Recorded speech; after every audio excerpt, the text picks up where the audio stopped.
The sword warrior looked down at the result of his work. In the hole formed in the ground lay a slain opponent. The opponent below thought it looked like betrayal. The young man called this warrior a scoundrel. Among all his subjects, he chose him to be his disciple. But behind his back, he had conspired with 5 sects. The traitor thought that his opponent had expended a lot of energy during the crossing, and even his attack could not be dodged. However, his opponent still had some strength left. He jumped out of the recess and lunged at his opponent. The young man shouted that he was about to destroy him. "By the way," he said, "stop resisting. After all, they both know how poisonous the sword is since he gave it to them himself. The leaders of all 5 sects are here. Does he really think he can destroy it? If he gives up the pill to Yawan, he and all his weapons, then they will grant him a quick demise." The warrior shouted that they were fighting using traitors as cowards. Is this really the honor they are proud of? One of the sect leaders asked, did the demonic leader really expect a fair battle? This is ridiculous. The warrior replied that even if he had to destroy his own body, they wouldn't get what they wanted. The sect leaders said they need to stand united. This guy's going to kill everyone, so we need to do the same right now. The warrior shouted that he was Dishitian, and they would all die by his hand in the next life. The great demonic leader, Dishi Tian, was wreaking havoc all over the world, destroying entire regions, killing everyone in his path. Everything ended when the 5 sects united against him and brought peace to the world. With the help of the devil demon, they were able to win after 3 days of battle. All of his weapons were taken by the 5 sects and taken to the mountains. The warrior opened his eyes. He thought, is he really still alive? What's going on? He thought those old rascals had destroyed him. Why is this happening? The young man clutched his head. Did he really have a different voice? Could this be a rebirth? The warrior heard someone talking. Someone suggested that he was already dead, and there was no point in continuing the search. A girl accompanied by 3 men was searching for this warrior. One of the 3 suggested that some bear must have eaten his body. After all, it had been 3 whole days. The girl told them to stop moaning and keep searching. The girl said that everyone was here when Mofan fell off the cliff. How could they be so cold-blooded? The young man accompanying her smiled and said that this guy just slipped. They had nothing to do with it. Someone accompanying the girl said that this rascal didn't want to let go of Lu's brother's hand, trying to take him with him. Lu replied that this guy fell by himself. He didn't even touch him. The guy watching this company thought that they were sent by the 5 sects to look for him. How could they know he was still alive? Mofan, looking at this company, thought that he would destroy them all. After he made this decision, he jumped out from behind the trees and said that he was about to destroy everyone. You could see in his eyes that he was not joking and was ready to carry out his threat. Suddenly, the young man stopped right in the middle of the clearing. He couldn't understand what was going on. Why couldn't he use his demonic techniques? In response, the opponents attacked this guy, and he flew far back and hit a tree. One of the young men said that poor people like this guy should die. The girl cried out in horror, "Why is he acting like that?" Didn't he recognize her? The young man felt that it was impossible. He is the great demon chief Dishitian. How can he lose to some boy? Dishitian was about to attack these people again. He accelerated and rushed towards his opponent. As he ran closer and swung, he was about to strike with his fist. The opponent asked in surprise, who was he trying to scare? He must have forgotten his place. How dare he attack them? All these words were accompanied by Dishitian's beating. The girl shouted for them to stop. It was enough to use uncontrollable violence. A young man, beaten and bloody, lay on the ground. The girl in red asked what were they doing? The young men justified themselves by saying that this guy had attacked them first, and in general, it was self-defense for them. They were not guilty of anything. The beaten Dishitian thought it was his body not listening to him. The girl shouted for them to stop beating him and move away to a safe distance. The young man remembered the traitors cheering and saying that Dishitian might fail and be destroyed. The enraged Dishitian said that in that case, he would take that rascal with him. The traitor smirked and said that he had destroyed this guy thanks to his weapon. A young man was lying in bed. The girl slapped him in the face to bring him to his senses. The young man was holding the girl's breast at this point. The girl in red screamed and bounced to the side. The young man jumped up from the bed in fright. The girl screamed, "How dare he do that? What does he allow himself?" The guy asked why she cared so much about such little things. It should be an honor that he touched them. Suddenly, the door of the room rattled open. A young man accompanied by his assistants burst into the room. He asked what was going on here. The angry young man saw the confused girl standing in the middle of the room. She was frightened, upset, and unable to say a word. A half-naked young man was standing next to her, zipping up his pants. The bursting young man asked how he dared to do this to the girl and ordered his assistants to restrain him immediately. The half-naked young man jumped up and avoided the attack by doing a somersault. He said, "Do they really think they can handle him?" The boy dodged all the attackers and escaped capture.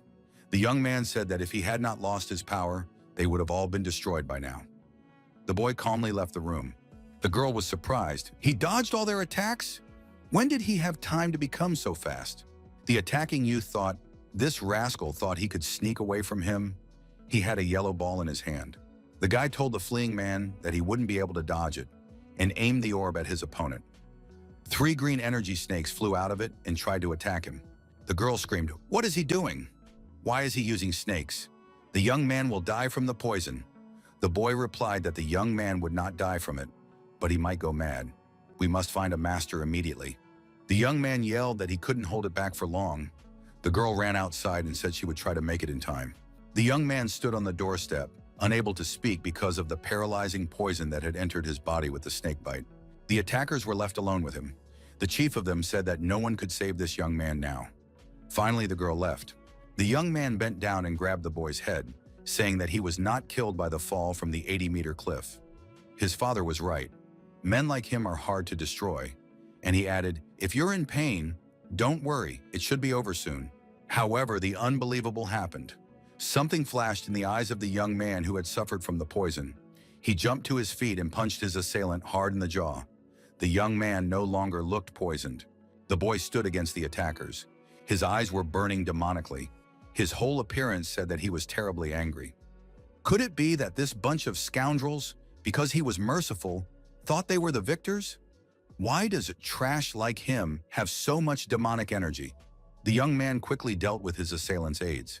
His opponent said that he now understood how this guy survived the fall, all thanks to the demonic technique. However, a scum like him doesn't deserve to live. The aggressor released his poisonous snakes again to attack his opponent. The boy said that after he died, he would become the master's favorite disciple. The young man was not afraid of the snakes. On the contrary, he turned around and attacked those vile creatures. Thanks to his demonic energy, he simply bit through the snakes. It was an impressive sight, while his eyes continued to glow. The opponent was surprised and frightened. How could this guy defeat snakes so easily? He could not even stand the poison. The boy turned around and started running away in terror. He shouted that a demon had appeared here, asking for help and saying that he didn't want to die. As he ran away, he stumbled and fell, then began to stagger back against the wall. The young man shouted for the demon to stay away, promising a lot of gold for it. From fear, the boy even wet his pants. It seemed to him that doom was imminent, and the demonic opponent was slowly and threateningly approaching. Salvation came from a place we didn't expect. Someone had activated the demon sealing circle. The demonized young man stopped, spread his arms, and screamed. It was obvious that he was uncomfortable. Master Gu Wei Ming, who was brought in by the girl, appeared in the room. The master was the author of this sealing circle.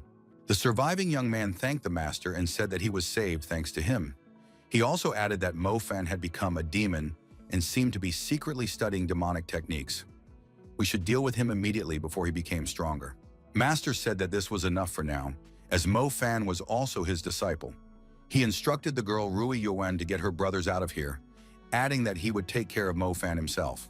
The girl's brother, leaving the room, told the master not to hold back. If he didn't finish this guy off now, it might be too late. The girl shouted for him to shut up immediately.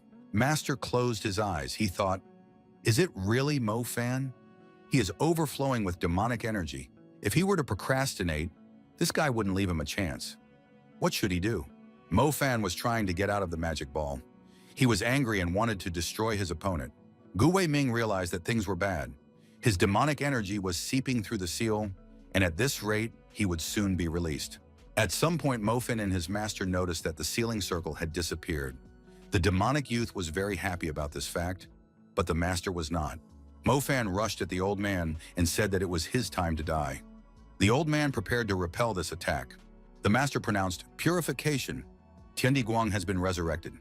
In the next instant, Gu Wei Ming struck a powerful hand strike directly at the young man's face. The young man flew backwards. The demonic energy left his body and flew away even faster. As he flew, he thought that the old man had expected him to come closer from the start. It turns out that the old man had fooled the demon leader. As he fell to the ground, the guy thought about the fact that there were only cowards around him. Gwaiming heaved a sigh of relief. If he had hesitated a moment, he could have already considered himself dead. However, the battle was not without a trace. The master was burned from contact with dangerous demonic energy. The young man thought this was his chance. The master is injured. If he can pull himself together, he will win. Gwaiming said that the young man's body was exhausted. If he used demonic energy, he would die. The young man in Mofan's body thought that he had been given a second chance, but he couldn't take it. Now everyone knows he's a demon. What will they do? The master said that although this guy is the worst of his students, he knows that the young man tried harder than anyone else. Gwaiming assumed that his colleagues bullied him because he was weak, but becoming a demon was a stupid decision. The head of the demons, Dishitian, had been overthrown, and now anyone who destroys the other demons would act against the young man. The old man told his opponent that he would keep his secret, but the guy shouldn't use those techniques from now on. He promised to cleanse this body of demonic energy and added that he was interested in the guy's opinion. The boy thought, is the old man completely out of his mind? Is he really going to help me? After all, I consider myself a demon, and the old man is a Taoist. The young man thinks he will have to lie low to regain his strength, but when he gets stronger, he will level the place. The young man analyzed what had happened to him. He is the great demon leader Dishitian, and 3 days ago, his most loyal disciple betrayed and destroyed him by stabbing him in the back. He was reborn and woke up in Mofan's body. But who would have thought that he would be reborn as a Taoist? It could be considered another stab in the back. Realizing his current reality, the young man was not very happy. He thought that when he became the demon leader again, he would tear everyone apart. Mofan felt someone throw a nut on his head and asked, "What is this boy muttering about?" The young man looked back. It was the same offender who had previously molested the young man. He asked if Mofan was trying to practice demonic techniques. Master said that he had gotten rid of the demonic energy inside this guy, but he didn't believe it very much. The young man said while looking at the expression on Mofan's face, "Who would believe that he is one of the righteous Taoists? After all, he is nothing but a pathetic coward." Mofan couldn't hold back. He put the offender on the ground with a few punches and said that when he ruled the world, this guy wasn't even in his parents' plans and called him an arrogant cretin. The young man jumped to his feet and said that Mofan was a very brave guy if he dared to talk to him like that. He and his henchmen started beating Mofan, saying they would make a chop out of him. While being beaten, Mofan covered his face with his hands and thought that the body he possessed was too weak. It didn't match his ambition. A girl in red appeared and told them to stop immediately. The young man excused himself and said that Mofan had started it first. He wouldn't get off easy. Apparently his soul had become corrupted along with his body. The girl stood up for Mofan, saying that this guy had just started to recover and they were bullying him again.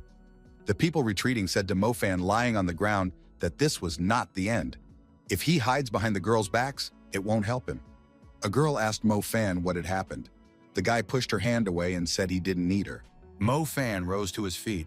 After the beatings, he was covered in blood. The guy thought that he was a demon leader, and people like them should shudder at the sight of him.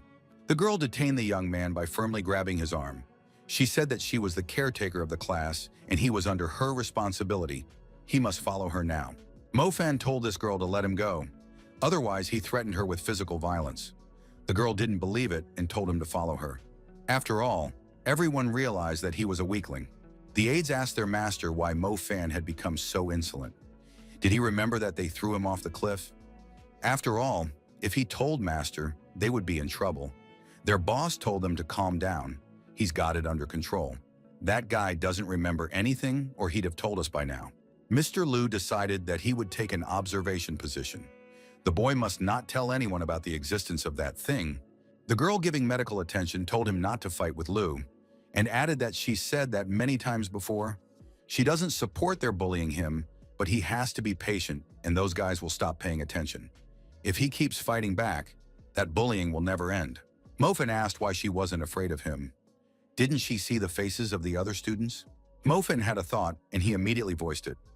Does the girl really like him? The question turned out not to be a good one. The girl in red was covered in a blush, but her face looked rather aggressive. The young man received a few slaps in response. After the door closed behind the girl, Mo Fan thought that this stupid girl had almost broken his bones. Mo Fan, after analyzing the situation, thought that girls really are the scariest creatures in the world. Mo Fan was walking back to the dormitory. Two boys blocked his way. The young man told them to move aside. The two said that starting from this day, the dormitory doors for Mo Fan are closed. They don't want to sleep next to someone who practices demonic techniques. Mo Fan replied that he didn't care about the weak. Lu appeared nearby. He asked, would Mo Fan really become a demon again to destroy them? What should they do? Would they all die here? He was surrounded by his aggressive co-workers. Lu said if Mo Fan infiltrated the dormitory, they would call Master Gu. The aggressive students shouted for Mo Fan not to enter and that he was not welcome here. He should stay away. Mo Fan agreed with the decision, but said that he needed to get his things. The men said they did their best and collected his belongings. No need to thank them. A sack of belongings appeared in front of the young man. While picking up his things, the boy heard someone say that a thief had appeared in the land of Taoists, but he hadn't been found yet. The young man thought he'd better sleep in open places so that suspicion wouldn't fall on him. Mo Fan felt that the duffel bag was wet. It looked like those rascals had doused his clothes. The young man thought he needed patience because he had to hold back. However, the villains would pay when he became 10 times stronger. A signal sounded inviting students to study. The students increased their walking speed because they realized they were late. Today's lesson is taught by Yu Chang Wangha. It's best not to be late for him. Mr. Li's assistant asked, isn't Yu Chang his father's subordinate? Why do they even go to study? After all, it's better to stay asleep. Lu said that he doesn't want to study either. However, in that case, Yu Chang will tell his father everything. Lu walked out of the dormitory and saw Mo Fan sleeping on the ground. He thought that this guy had changed with everyone. Before, he wouldn't have dared to skip class, but now he could sleep peacefully. Mr. Lu said not to wake this man. Let him sleep as long as he wants. The young men went to class in silence. Mo Fan opened his eyes and thought that everyone had left. Now he had to find a place to meditate. He tried to climb over the fence, but he failed. The young man wondered who he even was. His limbs were so weak that he couldn't even climb over the wall. Suddenly, someone threw a whip around Mo Fan's neck and pulled him down. The young man fell off the wall. The man standing with the whip said that this Mo Fan was like a dog. The people who were standing nearby and watching laughed amicably. The man with the whip turned out to be Mr. Lu. Mr. Lu asked why Mo Fan was already on his knees. After all, he hasn't done anything to him yet. Mr. Lu added that this guy really looked like a dog. Mo Fan, getting to his feet, angrily thought that this rascal had succeeded in pissing him off. Mo Fan took the whip off his neck and pounced on his opponent. He said that now Mr. Li was finished. Lu laughed and said the mad dog started barking. Suddenly, the elder, the real one beside Mr. Li, shouted that it was enough. At that, he swung his sword. Mo Fan immediately realized that this old man possessed the Jian technique. The elder said that Mo Fan not only skipped class, but also picks fights with a classmate. Did the young man with such behavior decide to turn against him? Mo Fan told the elder that anyone with eyes would realize that Mr. Lu attacked him first. The elder shouted for the young man to stop bickering. Lu told the master that this young man must have mastered the Yu Jian technique, so he decided to skip the lesson. The master said that was impossible. Master told Lu Yue's disciple to fight Mo Fan since he was the best in the class. He added that he was curious to see this guy's ability. Mo Fan thought that he was being bullied. After all, he has never seen the Yu Jian technique. He is not even a Taoist. Lu Yue told her opponent that it was the master's idea, not his. Therefore, you shouldn't blame him. Lu Yue threw his sword at his opponent's feet and told him to try his best. Mo Fan thought that now at least he had a weapon in his hands. Lu Yue thought that now he had been given every chance. With a wave of his hand, he began to control the sword. The sword struck Mo Fan's back. The young man ran aside. Lu Yue laughed. This guy is only capable of running away. The guy began to wield his sword again, which continuously attacked Mo Fan. Mo Fan fell to the ground and thought that he wouldn't be able to handle repelling these incessant attacks. The people around them wondered, when did Lu Yue have time to learn advanced techniques? After all, the master had only taught them how to strike and return the sword. Had Yu Chawan taught him the spells secretly from everyone? Those watching thought that the abilities of the opponents differed greatly. This is no longer a duel, but a beating. Isn't Mo Fan afraid of losing control of himself and becoming a demon again? The master thought that this demon spawn was just waiting for the opportune moment. Mo Fan thought that he couldn't keep up with the sword. It seemed that his opponent was using more than just technique. Lu Yue asked his opponent why he was still holding back. Then he would have to push even harder. Lu Yue attacked his opponent with an energy arrow and said that if he didn't resist, this strike would destroy his heart. Mo Fan uttered magic words and the attack was repelled. At the same time, the young man glared menacingly at his opponent. Lu Yue fiercely thought that this guy had copied his spell. Mo Fan said that his opponent wanted a good fight. The guy began to concentrate his internal energy on his fingertips. The people watching were surprised. Was Mo Fan really so skillful with Yu Jian's technique? He was able to block the attack, and he has an incredible mastery of the technique. The master was surprised. This guy was able to use the technique after hearing the spell once. However, spells alone would not be enough. Coordination also needed to be practiced. Master thought that it was only impossible if this guy wasn't a cultivation master. Mo Fan, using his new knowledge, sent the sword back to his opponent. At the same time, energy slipped from his fingertips. Thus, the opponents dueled for some time, attacking each other. There was no clear winner yet. Lu Yue became very nervous. He organized his attacks more and more aggressively. However, there was no positive result for him. At some point, Mo Fan's sword cracked and broke. It simply shattered into pieces. Lu Wei, smiling, said that his opponent should train for 100 years to defeat him. The audience shouted that Brother Lu was the best and invincible. Mo Fan thought that this sword is not forged from steel. It's lead. Everything was set up from the beginning. Mo Fan decided that he would make do with his own strength. He said that his opponent's honor and righteousness was a pathetic farce. In fact, he would do anything to win. Mo Fan felt himself transforming back into a demon and decided that he would tear apart everyone present. The attendants outside the building noticed that everyone's attention was drawn to Mo Fan's battle. Suddenly, the door of the building opened, and red-hot swords flew out and flew through the air towards Mo Fan's location. Mo Fan asked his opponent, would a strong disciple like him not be able to break these swords as well? He pointed a stream of swords towards his opponent and said that the latter could now try to deal with them. Lu Yue fell to the ground and screamed in fear. All the surrounding people also rushed to run in different directions. The master entered the arena and said that the duel was over. There was no need to wound each other. The elder deactivated the flying swords and activated the air defense mode. Lu Yue thanked his master for saving him. Master told Mo Fan that this was just a competition between peers and should stop. He had already won. Mo Fan asked, has Master only now started to worry about his disciples? The master, realizing that the young man would not stop there, said he would not interfere. Let them continue, but the young man must let him go. Lu Yue shouted in fear that the master couldn't leave him. Mo Fan thought that the dogs had finally started to bite each other, but either way, they would both die. Suddenly, the young man heard shouts from afar. Mo Fan, stop! Was he really going to rebel against his elders? The young man looked around and saw the girl in red and his master standing on the roof of a neighboring building. The girl declared that if Mo Fan didn't stop, she would ruin herself. Lu Yue shouted for Master Gu to save him. Mo Fan is turning into a demon again, and it must be stopped. Mo Fan inquired, what do demons have to do with this? It's just that he was just using their techniques. Or would anyone who defeats them be called a demon?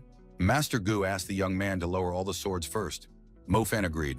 However, all the swords flew in close proximity to Lu Yue and his teacher without reducing their speed. Master Gu shouted again, why is Mo Fan doing this? He found a way, but Master said to calm down and look carefully. He didn't take their lives. Lu Yue and his teacher stood in the same place, almost without clothes destroyed by the flying swords. The girl thought that this guy not only controlled the swords, but also tore their clothes without leaving a single scratch. Only true masters could do such a thing. Master Gu gave the young man a showdown and said that Mo Fan had attacked his fellows and master, disobeying orders. Did he not realize what he had done? The young man kneeled in front of the master, bowing his head.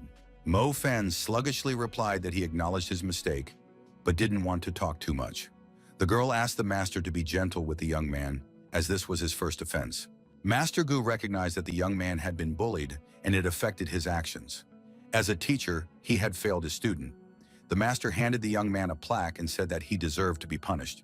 The girl saw Master Gu's behavior and commented that it was wrong to do so. The master replied that Rua Yuan should not interfere. Master Gu held out his hand and waited for the young man to take the plaque. Mo Fan asked the master, does he really think that hitting with a small stick can be compared to what he experienced? Elder Gu replied that if the young man wanted to use a different method of punishment, he would not interrupt. Mo Fan threw away his wand and said that he was ready to forget about it. He was too tired to deal with the old man. Ru Yuan said that it was disrespectful to the elder. Master Gu asked, had the young man learned the Yujian technique beforehand? Mo Fan wondered, why would he learn such a weak technique that required skill? Lu Yue shouted an incantation, and behold, he repeated his words. Master Gu asked what it meant. Was he really just repeating it? Did he even realize that his improvisation was already a level above their top master of the Yujian technique? He had been practicing it for 30 years. Master Gu said that the young man must be a cultivation master. Mo Fan was surprised. What cultivation master? The boy was angry. Who cares about such a trivial matter? Everyone is a cultivation master now, after all. He is the great demon head. These words are insults to him. They dishonor his reputation. Master Gu said that he could see that the young man was very happy, but he should calm down. The young man thought that he was not happy at all. He would destroy everyone here in the neighborhood the first chance he got. Master Gu continued to speak. He was the only one to blame for not recognizing the young man's talent in time. From now on, the master promises to train the young man harder, but he will have one request for the young man. This year they received a third-class assignment from the Union. There are only 3 classes of assignments. The first is the most difficult. The older disciples are not on the school grounds, and Master doesn't know who to entrust him to. Since Mo Fan has turned out to be so strong, he should be able to handle it. This year, Mo Fan and Ruo Yuan will do this task together for the sake of their monastery. One of the disciples ran into the room and informed Master Gu that a messenger from Guanyang City had arrived on behalf of the Union. Master Gu was surprised. They had just returned from the meeting with the Union. Why is he here? Ruo Yuan reminded Master that the vice president of the Union is Lu Yue's father. Master Gu said that he remembered everything. The messenger who came on behalf of the Union was nervous about the long wait. The disciples said that their master would come soon. Master Gu Wei finally appeared, accompanied by Ruo Yuan, and apologized for keeping the guests waiting. The master suggested that the envoy visit their educational institution, the monastery.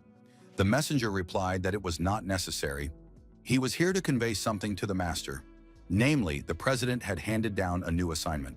Master Gu Wei had received the necessary instruction. It was a first-class assignment.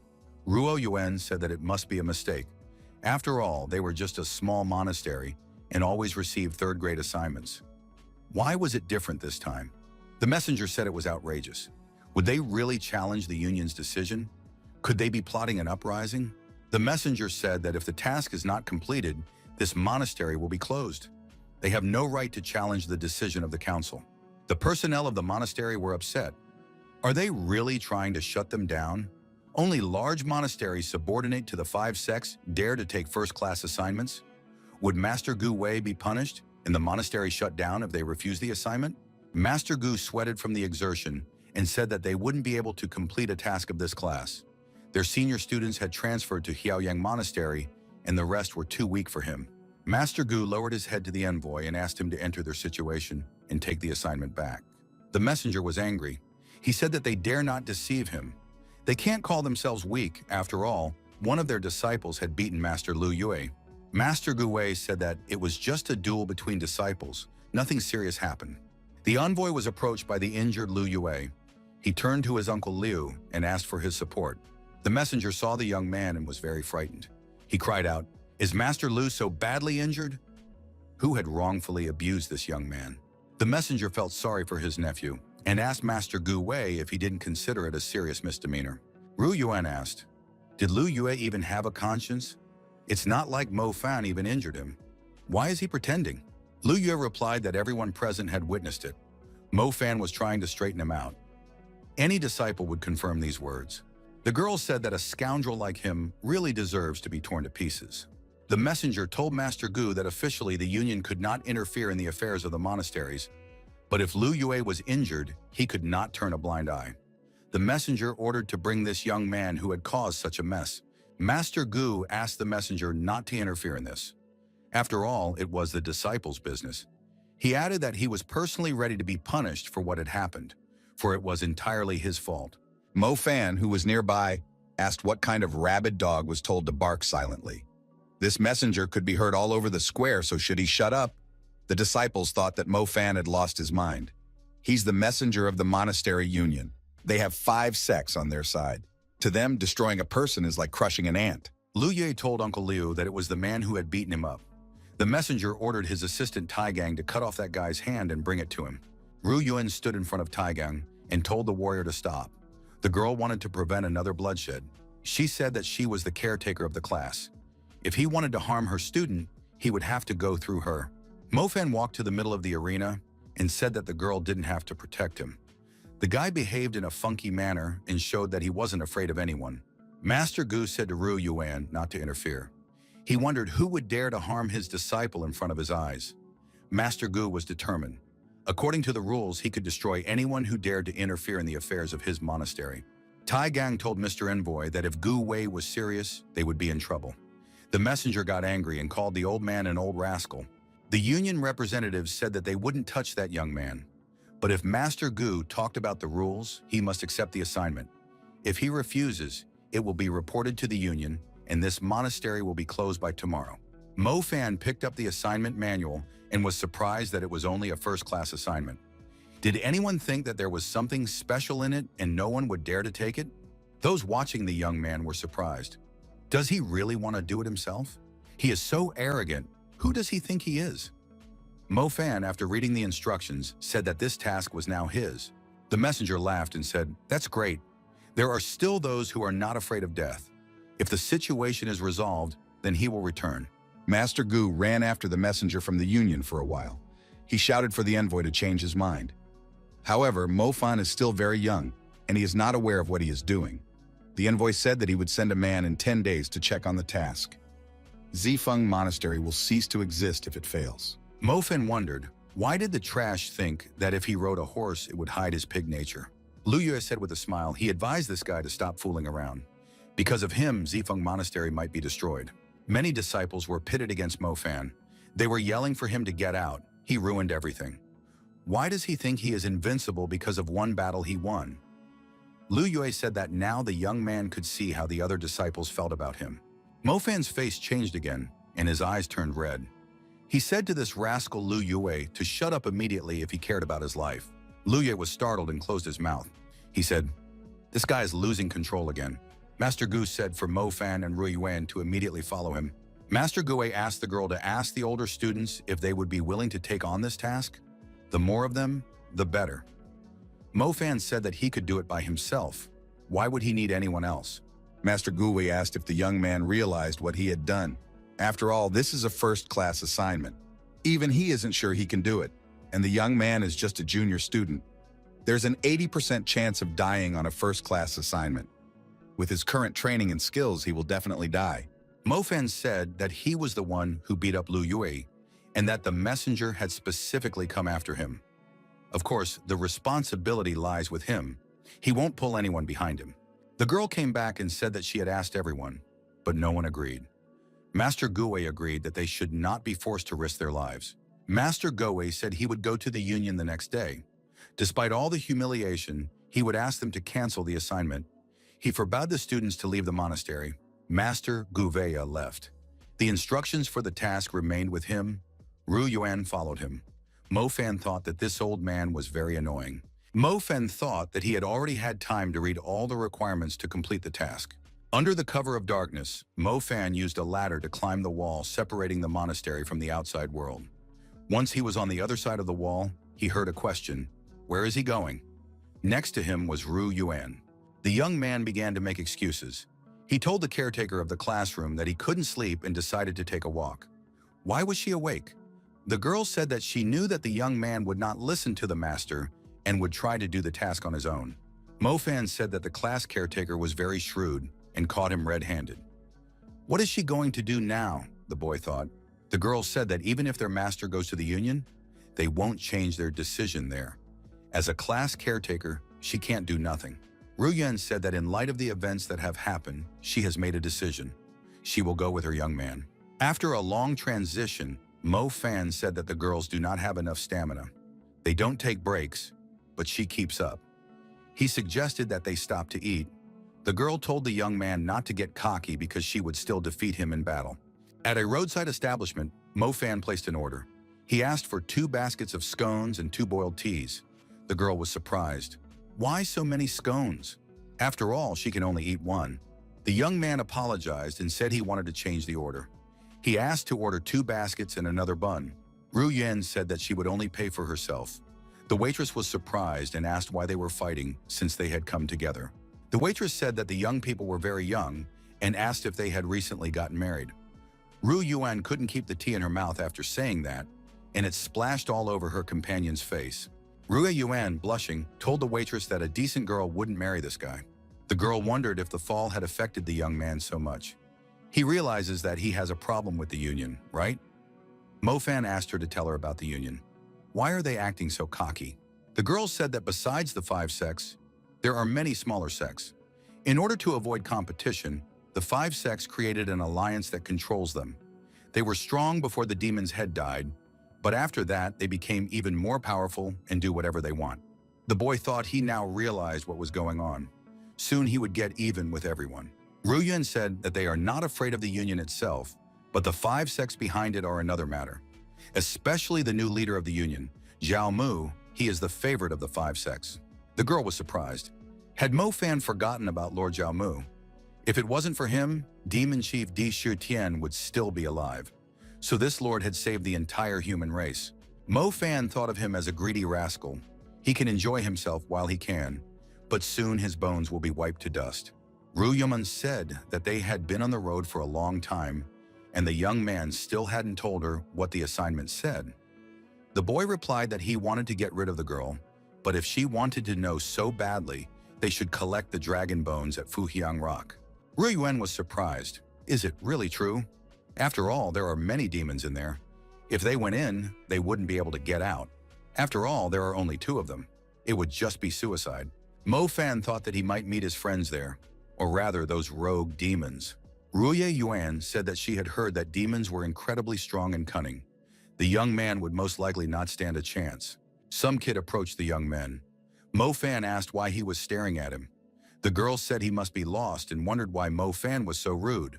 The child suddenly grabbed the basket of buns and turned around and started running away. Mo Fan shouted, "How dare he steal his breakfast?" Mo Fan rushed after the child and told him not to dare to run away. The girl told the waitress that they would return everything. The waitress shouted that these buns were very expensive. The bun child continued to run away. The enraged Mo Fan shouted that when he caught him, he would immediately destroy him. Ru Yuan shouted at the child not to run away. The thief ran to the bushes and hid in them, thinking he was safe. Mo Fan saw him running away and said that he couldn't hide. Mo Fan grabbed the boy by his pants and lifted him above the ground. Mo Fan kicked that child aside with all his might. He asked if he was running so fast, why did he stop? Was he really sick of living if he was stealing buns from such a person? Ru Yuan searched all the bushes and couldn't figure out where the basket of buns had gone. The child jumped to his feet and ran towards Mo Fan, who had caught up with him. He angrily bit the young man's hand. Mo Fan felt indignant. Did this little brat really want to die? The young man was called out by Ru Yuan and told to stop and pay attention to the bushes. The guy stopped and looked around. The girl showed him that there were 3 small children sitting in the bushes, scared but eating those buns. The girl went back to the catering establishment and said they had figured it out. It seems that these children are abandoned. They have no family. This boy is 9 years old, and the other children are even younger. He gave them all the food. Ru Yuan told the kind woman who sold them buns that she was from Zifeng Monastery, but they have been sent on a mission and can't take the children with them. Could this kind woman please look after the children until they complete the mission? A silver bar was given to the woman as a prepayment. The woman said it was too much, she didn't need it, but she took the bar. Mo Fan said that they should move forward. They shouldn't waste time. Ru Yuan said goodbye to the children and the woman and rushed after the young man. The girl asked why the young man was not happy. After all, it was his idea to bring the children to this establishment and give them food. She originally thought that he would beat them up without a second thought. Mo Fan suggested that the interlocutor stop asking questions. Ru Yuan said that she knew that her companion was a good person at heart. Mo Fan suggested that she shut up because they needed to focus on the mission. Mo Fan mentally answered the girl's question that the children were human and demons don't get along with them, probably because he and those children were similar. From a bird's eye view, sitting in a tree, the travelers were being watched. One of the watchers wondered why they wasted their time on those children. After all, it's unthinkable. The interlocutor said that this guy didn't care about the union, and when he failed the task, he would just make up a reason. The interlocutor was Lu Yue. He told his uncle that they should teach this rascal a lesson. Ru Yuan said that they were already at the Fujian cliff. There are many demons here, and caution must be exercised. They say that an immortal flew over this very mountain, but was caught by demons and eaten alive. He must have taken a low trajectory. Mofan, listening to the woman he was talking to, thought to himself, who could make up such stories? After all, they could also have diarrhea. Suddenly, our hero's companion bared her sword. The young man, frightened, asked what was she doing. The girl replied that the young man didn't have a sword, so she would have to protect him. Her father had gotten this sword from the Shengda sect, and it was especially effective against demons.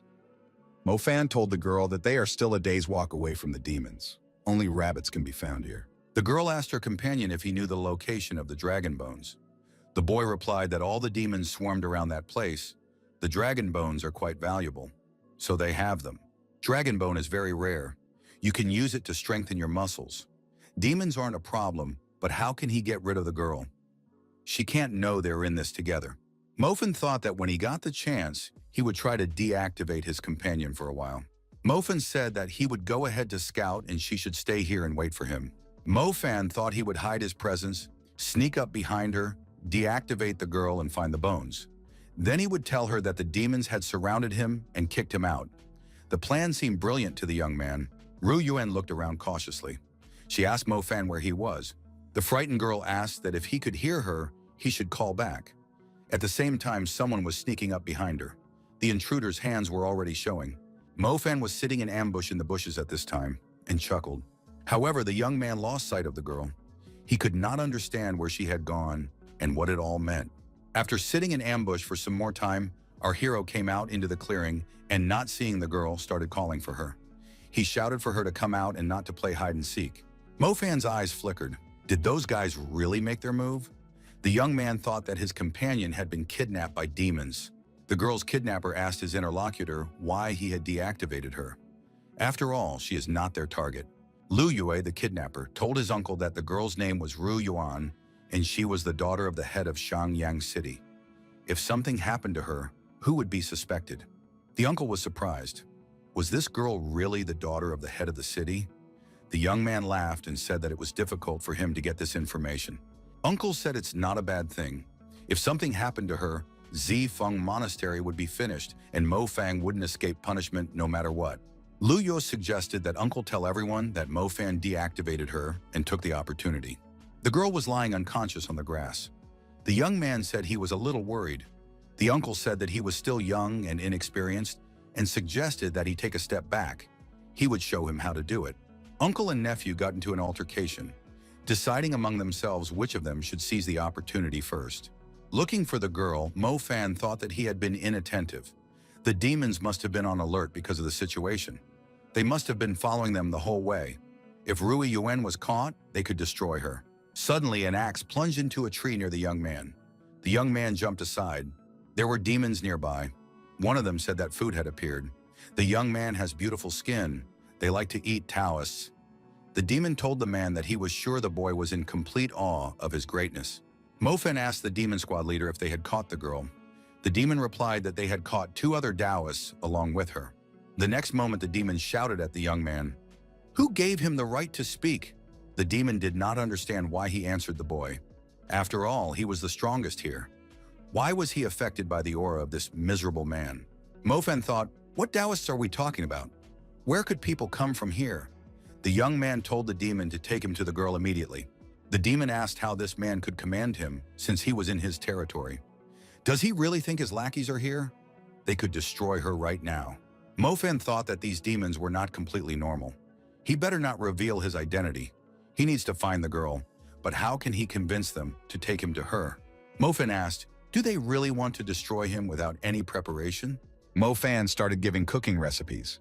To begin with, it is better to make a chop from the body using a club to make the muscles softer, and then cut it into small pieces, making sure to stick to the line. Soy sauce should be used. Put it in the oven for 5 minutes and wait until the skin is crispy. When the demons heard this recipe, they drooled. The demon ordered his assistants to take those Taoists to a cave. The demon ordered his aides to keep them alive. He wants to start training them in that condition. One of the demons fell to his knees in front of the young man and said that he was their savior. The young man must have been a chef before he became a Taoist. The boy felt sorry for those demons. It looked like none of them had ever tasted a proper meal before. The demon boss said that they should move to the cave immediately. They would be cooking dinner right now. One of the demons grabbed Mo Fan and dragged him into the cave. He asked the demons a lot of questions on the way to get information from them. Mo Fan already had a few questions. He knew the names of these demons and who was at the head of the rocks. Fu Hiang. The demon came with his companions to the cave and told his brothers that he had brought dinner. Looking at this cave, Mo Fan thought that it was very small. The demon was in a deplorable state after its demise. The young man heard two men talking. One of them said that instead of fighting, this guy was asking for mercy. How could he look the master in the eye after that? The interlocutor told his companion to be quiet. He came here to express his loyalty to the head of the demons. Why would he show disrespect? It was a conversation between uncle and nephew. Demon General Chila said that there is only one head of demons, Lord Dishi. If that person continues to talk a lot, he will have to have his head ripped off, Lu Yue said as he apologized. Disha is indeed a great demon. He is better than all the demons, but brave General Qi Liao should also think about becoming the head of the demons. The young man's uncle said that he supports him. The young man approached the general and said that he had always honored him. This general is like family to him. His imposing aura is many times stronger than that of the elders. Lu Yue kissed the general's feet and asked to adopt him, promising to serve the demon general forever. Ru Yuan shouted that this young man was the most pathetic slug she had ever seen. He betrayed his master and swears allegiance to the demon. He will definitely be punished. The general said that the girl is right. This young man is disgusting, but seeing a Taoist kneeling in front of him is quite pleasant. Lu Yue, without raising his head, thanked the general for his kind words. And he also told the general that this girl was the first gift to him. General Chila said he's not interested in human women. He eats them. Lu Yue said that of course they could eat her. She has good skin and tasty meat. Someone said, and if you fry it, it will be even tastier. A demon accompanied by our hero appeared in front of the general and his prisoner. The demon told his brother that the man had told him about a great recipe for cooking human meat. If you cook it with eggs and onions, it will be much tastier, and no more need to eat them raw. Mo Fan thought that it was even more problematic to reveal his identity now. After all, there are so many people here. Ryan wondered why Mo Fan was here. Lu Yue saw the young man and thought that this guy knows how to use demonic techniques, so he must be one of them. The general told his brother that he had brought another Taoist. Why are there so many of them in the forest today? Lu Yue, pointing his finger at Mo Fan, said that this guy is a spy from the Yufeng sect. He should be feared. The demons were angry at our hero because he was the one who destroyed the head of the demons. Mo Fan thought that it was not yet time to confess. The demons started calling the young man names and asking him who he thought he was. These Taoists are always deceiving. First, we should eat him and sacrifice him to the head of the demons. Mo Fan thought it was too late to confess. The girl shouted that this young man was not from the Yufeng sect. He was just a simple disciple. A silencing technique was applied to Rua Yuan, and she was unable to speak another word. Mo Fan looked at Lu Yue, not realizing that it was his handiwork. The young man's fingertips were still sparkling with energy. Mo Fan started telling the whole truth like an interrogation. He said that Lu Yue wanted to take the Tushan sword and destroy all the demons. The guy said that if he died, his spirit would haunt Lu Yue forever. The young man thought that Ruhe Yuan must not find out about his identity. The general should be spoken to in private. Lu Yue didn't understand what sword he was talking about. The general asked, did the young man really have this sword? The demon asked our hero if he was talking about one of the demon swords. The guy confirmed. He said they were ordered to bring that sword to everyone, but the guy wanted to keep it for himself. The frightened Lu Yue said that scoundrel is lying. He doesn't have any sword. The general came close to his prisoner and said that he would ask one more time. Does he have a sword? At that, the demon grabbed the young man by the throat.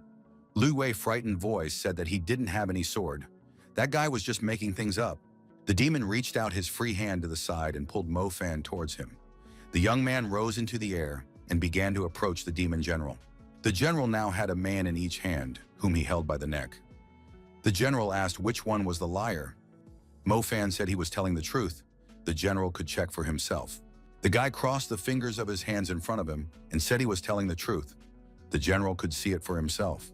The general brushed Lu Yue aside and said that he would personally handle it. The demon general said for everyone to wait here. He would ask some questions to this young man in private. The demon asked Mo Fan how he knew Di Shitian's personal seal. The guy said that he had to let him go first.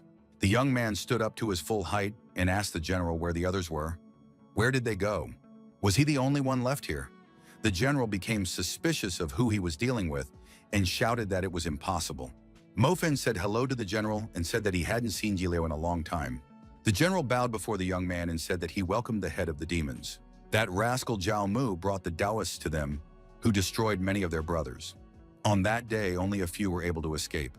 Only the women were spared, but they were turned into slaves. Survivors have come to these mountains seeking salvation. All those who managed to survive are in this place. The general said that he tried to save as many of his men as he could, but he couldn't. The warrior was indeed frustrated. The head of the demons said if heaven gave them another chance, they would take back what was rightfully theirs. He would make them all pay with their blood. The demon race would become great again. Then no one would dare to infringe on them anymore. The general kneeled once more and asked what instructions the demon head would have. He would do anything for his master. Mofen said that they can't be in a hurry. He remembered all his techniques, but he needed to become even stronger.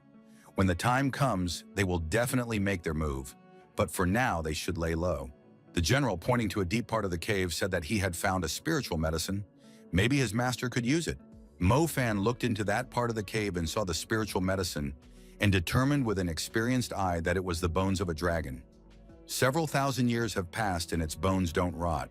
They have many splendid effects. The general said they realized it was something special the second they discovered it, but didn't know how to use it. Perhaps the general would know what could be done with it.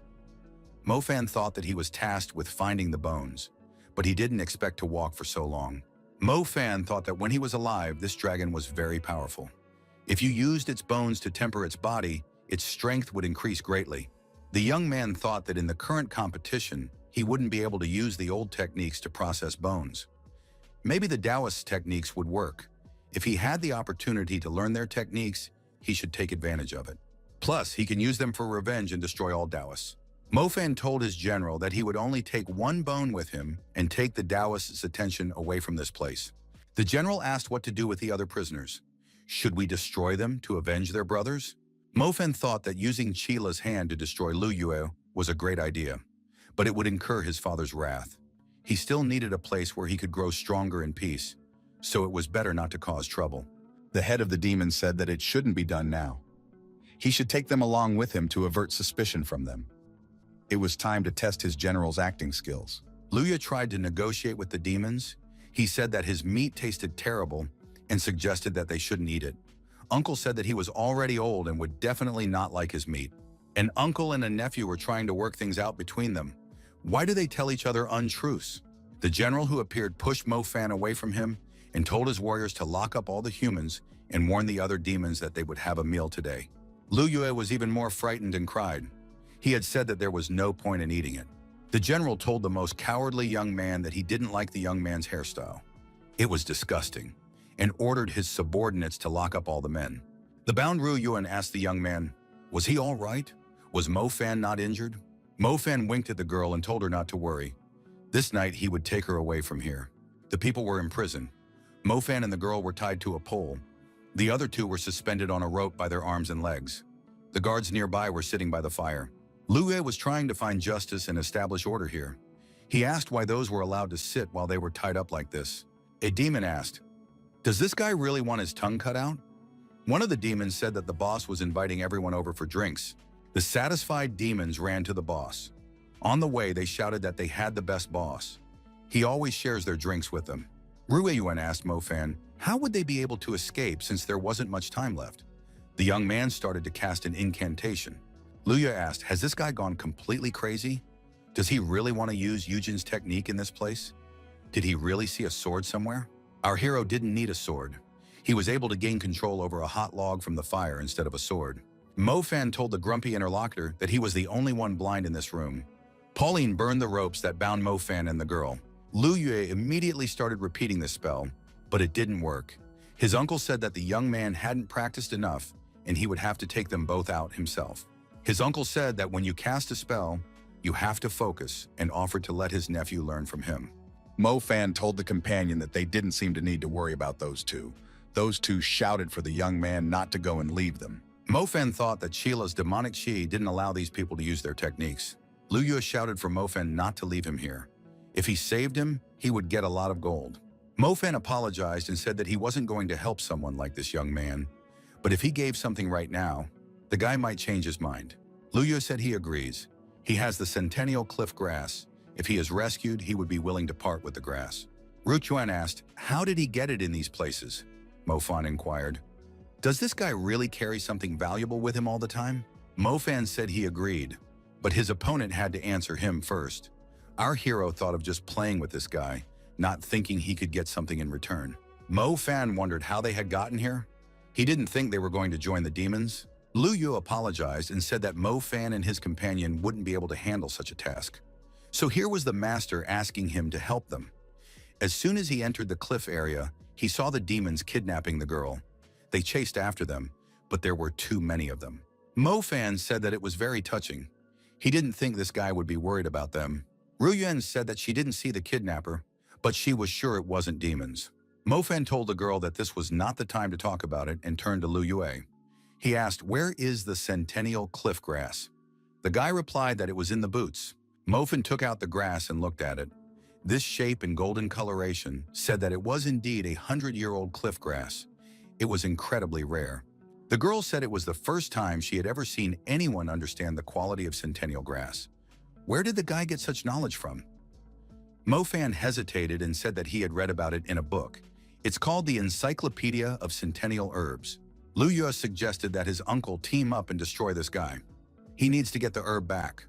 Uncle said it's too early to do that, since they're still in the demon cave. They need to get out of here first. Lu Yue thought that this boy might be happy until they got out of here.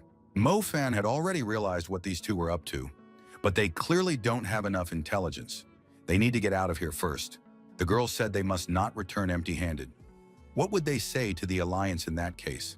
The four fugitives had been traveling for too long, but they still hadn't found a way out. Did they really get lost? Mo Fan thought that his general had gotten it right and didn't do anything stupid with the dragon bones. He had arranged everything so that their plan could not be discovered. Suddenly, the people saw two demons ahead of them. There was a dragon bone on a pedestal in front of them. Lu Yue inquired, "What is this?" It looked like a precious treasure. The girl said that it was a dragon bone with a purple glow. Perhaps they could accomplish their task. Mo Fan thought that he could still count on his general. Lu Yue asked why they were still thinking about the mission. The bone is very important to the demons. It is logical that it is heavily guarded. We just need to quietly leave this place. The guy thought that when he returns home, he will gather people to destroy these demons and take the bone. The girls said they couldn't return empty-handed, or else the monastery would be in trouble. These two came here to help fulfill the mission, didn't they? Mo Fan asked what she was up to. The girl decided to demonstrate the art of hand-to-hand combat and use the palm of dry wind technique. The two demons present were deactivated. Satisfied with herself, Ru Yuan declared that she was finally able to relieve her stress.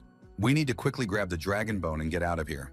It was so loud that all the demons would soon come here. Something didn't go according to plan. Lu Yue grabbed his sword and said that those vile demons didn't dare to kill him. He would personally send everyone to hell. Lu Yue was about to strike, but his sword was blocked. It was Mo Fan's imperial sword. Lu Yue wondered why he had saved the demon. He had been here for a whole day and was alone with the demon general. Did the general really win him over to his side? Lu Yue told the girl to stay away from this guy. He's probably a traitor. Mo Fan called the caller stupid and said that if he hadn't stopped him, they would have been in big trouble. Mo Fan asked his interlocutor if he had forgotten where they were. They are in the demon cave. Is it easy to escape from them?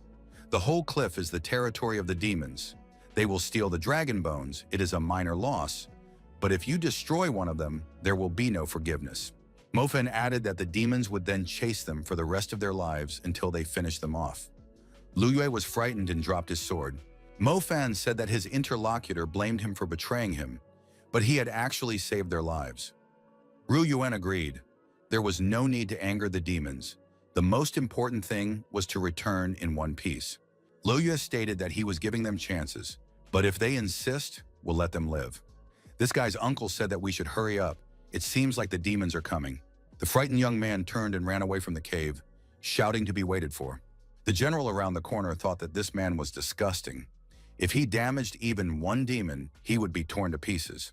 Ru Yuan told her companion that they should overcome the mountain ahead, and they would be perfectly safe.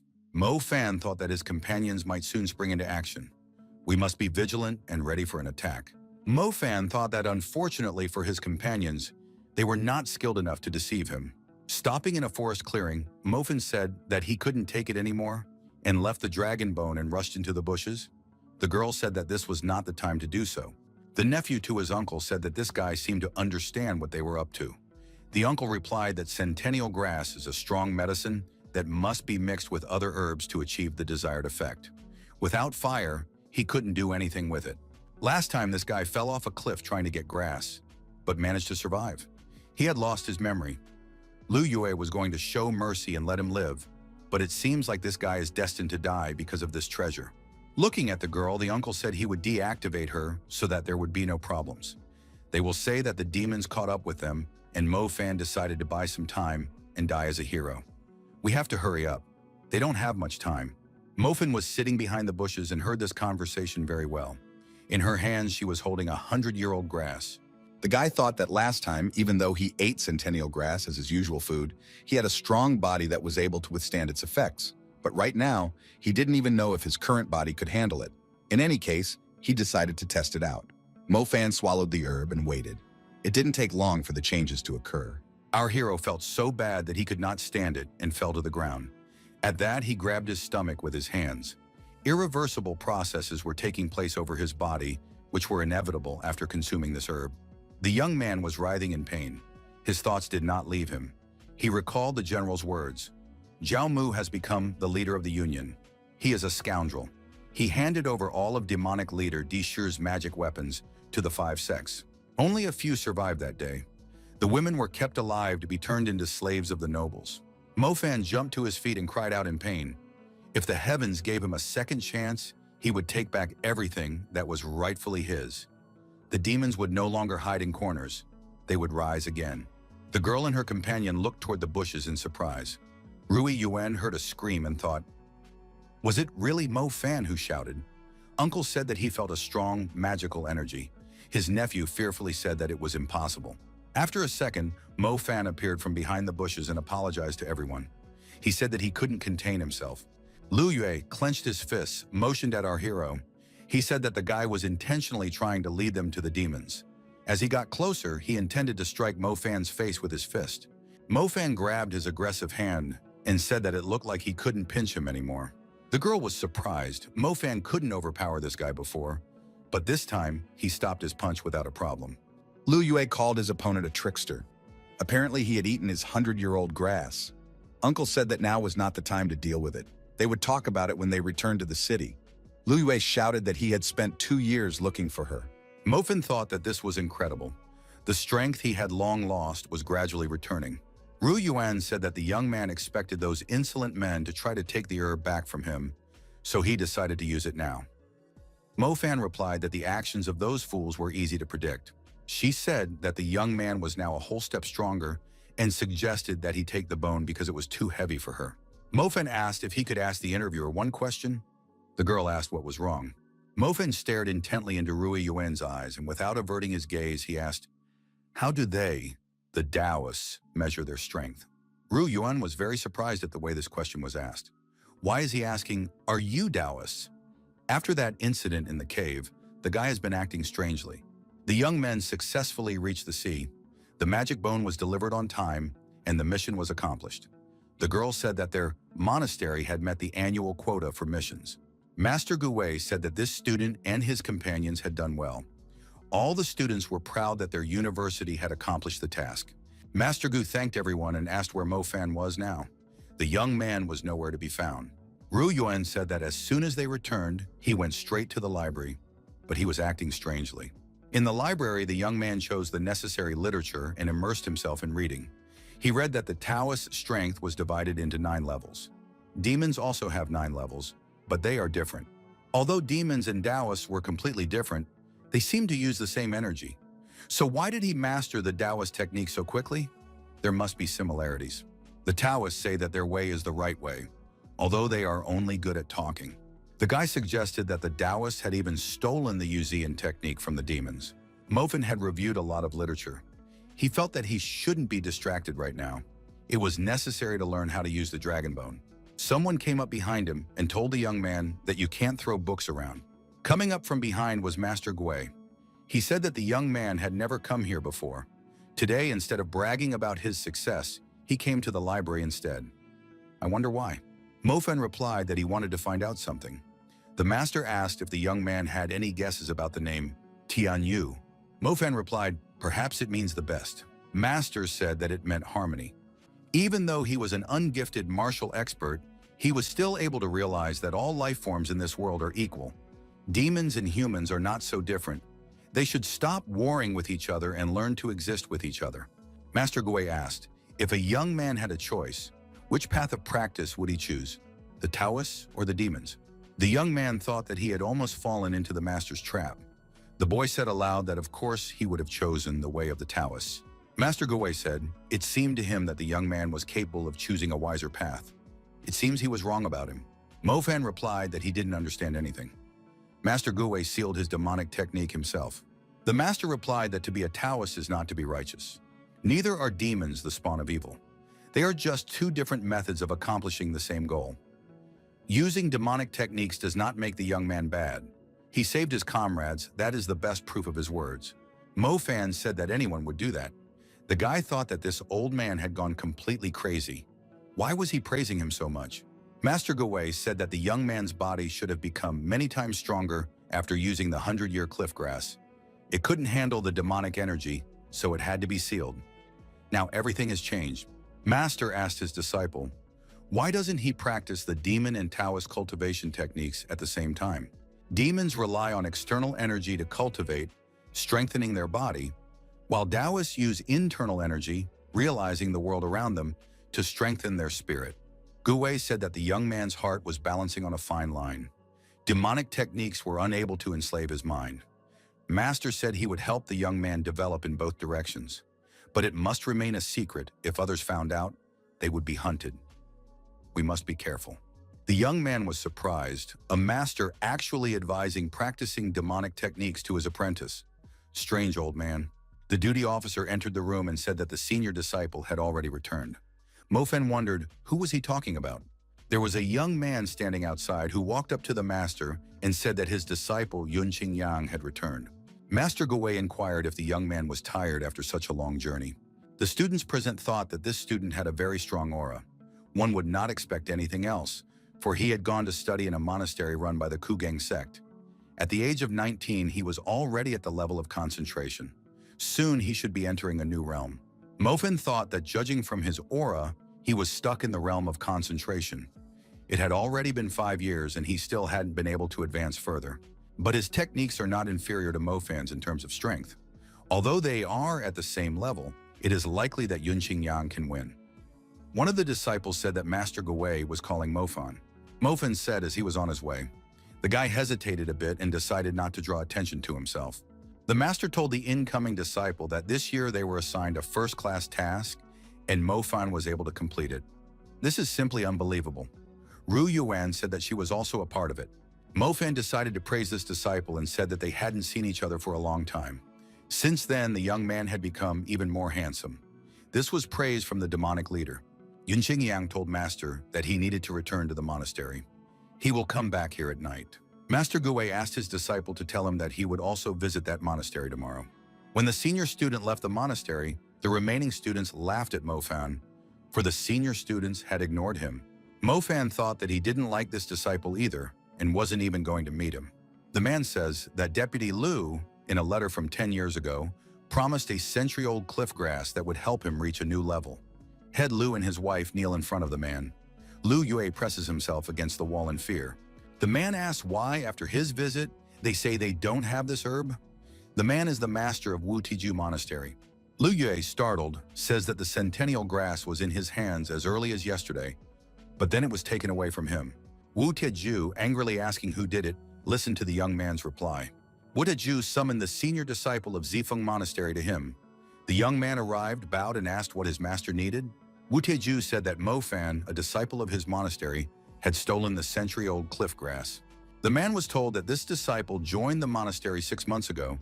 He has a weak foundation in ordinary techniques, but it is said that he managed to complete the first-class assignment. Lu Yue said that Mo Fin had learned demonic techniques and had become much stronger because of them. The young man assured that he was not deceiving. Wu Tieju asked if Master Gui knows about demonic techniques. Lu Yue replied that Master knows and covered for that disciple. If he didn't use demonic techniques, he would have died using the 100-year grass. Wu Tieju said that he had almost broken through the Jiandan sphere. All he had left was to take the 100-year-old cliff grass. Now it turns out that a lot of time has been lost. Lu Yue said for the master to calm down. He knows where they can find another centennial grass. The young man said that in Master Gui's secret room, where the master keeps all his treasures, if you accuse him of patronizing demons, he will surely surrender without resistance. Wu Teju, appreciating these words, said that Master Gui seemed to be approaching his downfall. Wu Teju said that if he starts acting out of self-interest, his reputation might suffer. Does Qingyang agree with him? Qingyang said that this was the first time he heard about the secret room, but if Lu Yue showed him where to find the herb, he could bring it. Coughing, he said, almost forgetting, Qingyang is not yet a disciple of Xiaoyang Monastery. However, the young man may not worry. He is hardworking and talented. He will definitely be accepted into the monastery. He has helped their monastery many times. Wu Teju added that he was thinking of recommending the young man to his superiors. The man said he first needed to find out where the young man's heart lay. Qingyang said that he understood everything. Wu Teju asked the young man not to disappoint him. Wu Teju said that he gives the disciple 3 days to complete this mission. Lu Yue stood there and cursed. He was angry with Mo Fan, and it was understandable. That guy had caused this young man to get in trouble. Qingyang took Lu Yark by the throat. The junior disciple trembled with fear again. The older disciple let go of the younger one, and he fell to the floor. Qingyang said that he now wanted to know everything about the young man Mo Fan. Qingyang was secretly angry with Mr. Wu. All this time, he had been acting like his slave, and he still doesn't want to accept him. Now he has to be careful. Qingyang thought that one day he would rise above everyone. They would see his greatness. The disciple's childhood was very hard. He was like a slave for sale. He was willing to be sold for as little as 5 coins. Master Gui asked why the young man was curious about how to use the dragon bone. How does he want to use this information? Mo Fan, pouring tea for the elder, said that he would like to become smarter. Gui said that the young man rarely took the initiative to study, but he would tell him everything now. Dragon bones are over 1,000 years old. Legends say that deities forge weapons from them. The young man asked how to make an elixir from the bones. The master said that if the young man wished to refine the dragon bone, he would need a pinpoint lightning strike. The strike would turn the bone into powder, which would be collected and injected into his dantian. Moven was taking notes on the teacher's every word. The elder said that few people know about this technique of processing dragon bones, but he is an exception. The old man added that with experience comes wisdom. Mofen thought that it appeared that he only needed a single lightning strike. He decided that it wouldn't be difficult to organize. He would simply draw a thunder rune on the dragon bone, and the problem would be solved. Across the wall separating the monastery from the outside world, Mo Fan thought that he was incredibly smart. Landing on the other side of the wall, the young man was incredibly surprised. In front of him was a demon who greeted the honorable lord. The demon asked what the lord was doing here. The young man, startled, told the demon to keep his voice down. Did he really want him dead? Mo Fan looked into the courtyard of the monastery. No one seemed to have heard them. Then the danger had passed. The demon had asked, "Where is General Chilo? Why did that demon come here alone?" The demon said that the boss was guarding the dragon bones in the forest. He ordered to meet the demon head here. The head of the demon said to be taken to the general as soon as possible. The guide said he had a question for the Lord. The demon, blushing, said that last time in demon territory, he disrespected the Lord. Since that day, he hasn't been able to sleep well, and he would like to apologize. The young man said there was no need for an apology. He couldn't be guilty of something he didn't know. The demon said it was incredible. As a thank you, the Lord can use his body however he wants. Neck, ribs, legs, arms, chest. You can prepare any part of his body for eating, and you don't have to spare him. The demon continued. If that wasn't enough, the most delicious body part was left. The head of the demons told his interlocutor to stop and didn't even think about doing it. When Mo Fan said that he delivered the dragon bone to the Lord, Mo Fan told Chila to get off his knees. He did a great job, bringing him the dragon bone in just one day. The general told his lord that he was waiting for his instruction. Mo Fan said that Qi Liao doesn't need to do anything. He just has to wait. Mo Fan asked the boss why he was using a Taoist talisman. After all, he possesses the demonic lightning summoning technique. Mo Fan said not to be distracted. He is trying to draw the talisman. The demon head explained that there were people from the Yu Feng sect nearby. Using demonic techniques might attract their attention. The general thought it was a brilliant solution. Mo Fan thought that even though it was 100 years old grass, he didn't feel the slightest bit of his former strength. Mo Fan told the general that he should already be at the peak of his level and added that he should put some of his energy into the talisman. He had already done this with the Yujian technique before, and no one had noticed. The general noticed that he could only use demonic techniques. The general complied with his master's request and directed the required amount of energy to the talisman. Private demons watched the process, trying not to miss anything. Everything was going according to plan. There was thunder and a powerful bolt of lightning. It was going to hit the dragon's bones. At this time, Wu Tieju was engaged in the cultivation process. He secluded himself and meditated. Lightning appeared outside the window at this moment. Noticing the lightning, Wu Tieju marveled, "What an incredible energy. What kind of master had summoned this lightning?" Wu Tieju felt a demonic aura, which seemed strange and suspicious to him. Lightning, as it should, chose the 1,000-year-old dragon bones as its target. Mo Fan thanked the general and said that he had done well. He had activated the barrier in time. The general replied that it was his duty. Even at the cost of his own life, he had to protect his master. The demons realized it worked. The head of the demons told everyone to come closer. At the bottom of the excavation were the remains of the dragon's bones, or rather, what they had become. The demons decided that they were about to be fed, and with a cry of, "It's time to eat," swing towards the pit. Mo Fan said that if they couldn't sit down now, they should take the leftovers home. The Taoists would be coming soon. Master Gui, watching the lightning, thought that this kid has many secrets. Guvia, strolling along the rooftops as always at this time, noticed that someone ran swiftly in the direction of where the lightning had struck. Wu Tiju and his henchmen arrived at the pit. One of the master's assistants said that it looked like the person who had caused the thunder had long gone into hiding. Perhaps this Taoist had already reached a new level and elevated himself. Wu Tiju said that the one who called for lightning is not a Taoist. The analysis of the area tells a different story. Wu Tiju ordered his subordinates to find anyone who could be related to the event. The master determined that there was a trace of demonic energy left in this place. Thanks to it, the power of the thunder was unbelievable. What were those rogue demons up to? The young man put on his hood and tried to stealthily enter the territory. Master Gui followed behind him. He told this person that he was familiar with this place. Apparently, he is one of the disciples of Zifeng Monastery. The young man, hearing that there was someone nearby, quickly ran away and hid on the roof, wondering why the master was here, since he was usually meditating at this time. Master Gui was once again beside this mysterious young man. He said that he didn't recall teaching the instantaneous movement technique to anyone and students. The young man again moved lightning fast to the other roof. Gui asked if he might be one of the teachers. Elder Gui added that stealing was a great sin for a teacher. The master energetically charged his palm and prepared to do something. The young man, frightened, told the master to stop and threw back his hood. He thought that Panlei's palm would finish him off in an instant. Gui asked, "What is Qingyang doing here?" The disciple replied that he had no excuse. Wu Tiju ordered him to steal the centennial cliff grass, and he couldn't refuse. The young man raised his hand upwards, which contained the centennial cliff grass. Master said that the young man was confused. It has long been known that Wu Tieju is a skillful manipulator and cunning person.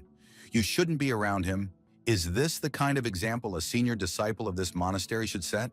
Qingyang asked if Master Gui could give him the 100-year-old herb so that he could complete the task.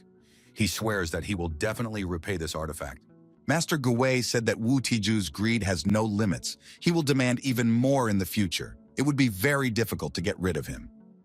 Master advised the young man to leave his sect immediately and return to Zifeng Monastery to study.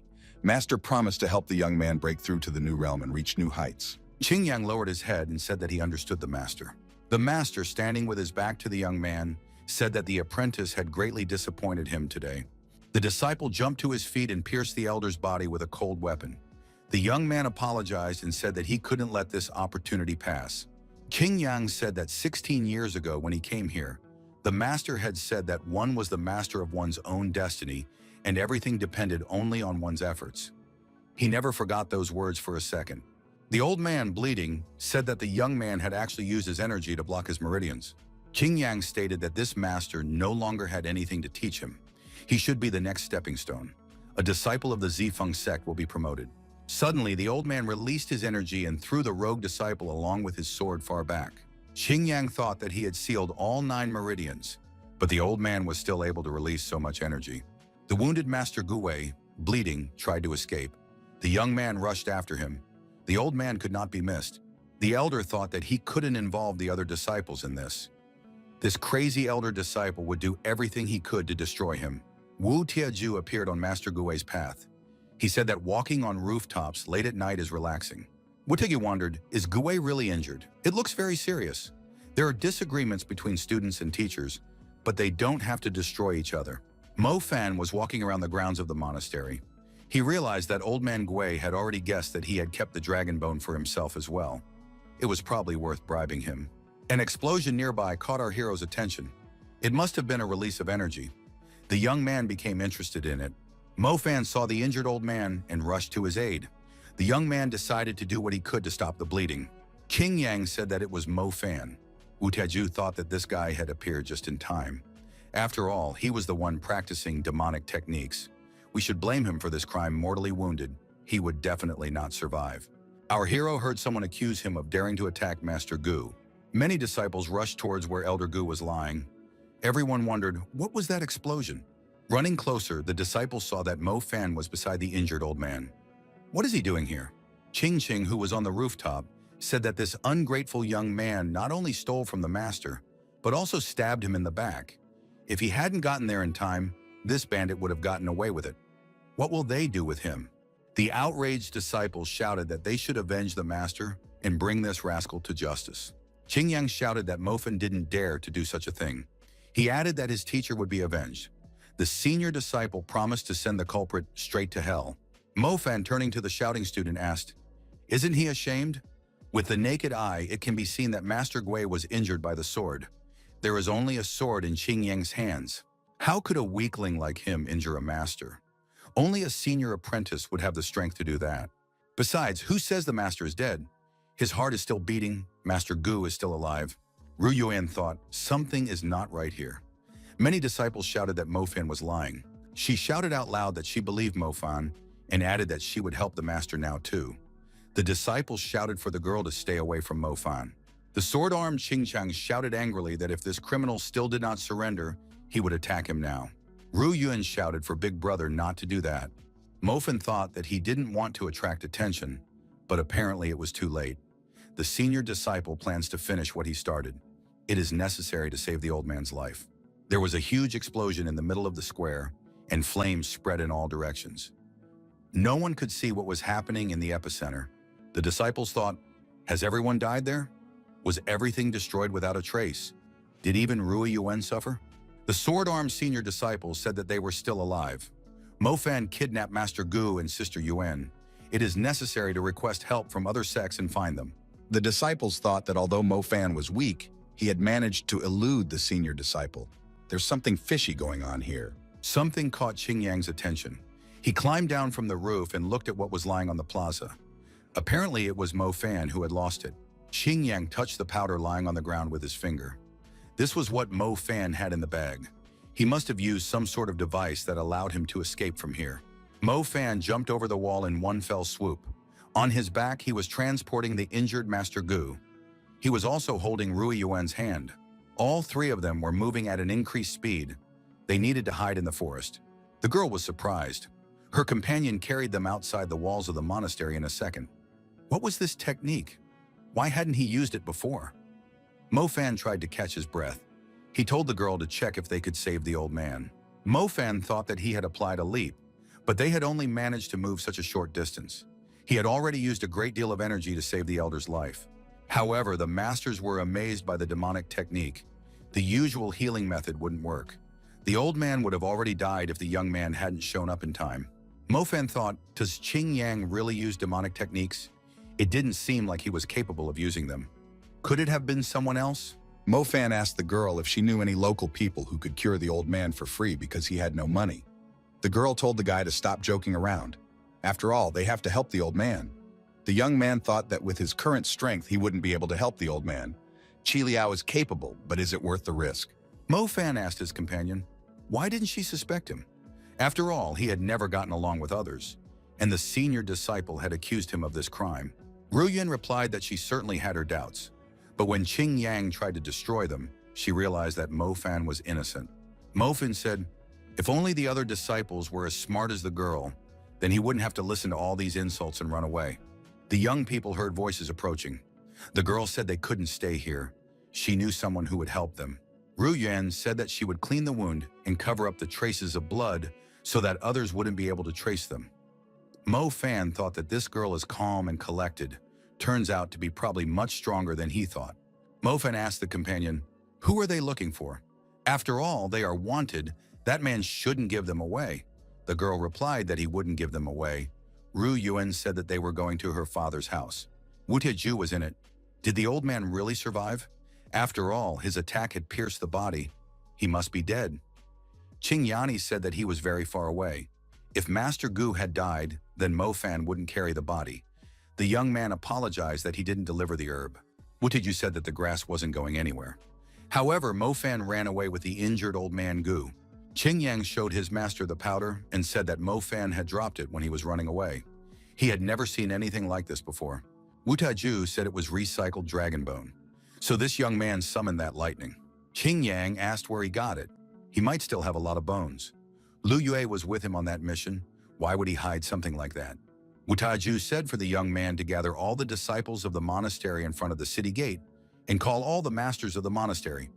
Everything possible must be done to catch Mo Fan. You should also call Luo Xiaoqian. They need permission in the city. Even though he weakened last year, he still shouldn't be pissed off. Wu Tiechu said that if Mo Fan really has demonic techniques and Gui survives, then they will know that he is also capable of using them. The young man is told that every monastery has sent people to look for Mo Fan, but Luo Xiaoqian is not going to talk to them.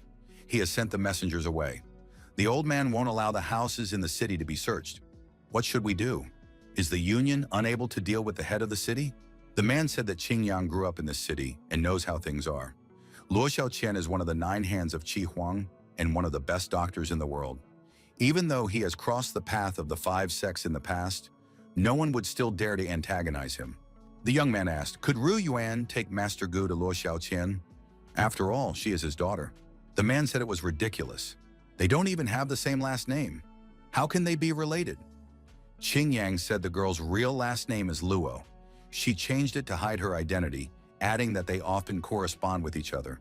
They are definitely related. Qing Yang told his assistant to take good warriors from the monastery and keep an eye on the Luo house. At Luo's house, the assistant tells his master that it is late and it is time for him to go to bed. Is he really going to refuse those people to search the town? If so, his daughter might get hurt. The man says she deserves it.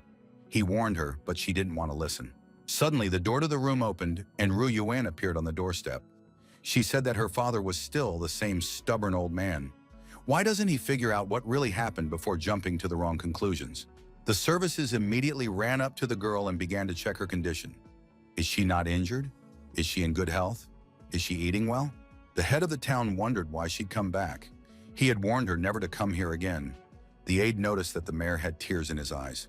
The daughter said it's an emergency and her father has to save Master Gu. After that, he can scold her. Spies appeared in the Luo family's backyard. They've been watching this house tirelessly. One of them said that the stupid girl wanted to sneak out through the back exit. The other said he was going back because he had to report everything to the master. The first spy said that the order instructed them to report only if Mo Fan is not found. Since the young man is gone, they should both stay here. We should tell the watchers at the front gate to come over here. Gotta follow that girl. The guy figured he'd get other people to do his dirty work for him and then take their glory. Luo Xiaoqian asked her daughter, why didn't she just send Master Gu to the city doctor?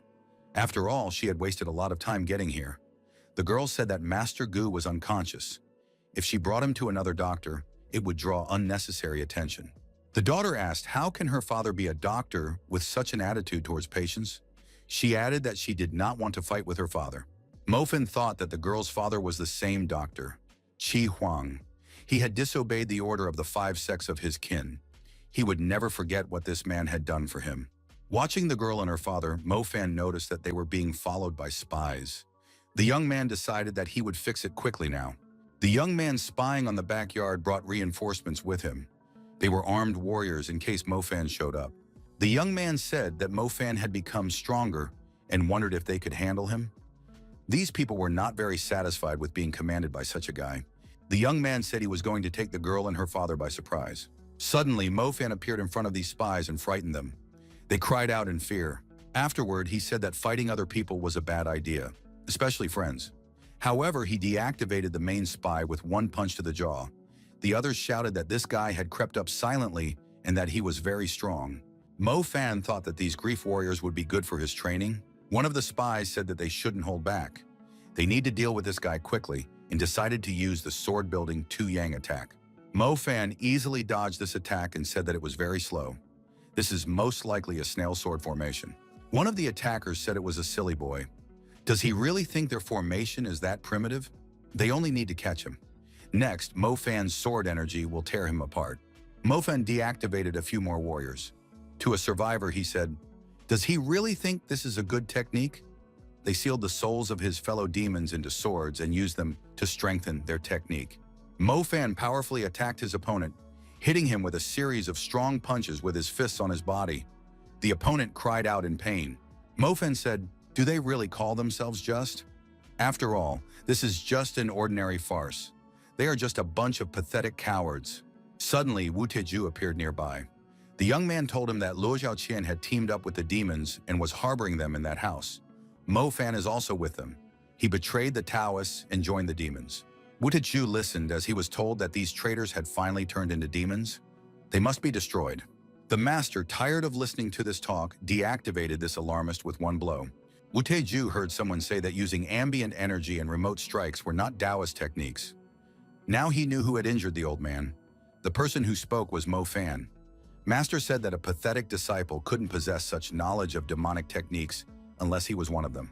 Mo Fan thought that his opponent was at the peak of the Jindan sphere. He can't be defeated, but it was necessary to buy more time for Ru Yuan and her father. Wu Teju was opening up our hero. The young man deactivated this attack. The master thought, "Is this guy really using a residual image?" Mo Fan stated, "Does he really think he is the only one who can do that?" The guy approached his opponent and elbowed him in the jaw. Blood from his mouth rushed out in all directions. Mo Fan said to the swaying opponent on his feet, "Is this really all he can do? Is he really a master of Shaoyuying Monastery?" Wu Teju thought of the guy that he was only at the beginning of the concentration realm, but his attacks were incredibly fast and strong. He moves like a veteran who has survived hundreds of battles. Mo Fan, seeing what kind of slow opponent he was, said, "If he's not going to attack, then he'll have to defend himself." The young man began to move his energy towards his opponent. After getting close enough distance, our hero struck. Mo Fan's hand hit something solid.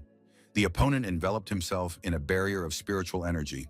Wu Teju, smiling, said that this was not the end. Mo Fan thought that his opponent was using energy to create a spiritual armor for himself. Did he know what he was doing? Wu Teju took the opportunity to strike the young man's jaw with his fist and told him to stop dangling in the clouds. Mo Fan thought that the demons only used the surrounding energy to restore their internal energy. Why didn't they ever create weapons or armor from it? Looks like he, a Taoist, could learn something too. The master said that this young man's weak punches were pathetic. Now he would show him what a real punch was. He added that it would be a great honor for such a weakling to die by his hand. Mo Fan thought that he would first provoke his opponent and then distract him. The young man knew what he was doing. The guy said that he wasn't going to die here. He still had to avenge what they had done. Mo Fan dodged Wu Tieju's punch and counterattacked him powerfully. The young man struck his opponent's chest with his fist, and his opponent began to breathe heavily. The boy thought that by fighting him one-on-one, he could defeat him. Wu Teju attacked his opponent again, this time more successfully. The young man lost his balance and fell to the ground. The master said that only the chosen ones were allowed to see this technique before their death. Mo Fan thought it was a coincidence. He threw another series of punches at Wu Tieju's body. The master was surprised at how Mo Fan's internal energy penetrated through his barrier. Mo Fan asked his opponent, how does he feel about such a technique? The Shuang Palm is a powerful technique. Even someone like his opponent wouldn't be able to completely block it. The exasperated master said he was determined to rip out his opponent's tongue. Wushtiaju saw the fiery spiritual bird of prey rushing towards him. He didn't have time to do anything. The bird crashed into the master's protective barrier with such force that he flew far backwards, unable to hold on. Thrown back by the blow, Wushtiaju shouted that he would still come back. Suddenly, our hero was called out by Master Gu. He was accompanied by the head of the city and his daughter. The master told the young man that the opponent was no match for him. It was necessary to retreat immediately. Luo Xiaoqian asked Gu Wei if he thought it was a mistake to use the purple raven for such a matter. Gu Wei said that the purple raven wouldn't do any harm to Taiju. He will be back soon. Ru Yuan said that the old man needs to go to a clinic for rehabilitation. The city head said that Taiju wouldn't dare cross his path. Mo Fan said that Taiju was capable of using demonic techniques. He will do his best to destroy them. The people settled in a secluded place. Gu Wei said that luck alone would not be enough to defeat such an enemy. Mo Fan said that he needed to break through to the Jindan sphere. Then he would have a chance to win. The city head asked, "Does the young man think that cultivation is like molding pancakes? Does he really think that he will become stronger if he starts practicing harder?" The city head, as a doctor, had seen many failures of practitioners trying to reach the Jindan realm. Mo Fan said that his method was a little different from others. The young man prepared some cheats for himself. The girl and the master wondered where the young man got so much of this goodness. The boy said it was just some dragon bone powder. Master asked, "Does he really want to strengthen the body with the powder and then absorb all the spiritual energy around him?" Ru Yuan inquired, "Wasn't it dangerous to take such substances in pure form?" The girl sat down and wondered where the wind came from here. Everyone turned their attention to our hero. He assumed the lotus posture and began to shine like a star. The city's mayor and his daughter were shocked. After all, cultivation couldn't be that simple. It wasn't easy for the young man. He started bleeding. Blood came out of his mouth, nose, ears, and eyes. The doctor said that people absorb energy slowly because their meridians can't handle it in large quantities. But now the young man is trying to absorb a huge amount of energy at once. Even if his veins and meridians are strengthened, if any of them burst, he would be in trouble. Gu Wei tried to help his student. The most important thing now was to suppress his inner energy. The master said he would help the young man with everything he had. After all, he must survive. The doctor said that Gu Wei has gone completely insane. Is it really worth it? He's 1 foot in the grave, but he's still expending his inner energy for this young man. Master Gu Wei said that he had already lived enough. His only regret is that he couldn't raise a worthy disciple. Mo Fan is his last hope. Wotegu noticed a significant change in the atmosphere and said, "Do they use spiritual energy in such quantity and think he won't notice it? This mountain will become their tomb." Mo Fan, Master Gu, and the city mayor and his daughter were in a protective sphere. This was their security system. Mo Fan thought that the end of Wu Tiju was near. He was digging his own grave without realizing it. Lo Xiaoman wondered, how did this young man manage to achieve such a thing in a short period of time? The doctor took Gouvea's weakened arm for a diagnosis and said he had already restored his meridians. All that was needed was to wait. When he decided to help Mo Fan, not only did he damage his core, but he almost lost his life. Master Gouve noticed his body began to glow inside, his well-being gradually starting to return to normal. Mo Fan told the old man that he had recovered his core, but the rest was already up to the master. The doctor thought this young man was good. It felt like they already knew each other. Where could he have seen him before? Our heroes looked up and saw Wu Tieju approaching. Had he really come back? The opponent shouted for them not to stall and attack altogether. Mo Fan was already more prepared. He crossed his fingers, thus causing energy flows to swirl. He said that he would now show his opponent a technique he was familiar with, doubled in size. Mo Fan unleashed a powerful punch aimed at his opponent. The opponent has had a rough time of it. He was badly damaged. He's barely wearing any clothes. Wu Tiju held an energetically charged fist at his side. His opponent headed towards him with the same fist. The young man warned his opponent that this was not the limit of his power. The power could be increased. The girl was surprised. This guy was able to stop Wu Tieju's punch with one hand. Mo Fan was already at the 3rd stage of Jindan's sphere. How did he manage to reach the 3rd stage at once? Or did he even seem to surpass it? Tiju asked in surprise as to how the young man was able to increase his cultivation level so quickly. Mo Fan said that his opponent uses demonic and Taoist techniques. His opponent has been practicing for decades, but he was able to reverse all his progress in less than 1 hour. Taiju told the young man to stop mocking him. The master tried to repeat his attack. He said that this young man who had milk on his lips shouldn't do such a thing.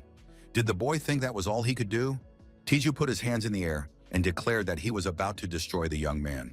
Ru Yuan asked fearfully, "What kind of technique does Taiju use?" Her father thought that they were doing badly. It looks like they can't resist. The doctor said it's a demon god technique. By concentrating spiritual energy, its owner can form a demonic form of himself. But this technique is a closely guarded secret of the demons. Only the most powerful of them possess it. How did Taiju get her hands on it? Taiju stated that to be killed by such a technique is a great honor.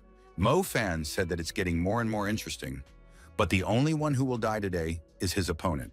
Taiju told our hero that as for a dead man, he talks too much, and tried to attack the young man. Mo Fan told his friends to stay here. He would be back soon. The girl said she believed in Mo Fan. The demonic opponent said that running away was pointless. He swung his sword and declared that he was about to destroy Mo Fan. Taiju, watching his opponent's movements, was surprised at how he was able to get here instantly. The enraged Taiju used his internal energy and said as he began to destroy his opponent. The city head said that the difference in strength is obvious. Taiju's experience puts Mo Fan at a disadvantage. The villain laughed and shouted that he was about to wipe the young man into powder. However, the villain was astonished by what he saw. Where did his rival get such energy from? After all, this is the true form of the demon god. Taiju closed his eyes in fright. He didn't understand what this young man was. The young man said to Wu Taiju to behold his beautiful countenance. In front of him is the demon god, Emperor Di Shitian. Taiju was startled and surprised. How could this be possible? After all, the emperor had long since died. Mo Fan said that it was not in his best interest to lie to a dead man. Taiju said that it was time to stop talking. He would now show his opponent his true strength. He used the demon god's mountain hammer, the Rift. Mo Fan said that it was a coincidence. He also uses the same hammer. The two demonic beings rushed towards each other, intending to use the demonic hammer. The people watching concluded that there was a very strong impact. The girl, worried, said the name Mo Fan. While looking for Mo Fan, the head of the city saw that young man standing beside the old man naked. He said that he was done with that annoying man. Now he could treat the old man. Ru Yuan, not holding back her emotions, threw herself on our hero's chest. The girl asked if he was so strong, why hadn't he used such a technique before? He scared the hell out of her. Mo Fan said that he just wanted to have fun with his opponent for longer. The girl's father said that the young man was burning up. He needed to be treated and the bleeding stopped. The man took out a needle and said that now there would be a treatment with fatherly love. In the dark forest, someone began to cry out for help. Not far away, Taiju was lying on the ground. Qing Yang, who was nearby, saw the injured master. The master told the young man to hurry up and share his energy with him. Taiju said that he used all his energy and lost a lot of blood, all in order to stay alive. He asked the young man to help him, and he would become the head of the Sacred Eagle Hall in the future. The young man thought that he had served this man for so long, but the man still didn't understand anything. The boy said he couldn't wait any longer and cut off Taiju's head with his sword. In the obituary, it was written that this master, having shocked everyone, left this world. His merits will live on in the hearts. Hated by both men and gods, he was beheaded. It is impossible to describe everyone's sadness. The students tearfully shouted for the master not to leave them. He did not deserve such a fate. Qing Yang, walking out of Taiju's bedroom, said that he finally found what he was looking for. The young man knew that the master would not hide his secrets far away.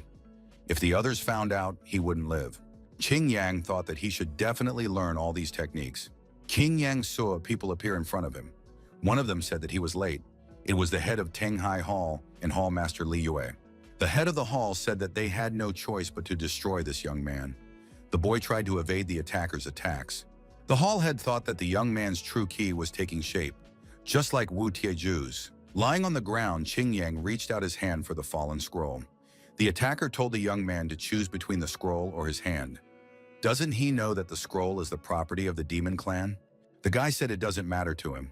He'll need whatever it takes to make him stronger. One of the attackers said that it looked like there would be no need to take away the scroll. Taiju had left a worthy heir. Qing Yang saw that the war hero in front of him. The young man thought, with the help of his qi energy, was he really able to? If he possessed such strength, he must have been able to reach the transformation stage. The hooded attacker said that the recovery of true energy is imperfect. It will take time for the arm to heal and regain its former mobility. They are wondering where Mofan is? Qingyang said he did not have that information and did not know where the group was hiding. A coworker looked into the room and said that they were going to Shangshan Mountain. The young man was asked why he was dragging them to Shangshan Mountain again. Mofan replied that he needed to find the right person to help Master Gu. Mofan said that he knew the right person. He asked that everyone wait for him and he would bring him here soon. The guy realized that the demons had moved their base. He doesn't even know where to look for Chilialo. Ruyuan thought, she has a feeling that this guy is always using them. The town mayor said this guy is not a weakling. He can use the form of a demon god. Where did he come from? His daughter said that after falling off the cliff, Mofan changed a lot. He became aware of the secrets of demonic cultivation. He had forgotten everything that happened before the fall. Suddenly, strangers appeared from behind a tree. One of them, looking at the girls, said that he saw a demonic chick. All that wandering through the mountains instantly paid off. Luo Shupine told this stranger to watch his tongue. I looked all around. There are no demons around. The stranger said he didn't care whether they were demons or not. Shangshan Mountain is home to all kinds of scum, so they must be the same. He said he would destroy the old man now and use the girl in a different way.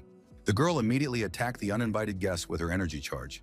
She said that this rascal dare not disrespect her. He should get the hell out of here, or she wouldn't be able to restrain herself anymore. The rascal said that girl has a fire. He's liking her more and more. The villain said that the problem with these people was that there were only 2 of them. There were many more villains. The villain, laughing, said that even if she was strong, they were still outnumbered. The villain heard someone appear behind him. That young man even tried to say something. The villain turned around and saw Mofan and asked with surprised eyes where he came from. Rue Yuan was very excited when she saw Mofan. The villain said this young man would suffer the same fate. He's got a look on his face that says he's a weakling. I guess he hasn't tasted the real world yet. Today, Uncle will teach him a lesson about cruelty. The villain, backed by armed thugs, said that the world is ruled by the strongest. The gang with the most people can do anything. These prisoners are just easy prey, destined to be caught by this gang. Their only choice today is death. Mofan asked why the bandits were shouting so loudly. Weren't they afraid of attracting the attention of the demon clan from Shangshan Mountain? He said that they had come to this mountain for the purpose of exterminating the wretched demons. Mofan said that he was willing to help the bandits a little and ensure that the demons would arrive here. The young man showed the direction and said where the demons were. The bandits could catch them as much as they wanted. At the place Mofan pointed to, the demon general appeared, accompanied by his subordinates. The general stepped closer and asked, could the gang with the most people really do anything? Hall head Tengshai said that Master Wu had unfortunately died, and he was very sorry. He scattered the disciples arriving to help in different directions. The martial artist said that the Eagle Hall would not be left without a master, even for one day. Qing Yang is the perfect candidate for the head of the hall. The disciples asked what famous master Zhao Mu had forgotten here. Although he thinks highly of Qing Yang, but why should this disciple become the next head?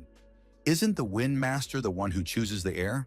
The hooded man said that he proposed to appoint Qing Yang as the new head and make Lu Yue as his deputy. Does anyone have any objections? Everyone present was silent with fear. The hooded man said there were no objections. Then it was unanimous. The war hero turned to Qing Yang and said that he was giving this position to him. If he doesn't find Mo Fan, he knows the consequences.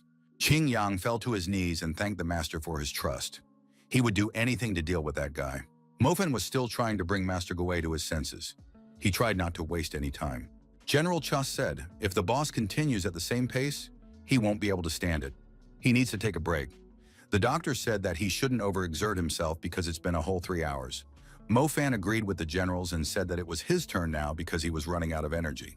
The city head and his daughter were surprised at Mo Fan's communication with the demon general. Ru Yuan asked the young man in surprise, when did he have time to become a demon boss? What else is he hiding? Mo Fan replied that the demons made him their boss because he was the most handsome guy. The mayor of the town told his daughter to bring Mo Fan some water. The girl replied not to be reminded by her father. Luo Xiaoqian, left alone with the young man, said that he had examined him before. After all, he is an ordinary person without any spiritual roots. He's just a simple disciple, so he can't be related to demons. The boy replied that perhaps he was born to cultivate demonic magic. The doctor said thoughtfully that he had been practicing medicine for more than 50 years and could judge people just by looking at them. Therefore, the young man's claim was doubtful.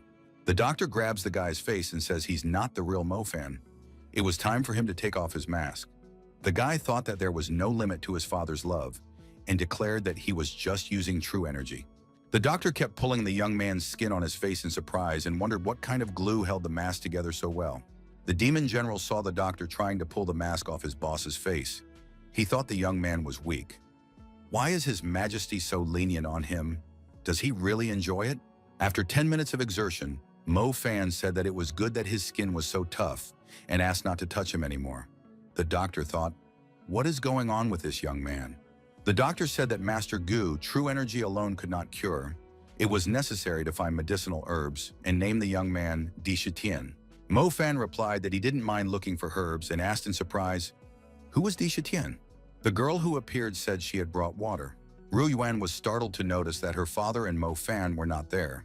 Frightened, she asked the demon general if he had eaten them. The general said that the two had gone to gather herbs.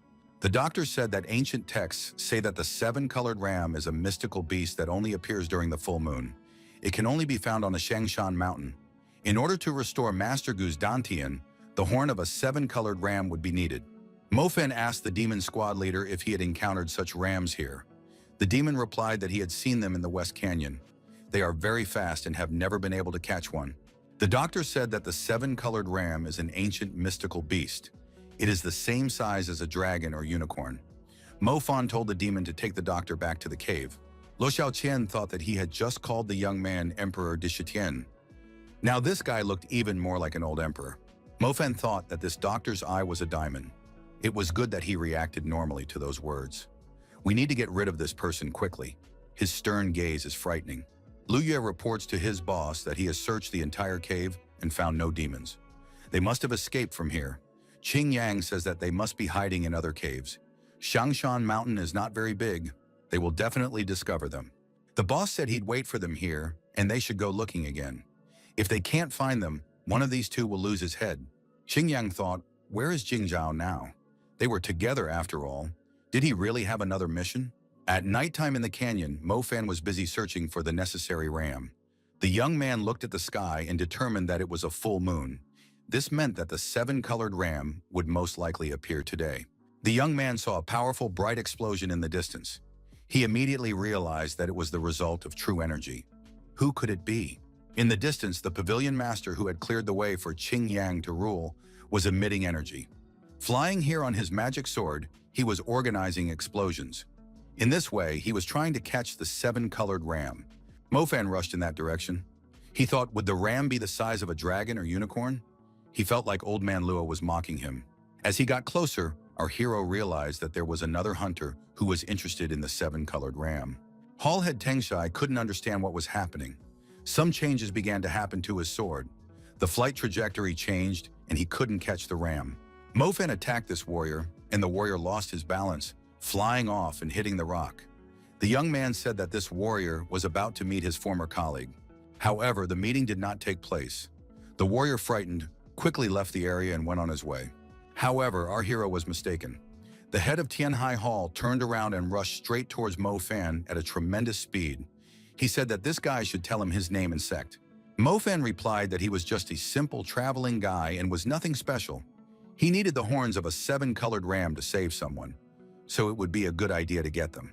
Pavilion head Tengshai directed a powerful energy charge towards Mo-fan and produced an authorized explosion. The young man shouted loudly. He suffered some damage. Mo-fan fell down and was deactivated for a while. The opponent followed on his sword next. The pavilion head said that he thought he was being opposed by a strong warrior, but it looked like there was an ordinary boy there. Mo-fan inquired about his opponent's technique. The young man added that his head felt like it had exploded on its own, and he was experiencing strange sensations. The head of the pavilion was surprised. Did this young man really survive? Mo-fan asked his opponent to teach him this technique before the guy destroyed him. The head of the pavilion, frightened, shouted for the young man to get away from him immediately. The brave warrior gathered his strength and said that this ignorant boy was about to suffer. He had asked for it himself. He was about to recognize the power of the Golden Warrior at the peak of the Jindan. Mo-fan said it turns out that this warrior is also at the peak of Jindan. What a coincidence. When he destroyed Wu Tiaju, he was almost equal to this warrior. The brave warrior thought, did this guy really slay Taiju? Then things are not good. Is it really Mofan? Our hero asked if this warrior knew him, so he would teach him after all? The guy thought that this warrior was one of his fans. The head of the pavilion said that the young man should have said so earlier. He landed a series of blows to Mofan's head and torso. The brave warrior said that this was the guy behind Wu Tiju. Mofan asked if he couldn't be a little friendlier. In response, he punched the warrior and knocked him out while telling him to know his place. The pavilion head thought that he had just seen a manifestation of spiritual energy. Isn't this one of Taiju's secret techniques? How does this guy know her? The warrior thought that although his body was strong, but he wouldn't be able to withstand a long battle and needed to retreat. The pavilion head told his opponent that he seemed to be able to utilize both Taoist and demonic energy at the same time. Is he really trying to recreate this technique? But it's impossible, isn't it? He had practiced for 7 years to refine his explosive essence technique. The ratio of Taoist and demonic energy must be perfect. It requires concentration and stamina. Does this guy really think he can copy his technique just by seeing it? The young man said that he had everything ready. The warrior, seeing the result of this guy's activities, was mentally destroyed. Mofan decided that the explosive essence technique could be controlled, and he could blast at a certain point. Our hero's opponent thought, how is this possible? It took him 30 years to learn how to control the point of explosion. Who is this guy? Mofan asked his opponent. What did he think?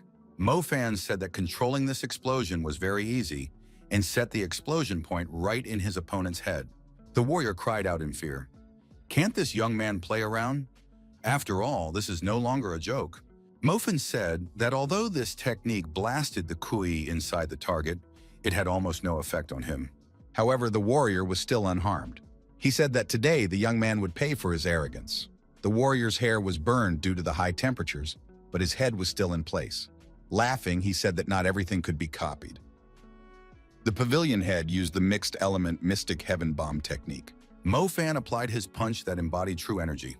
Just like the magic bomb, the young man said that this punch concentrated an incredible amount of chi. Even in his past life, he wouldn't have wanted to experience such a strike on himself. The opponent still wanted to use his bomb. He said that once it was activated, the opponent would have 3 seconds. I'd like to see the look on his face when he realized he was finished. Mofan said with a smile, seeing this guy right now, he should see himself.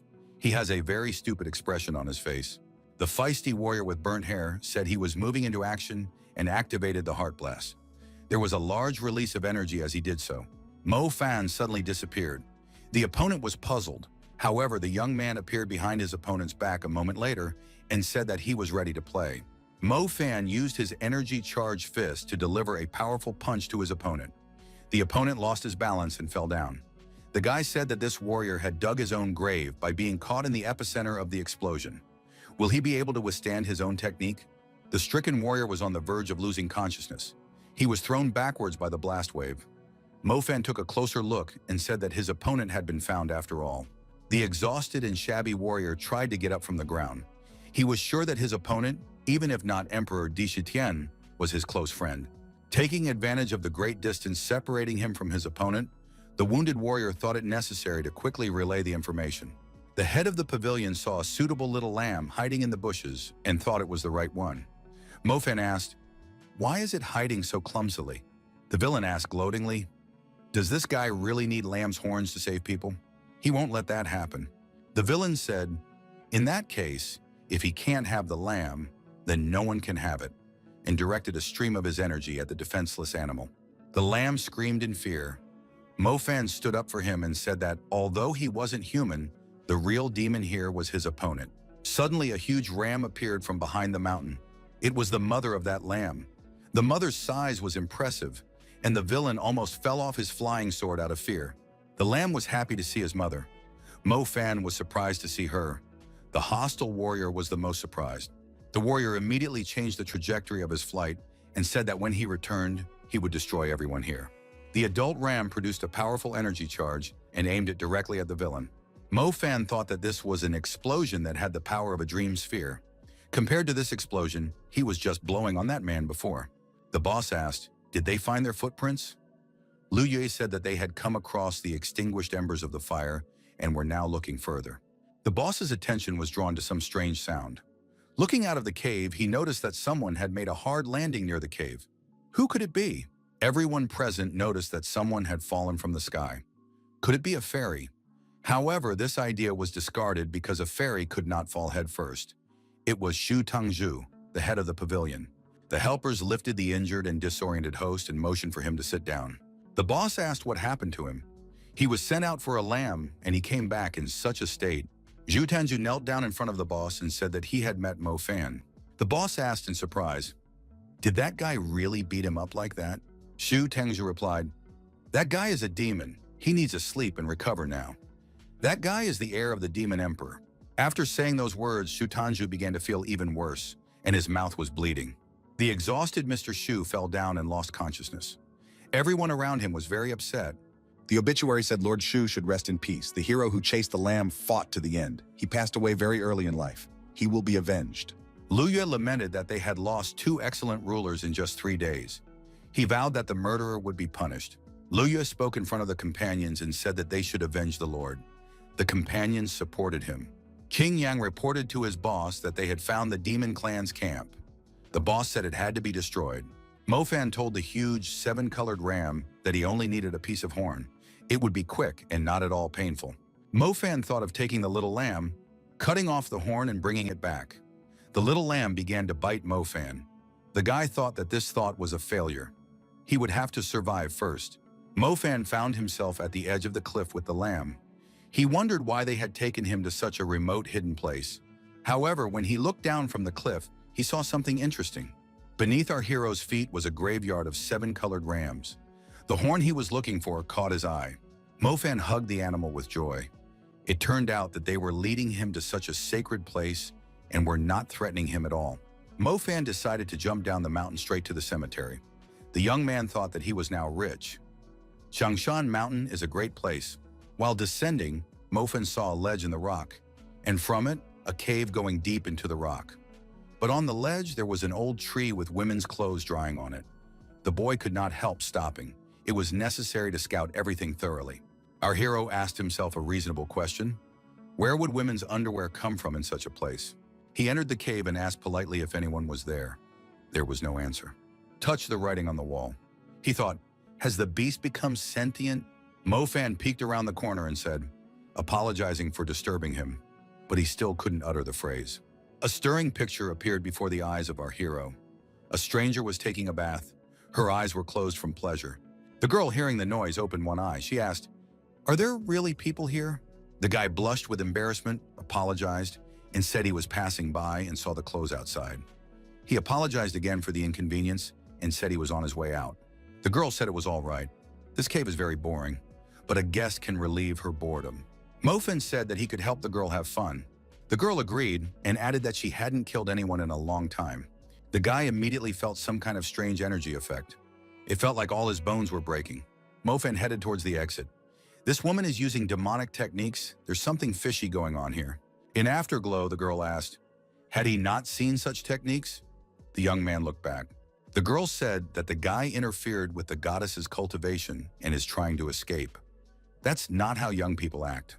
Mo Fan didn't believe her words. Could there really be cultivations in the bathroom? In an attempt to escape from this place, he tried to overcome the mountain. The woman tried to energetically influence the stranger. Mo Fan changed his trajectory as he moved away from the cave. He thought that this woman was crazy. The woman said it was bad. The longer he runs away, the more the goddess wants to destroy him. Mo Fan said that he has no intention of going back. He doesn't want to be made into leather women's underwear. In response, the woman asked him to stop running away. Mo Fan saw that the woman was surrounded by a protective barrier. It turns out that she is not cultivating here. She was imprisoned here. The stranger realized that the young man had guessed everything. Her expression changed. Mo Fan calmed down and said that he even felt sorry for the girl. It's bad to be in this place all the time. The guy thought that he was no longer in danger. The girl wondered if he was already leaving. She wanted to get to know him better. Mo Fan was sympathetic to this girl. There isn't even anyone to talk to here. However, he is in a big hurry. He needs to grab a couple of ram's horns and he will leave. Mo Fan promised to send someone to the girl to keep her company and wondered if there was any way to release her from here. The cave prisoner said she likes the guy. How she wants to eat him, she's drooling. Mo Fan was startled and said that the girl must not have eaten for a long time. Braised pork, sweet and sour pork ribs, braised shrimp in oil. The young man named many other delicious dishes. The woman blushed and couldn't help herself. She started salivating profusely. The guy continued in the same vein. The girl plugged her fingers in her ears and told him to shut up immediately. He could take his horns. She would not interfere. Mofan said he didn't believe her. He needs some kind of assurance. The demon head said that once he crossed the barrier, she could mercilessly deal with him. Therefore, she must give him a guarantee. The girl agreed and said he could do as she said, and she thought that these miserable people could not talk to her that way. The girl told the young man to raise his head. At the top is a Tai Chi symbol. It was inscribed by the ancient mountain warrior Fu Hian, who imprisoned her here. The boy looked at this symbol. The girl said if her interlocutor channeled his chi to seal it, it would be sealed in the cave for an hour. During that time, he would be able to take the horns in peace. Mofan was surprised. Was it really that easy? It was a pity that he was in a hurry. If he had more time, he would definitely help her. Mofan thought that this guy is a no-brainer. Would he really do this? After all, this is a powerful seal of the immortal ancestors. Any mortal who tries to affect the seal will be killed by lightning. The woman said this guy is a very kind person. Mofan said he was starting and began the stage of influencing the Taiji symbol. He channeled his kui. Suddenly, lightning bolts appeared and bound Mofan's hands. The guy asked if he was doing the right thing. The wily woman said that this guy was caught. He should be transmitting chi and might live a little longer. If he stops, the power of the seal will kill him instantly. Our hero knew he could do anything. It was as if this seal was made for him. The young man activated the magic absorption mode. The boy was aroused. He shouted with increased tension and indescribable joy. The woman didn't believe that this man could resist the power of the seal. Mofan thought that he could do it because he was in a human body. The woman shouted for him to stop. After all, he might break the seal. Mofan had no intention of interrupting this process. The woman shouted in fear for him not to do so. The woman, panting and covered in tears, thought, had she pulled up dragons and actually made a contract with this pathetic kid? Mofan asked in surprise, was she also struck by lightning? 300 years before, there was a massive explosion. The woman wondered, who was it that had prevented her from cultivating? Now she would have to destroy him after becoming a goddess. The elder who appeared said that Fenghua is a dragonborn. No matter how hard she tries, it's impossible to become a goddess with her blood. She must stay among mortals, learn and find her way. The woman became angry and asked, what does that mean? The elder said that her powers would be taken away and she would be trapped here forever. But she can be freed by one who follows the heavenly path. When the seal is broken, they will both be bound by a contract. She will have to follow that man and the path to divinity will open. Mofan. After all, he is the person who shouted that he would never submit to the gods after rebirth. Is he really the person who follows the heavenly path? This must be a joke. The woman covering her eyes with her hands said, this is no joke. This guy is the 81st person to come here. Everyone before him died in an attempt to break the seal. He is the only one who was able to power its energy.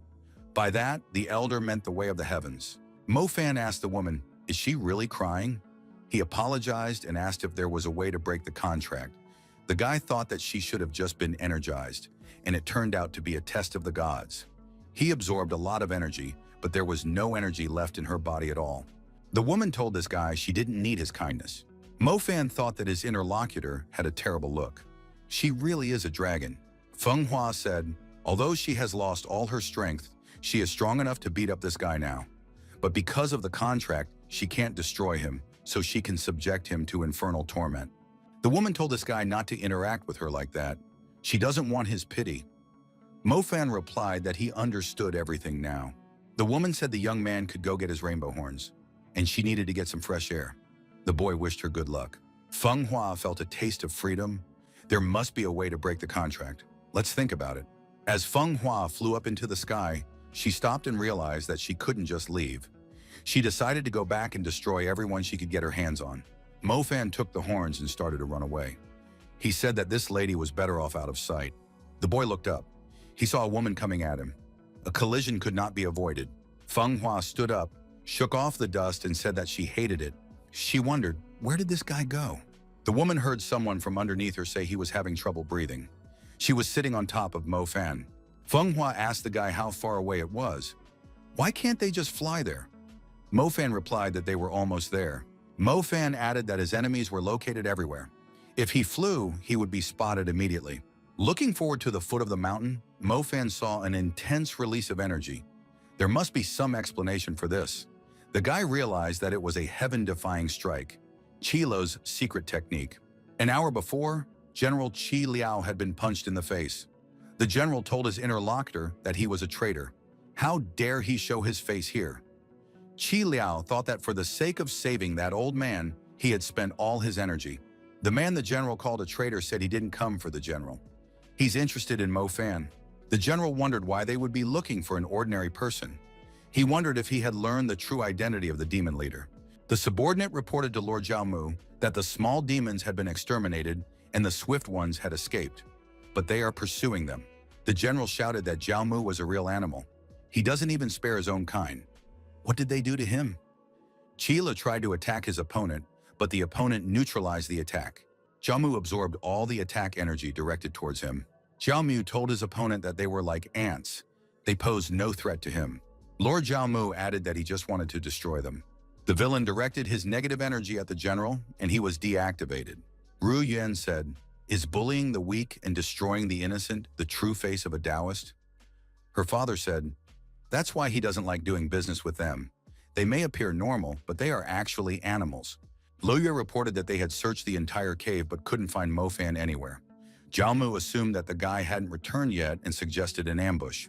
A messenger of the Yufeng sect arrived and said that the sect master was calling. Lord Jiaomu must return to Lunxian Mountain immediately. The Lord said he had other things to do. He'll come back when he's done. The messenger was adamant. The sect master requested that the Lord follow him immediately. Something is going on with the Tushan sword, Di Shitian's weapon. Senior apprentice Qing was agitated. Why did Lord Jiaomu leave? Shouldn't they capture Mo Fan? It was reported to the head apprentice that the master of all Yus had asked the Lord to return. King said that Master Wu and Shu fell at the hands of this young man. We must be careful with him. The warrior asked, "Is Qing really questioning his abilities?" The warrior said the abilities of those masters were pathetic, but he has honed his skills to the limit. He's ready to test his strength. King said that he wasn't interested in it. He has a case and will wait for good news. Lu Yue looked at Rui Yuan and said that the little girl this time, no one would save her. Lu Yuka deactivated the head of the city and said that he had removed the annoying dog. No one would interfere with them now. General Chilo came to his senses and looked at Lu Yue with an embittered look. The young man was frightened and told the general to stay away. He turned around and ran away. The general asked the girl what she would choose, death or humiliation. The girl replied that she would rather perish than live with it. Chilo said that she was indeed worthy of his lord. The warrior looked at his opponent and thought, is he really going to self-destruct? Lu Yue ran away and screamed in fear. After running a considerable distance away, the young man calmed down and said that he was alive after all. General Chila was surprised at how this was possible. The opponent said all his energy was absorbed. The warrior raised his hand and released energy with lightning, saying that the general was about to know helplessness. The warrior told the frightened young man that the general was powerless and he could have some fun with him. Lu Yue replied that this general had frightened him very much and now he would show him. The distraught student began to beat the lying, exhausted general with his feet and said he was about to destroy him. The general was in pain. He said there was no energy left in his body. He couldn't even lift his arm. Lu Yue said that he would now put an end to the general's suffering and raised in his hands, deciding to apply the An Yu entry-level strike. Suddenly, Feng Hua appeared on the horizon. She said that this young man was very evil, and it looked like someone was about to die. She suggested to deal with it quickly because she was still hungry. The warrior saw the woman's companion and said that it must be Mo Fan. Mo Fan asked this guy to give at least one reason to spare him. The general saw Mo Fan and said that his lord had finally returned. The warrior wondered, had the general really called this man a lord? Mo Fan was furious and attacked this warrior.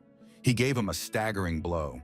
Warrior says that was a nice low kick, but that's where the fun for his opponent ends. Mo Fan said that his opponent's time was up. He would now be destroyed. The warrior asked, did the guy really think he could defeat him? And warned that he was far different from the masters that Mo Fan had destroyed? Our hero told his opponent to stop talking and show what he could do. The aggressive warrior adopted a fighting stance and told Mo Fan to attack. He would be able to block any technique. Swinging around, he kicked his opponent's leg with all his might at his most vulnerable spot. At the same time, Mo Fan told his opponent to block it. The blow was very strong. The warrior had tears in his eyes and said that his jewelry had been damaged. Mo Fan wondered, was the opponent unprepared? Would he not be able to stand up now? The villain, while enduring the pain, stood up and said that Mo Fan was only able to hit him because he wasn't concentrated. Now he would definitely block any energy essence technique now. He could only be defeated by using energy essence techniques. Mo Fan, because he just wants to beat this guy up, activated his energy bludgeon. Mo Fan got close and hit his opponent again. The guy said his opponent was talking too much. The villain thought that his opponent was fast, strong, and possessed the Wu Ju spiritual energy manifestation technique. He wouldn't be able to block anymore. The villain looked at the girl tied to the tree and thought she might be bait. Mo Fan attacked his opponent again and asked who he was to aim at a woman, losing the fight. Ru Yuan told the young man to be careful. His opponent might absorb the essence. Mo Fan attacked his opponent. The villain activated the absorption mode and said that his opponent was now caught. Mo Fan noticed that the energy-sucking mode did not stop. The opponent was absorbing his essence after all. We need to stop it now. Mo Fan fired a controlled explosion to interrupt the energy transfer mode. He said that he had managed to pump in quite a bit of pure essence. His opponent didn't have much left. Mo Fan lost a lot of strength and said that his opponent's sneaky techniques would not pass. Feng Hua, observing this, asked, "Didn't the guy learn everything from the Gulas?" The woman said that they absorb essence from the lives of other creatures in order to survive. They are known to use their left hand to absorb energy and their right hand to release it. The Ghoulie are despised and hated by all races because of their techniques. She did not expect a human to train with them. The warrior asked how dare this woman tarnish his reputation. She should pay for it. Feng Hua said that the Ghoulie were the ancestral opponents of the Dragonborn, so they had learned to counter their techniques. The woman said that she would help the young man now and added, "Let them use their technique, then she would fill him with essence energy." Mo Fan took a few steps to the side and said that he seemed to have realized what she was up to. Ru Wen watched this woman. She could see where her hands were positioned. At this moment, Mo Fan was telling Feng Hua not to squeeze some parts of his body. Ru Yuan angrily asked in an angry voice, "Who teaches techniques to a disciple by squeezing his buttocks?" After transferring his energy to this guy, Feng Hua said that he could now deal with his opponent. The young man directed a charge of powerful energy directly at the enemy. The villain said he was already waiting and prepared to absorb a new batch of essence. The villain said that this time he would absorb his opponent's energy until he died. Mo Fan said that this guy seemed to have realized what the matter was. Feng Hua asked, would he really not be able to stop? The villain said he liked it. He needs more power. Mo Fan continued to emit energy. The companion continued to absorb it. Feng Hua told her companion not to stop. The rival was almost at his limit. Everything worked out just as the woman predicted. The villain was exhausted and said he couldn't hold the energy in himself any longer. The enraged Feng Hua said that she was ready to destroy all the villains with one hand. Our hero found this strange. Why, with such a level of skill, did he not repel Feng Hua's binding technique? Mo Fan assumed that the opponent didn't want to stop absorbing energy. Couldn't he move while absorbing?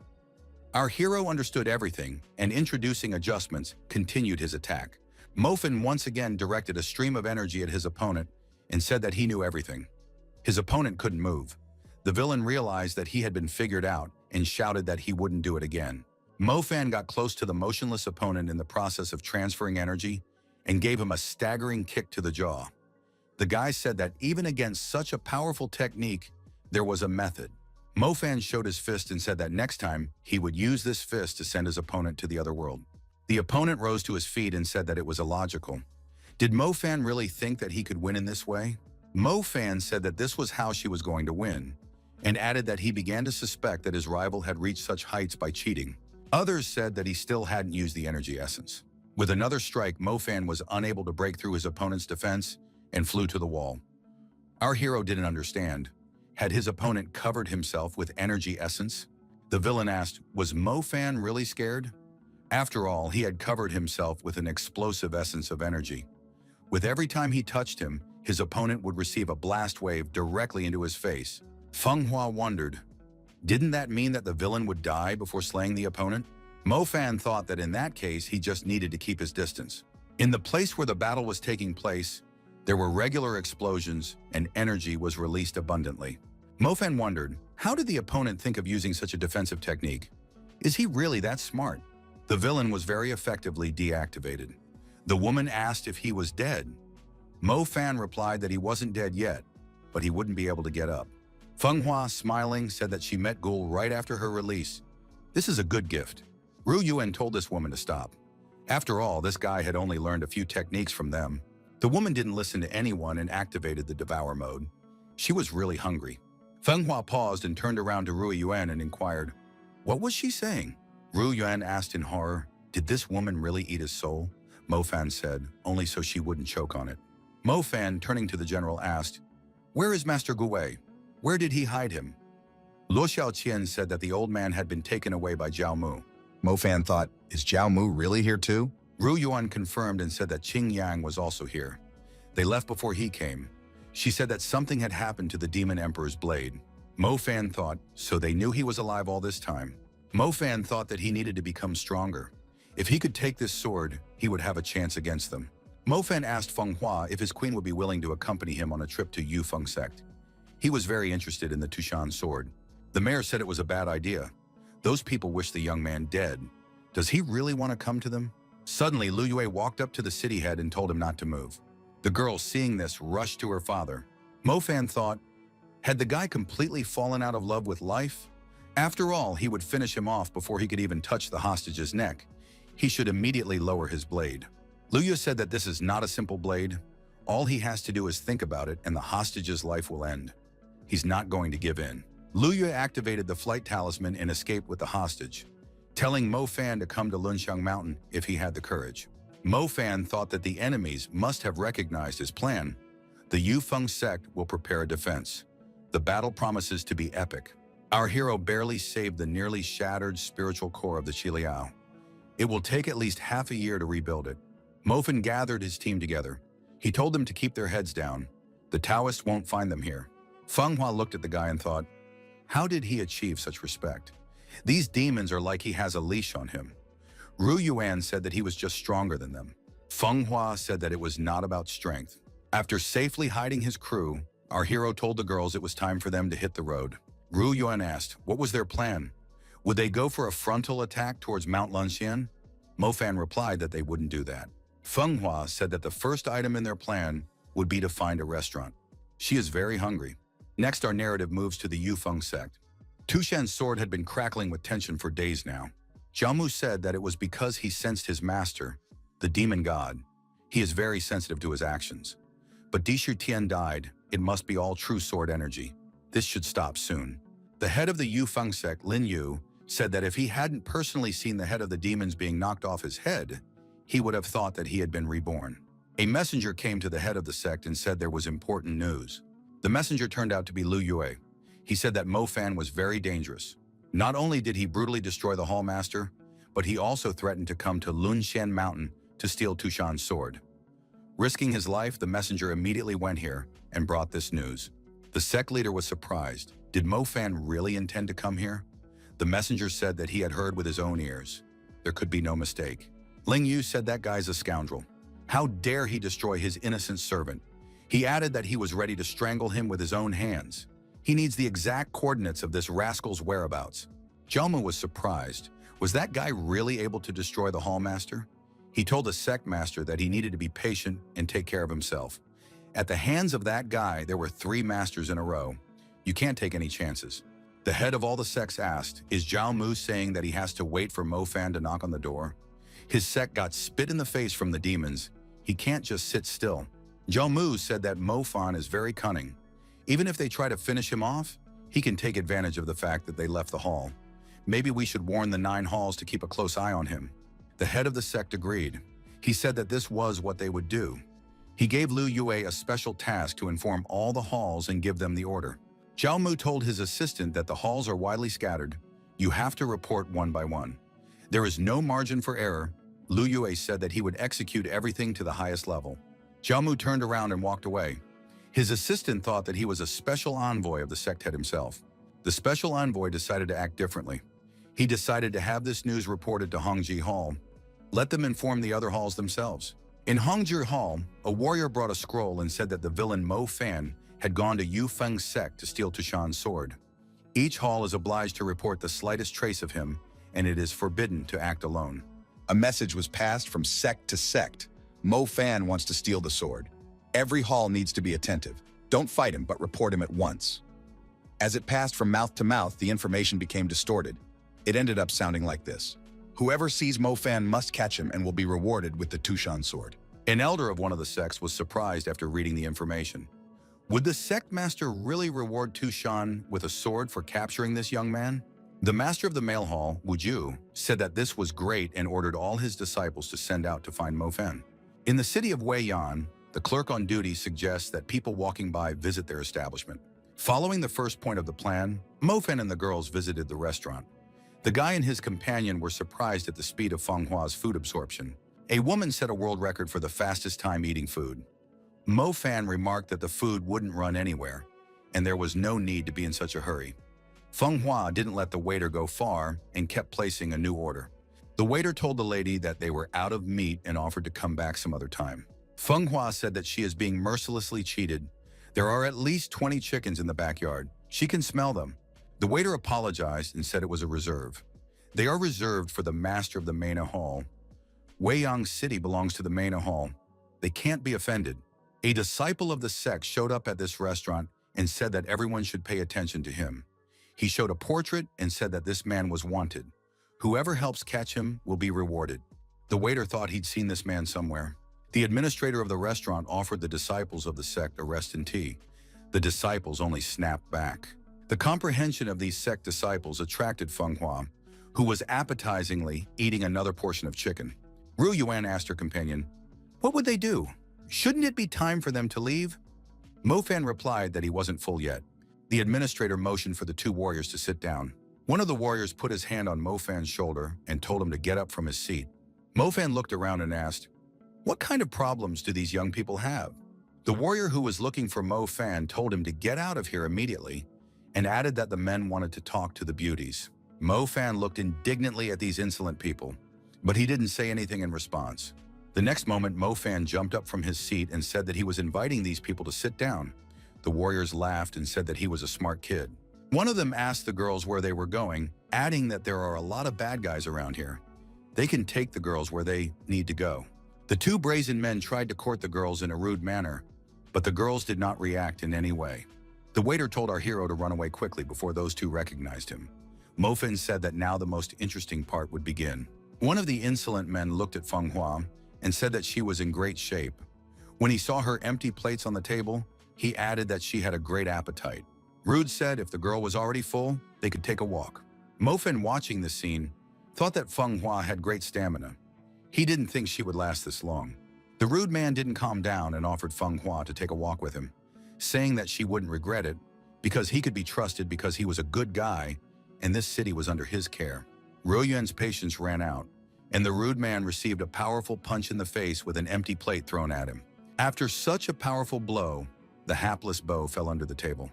Mo Fan thought that the show was starting. Ru Yuan told those guys to fuck off. They're hitting on the wrong girls. Feng Hua thought that she was somehow lazy to deal with them. She wanted to protect this girl, but it turned out that she was quite independent. The villains were furious. They called the girl a villain and asked her if she knew who they were. She wouldn't get away with it so easily. Mo Fan grabbed them by the scruff of the neck and led them away from the establishment. He said they could do whatever they wanted, but they should just let them eat in peace. The villain asked his abuser if he knew what happens when he gets angry. Mo Fan said that in that case, his master must be coming to stand up for this guy. These two finally found out that the person in front of them was the one everyone was looking for. It's the one who destroyed the three hall masters. It's the demon Mo Fan. The warrior said that a cursed fiend has come to this city to plot. He will meet his doom here. After these words, he let off a signal firework to let everyone know about this event. The warrior said that Hall Manly had sworn to exterminate demons, to protect Dao and his followers. Their lord would send men here at once. This guy couldn't escape. Mo Fan said, before anyone comes here, he will have some fun with these two and is ready to take them to hell. Mo Fan raised his foot threateningly and attacked the two opponents. However, help came to them quickly. Mo Fan asked, didn't the A Feng sect order him not to attack him? Sect Master Wu Jiu said that he was just about to taste the excellent chicken and saw the signal fireworks of the direct entrance. Master said that Mo Fan had betrayed his teacher and followed the path of demons. He had come to this land for nothing. He would never get out of here alive. The master attacked our hero with energy arrows. Old man Wu Ziyu shouted out. He wondered how long this guy could last. He activated a volley of 1,000 lightning arrows. Mo Fan activated the protective dome and asked, was this really all they could do? Master Wu just saw the True Chi shield and thought that it was a no-nonsense technique. However, it was still unworthy of the Tushan sword. Old man Wujo looked at his warriors and thought that Mo Fan couldn't be dealt with simply like this. We'll have to use their trick. The master thought he would use the ability to restrain him first and step back into the distance himself. Wuju asked what his opponent was thinking about and told him to look into his eyes. Mo Fan threw a few punches at the old man and said that it took a long time to reach him. Doesn't the old man know that he had finished off 3 masters in a row? Continuing to beat up the old man, Mo Fan asked if this was all he could do, what did he even expect? Elder Wu Ziyu thought that he had trained for 40 years and now he was being beaten up by some little brat. The old man ordered his warriors to engage the formation. The warriors replied that they would fulfill everything and surrounded their opponent. Each of them prepared to use their internal energy and turned on the activation mode. Ru Yan cried out with fright that it was a trap. This formation is gathering the aura of heaven and earth. Feng Hua with a chicken leg in her hand said that this guy will definitely find a way out. Mo Fan thought that this was unbelievable. A few pathetic weaklings are able to activate such a formation. The old man said that when the magic circle narrows, the power of the lightning will double. The barrier is so strong that the opponent can't escape. Soon he will turn into a handful of ashes. Mo Fan told the old man that he was so happy, he didn't even want to upset him. The old man laughed and said that he was ready to listen to the young man. He would not be upset by anything. Mo Fan asked how the old man was going to get out of here. The warriors, smiling, said that the sect master sacrificed himself without hesitation in order to defeat the demon. They would remember their master's feat. Wudin was scared. The lightning was getting stronger and stronger, and he wouldn't be able to escape by instantaneous movement. If there was a master who could recognize the use of instantaneous movement, he would be in trouble. Mo Fan connects with Dishipul. After 5 seconds, he would probably react to it soon. The demonic clan's techniques won't help here. Mo Fan thought that there must be a way out. There must be some kind of technique. He wondered what would happen if he mixed true demon energy with Dao technique. The old man thought that he needed to keep holding on. He had studied the lightning strike technique for 40 years. This was nothing compared to that. Mo Fan summoned a heavenly lightning bolt. The old man struggled to get up. Jumping to his feet, Master Wu Jin laughed. Does this guy really want to summon heavenly lightning? This is ridiculous. He wants to use such a basic technique. Does he really think he can resist in such a worthless way? That's what they teach in elementary school to fight mosquitoes. Mo Fan brought his hands together in front of him and recited a spell. The effect became many times stronger. The old man squinted and tensed. What was this spell? He had never heard such a thing. Master Wu Jin was filled with fear. Is it a demonic technique? But he was sure that the lightning spell was Taoist. Elder Wu Jin said for his warriors to get ready. They were about to deliver a powerful lightning strike. However, our hero did not stand still. He said he would eliminate the barrier and use the demon technique, black lightning. His hands were actually emitting black lightning bolts. The opponents struck by this lightning screamed in pain. They had never heard of this technique. What happened? Their opponent is completely unharmed. They need to run away immediately.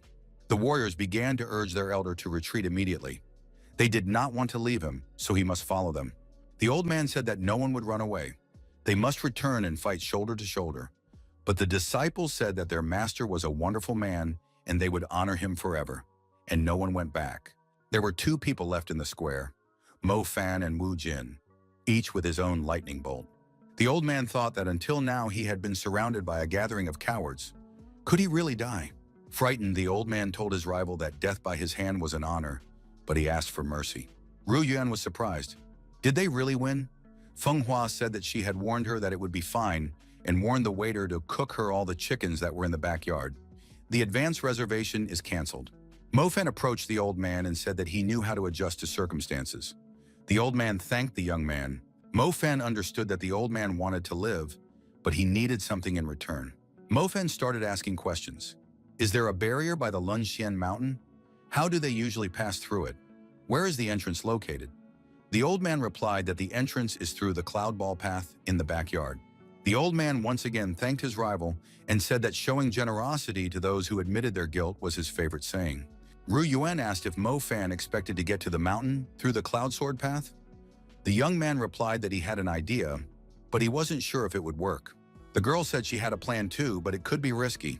Taoist Ling Yu is practicing meditation. The master received a message sent to him by lightning.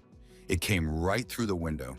The message indicated that he was chasing Mofan in the Suyan area outside the city. He had defeated the demons, but he noticed a fire Keelan among them. What to do with it? Ling Yu thought that this was a Dishitian riding animal. Who would have thought that he would end up in these lands? Elder Ling Yu was told that the newly appointed head of Xiaoying Hall had arrived. The master said that he had to leave on an important matter. He decided to catch the fire Keelan before Zhao Mu knew about it. Otherwise, he would notify the others. The elder went on the road and thought that the fire Keelan would belong to him. Xiaoying thought, where is this elder in a hurry? He also forbade them from leaving. We should wait for him to come back and then tell him everything. Xiaoying stared intently at the sealed sword. Xiaoying reached out his hand and tried to touch him. However, someone behind him told him to remove his hands if he wanted to live. The interlocutor said that the Tu Shan sword contained 1/5 of Dishitian's power. It is only natural for a sword to be drawn to a young man if he is practicing demonic techniques. If he continued to fail to control himself and give in to the call of the sword, then he could be sure that he would be torn into small shreds. Xiaoying bowed and thanked his interlocutor for the remark. The young man thought, you can't have someone notice that he was practicing demonic techniques. The young man thought that the power of the sword was very great if it was able to control the people around him. The inner courtyard of the Cloud Sword Hall. The master is standing near the portal. A warrior appeared out of the portal. He had crossed over to this side. Ling Yu asked, why is Haoqi alone? Where are his disciples? The master who appeared was silent and pointed his finger at his closed mouth. Ling Yu thought, what could it be? A silence technique or a trap? On all sides, magical demonic beasts emerged from the ground. It was a chain of 9 dragons. Ling Yu told his opponent to come out. Does he really think that such a technique is a hindrance? Mo Fan appeared out of nowhere and shouted that this day had finally arrived. Ling Yu laughed and said that he was the one who lured the guy here. Ling Yu, as always in such cases, activated the protective dome. It was now impossible to get through to him so easily. Mo Fan said that the opponent's plan didn't work. Doesn't he understand anything? This is not a dome at all. This is the final form of his 9-dragon technique. As long as he is trapped here, they will be able to pass through to Lun Xian. The old man said that he had underestimated Mo Fan. No wonder he defeated the 3 hall heads. He also lured him out by trickery. A disciple like him is a disgrace to Master Gowei. Mo Fan said that Old Man Gu was balanced unlike many others, who only pretended to be decent. As for the cunning, it wasn't him who came up with this plan. Ru Yuan said not to get the young man involved, it could be dangerous. Flying away, Mo Fan said that he had destroyed not 3, but 4 masters. The guy added that thanks to the girl's plan, they had succeeded and got rid of the biggest problem. Feng Hua remarked that without her technique, they wouldn't have succeeded. Ru Yuan was happy to be helpful. The old man thought it was outrageous how they had thought this through. Decided to lure the enemy away from his base. Now he would be mocked. The elder was even more angry when he learned that the young man had killed 4 masters. He only smiled stupidly in response. Our hero and his companions found themselves in the territory of the Yufeng sect. Feng Hua found this place quite nice and thought that they could use this place as a residence in the future. Mo Fan looked around and saw an old acquaintance. The old acquaintance was scared out of his wits. Mo Fan said that he hadn't been feeling well lately. Mo Fan and his companions changed into clothes suitable for this sect. They used an old acquaintance as a cover. Mo Fan said that when they got what they came for, they would let him go. Ru Yuan asked where Teacher Gu and her father were. The attendant said that her father was in the underground prison and that he didn't know anything about the teacher. Mr. Zhao had taken him away. From afar, a voice called out to their attendant, Lu Yue. Mo Fan immediately recognized that voice. After all, it belonged to that scoundrel. Lu Yue smiled and said that it was a coincidence since he had just mentioned Mr. Zhao. Master Zhao looked at Lu Yue and his companions who had managed to turn away in time. Zhao asked the young man if he had personally notified each sect according to the order. Lu Yue replied that he had recently had a chronic exacerbation of a serious illness, so he was unable to fulfill the order. Zhao looked into his interlocutor's eyes and asked where such goofy assistance came from. Zhou turned his attention to Lu Yue's companions and asked, didn't they know how to greet him? After all, Mo Fan was standing with his back to him. Lu Yue said that this disciple's settlement had been destroyed, and all of his relatives as well. He asked to shelter him and teach him techniques so that he could take revenge. He was so grateful for the gift of the sword and always practiced hard. Somehow he found out he liked the Phoenix Potion. He'd have a hard time trying to catch him. One day he went to town to get medicine and heard someone speak ill of him. He immediately got into a fight that almost killed him. This disciple did not allow anyone to slander the master and was willing to lay down his life for him. Lu Yue thought that he had waited for this moment for a long time and wanted this demon to be destroyed. However, right now he was scared. Zhao told this disciple to turn around. Couldn't he hear that he was being addressed? Lu Yue replied that the newcomer was overexcited when he met the master. Zhao turned away and walked away to the side. Mo Fan thought that this man had made his people suffer. The time would come and he would make him pay 100-fold for what he had done. Lu Yue said, "We need to remain calm. If they were discovered, they would be destroyed immediately." He told Mo Fan to quickly take the prisoners and leave. Mo Fan replied to shut up and show the way. In conclusion, Lu Xiaoqian once again studied the medical treatise. The man noticed that on the other side of the bars, someone had deactivated the guard. Our heroes burst into the dungeon. Ru Yuan and her father met. Mo Fan got the key from the deactivated guard and opened the cell. The city head stepped outside and hugged his daughter. He asked how they had the courage to come here and added that old man Ling Yu had been looking for them everywhere. Mo Fan said that there was nothing to worry about. Ling Yu is currently busy at the back of the hall at Yui's place. For a while longer, he definitely won't show up. The town governor was surprised. Could it be that the young man had even managed to deal with Ling Yu? Was he really the one they were talking about? Mo Fan replied that it was impossible. When will the doctor calm down? Is he really forcing him to go for the elimination of witnesses? A startled Lu Yue asked if they could discuss things a little faster. Mo Fan told the young man that he still had a lot of things to do. He asked where Tushan's sword was. Zhao couldn't calm down. He thought that he felt uncomfortable around the newcomers. Zhao couldn't get rid of the thought that Lu Yue was hinting at something when he talked about the newcomer. Zhai vigorously turned around and told the guards to be on guard. Mo Fan is around here somewhere. It is necessary to close the gate immediately. Our heroes have heard that they are already being sought. If they found them, they would be sent to prison. Mo Fan couldn't understand how they knew he was here. Mo Fan told Lu Yue not to stand there and show the way. Lu Yue replied that no one was guarding the gate. In the main hall, a young man was trying to break the seal on his sword. Did it really contain a fifth of Dishi Tian's power? The young man thought that the sect leader would not turn a blind eye to the theft of the sword. But then why is he here without a guard? Could it be a trap, or should he take the risk? The young man decided to immediately take his sword and get out of here.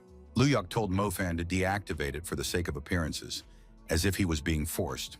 Mo Fan said that it would not help the young men to justify themselves. Mo Fan walked over to the sword and saw that Chen Yu was there. He asked, "What is the traitor doing here? How dare he invade the main hall?" Chen Yu said that Mo Fan had misunderstood everything. He could explain everything right now. It was obvious that the young man was looking for excuses. Kenya said Mo Fan destroyed the teacher on this apostasy. He had angered everyone. No one would mourn his death now. How dare he sneak in and steal the sword? Mo Fan said that his interlocutor looked like a noble person, but when he opened his mouth, he gave a different impression. Our hero asked what Xian Yu himself had forgotten in this hall. Mo Fan added that apparently the sword was not only interested in him. Feng Hua said that this guy looks handsome, but is narrow-minded. Isn't he tired of pretending to be good? Mo Fan told the companion that this guy is a hypocrite.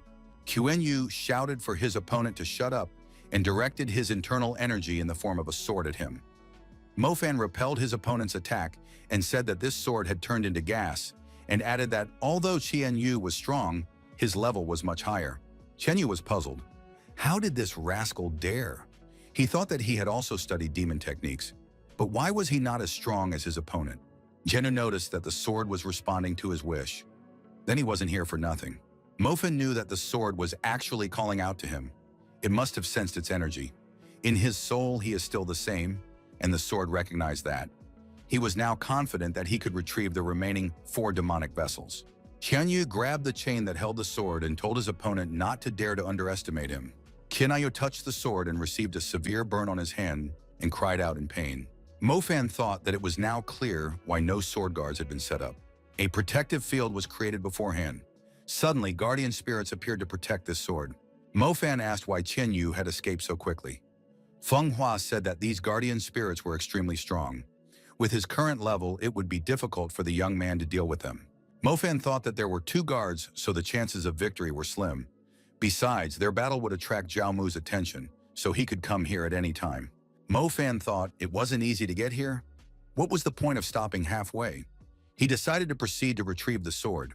In the courtyard of Yufeng Hall, two disciples are talking. They are talking about how their sect is ranked at the very bottom. Feng Hua tells the young man to give up. He can't win. Determination alone will not be enough to equalize the difference in strength. Mo Fan tells her to keep quiet. Mo Fan decided that until he got the sword, this game of catch-up would not end, for it contained a fifth of his strength. The guards were guarding the approaches to the sword. The sect learned that a raven had appeared in the chapter hall. It's Mo Fan. It is urgent to inform Jin Mo and detain him. Mo Fan asked Feng Hua if she could detain the opponents. The woman asked, why would she need to do that? Mo Fan said that if she did well, she would get 3 roasted ducks with a secret recipe. Our hero got into a confrontation with the sword guards. He attacked them with his demonic lightning. The guards were strong and were not hurt. Mo Fan, seizing the opportunity, rushed towards the sword. The guards rushed after him in pursuit. Mo Fan didn't have time.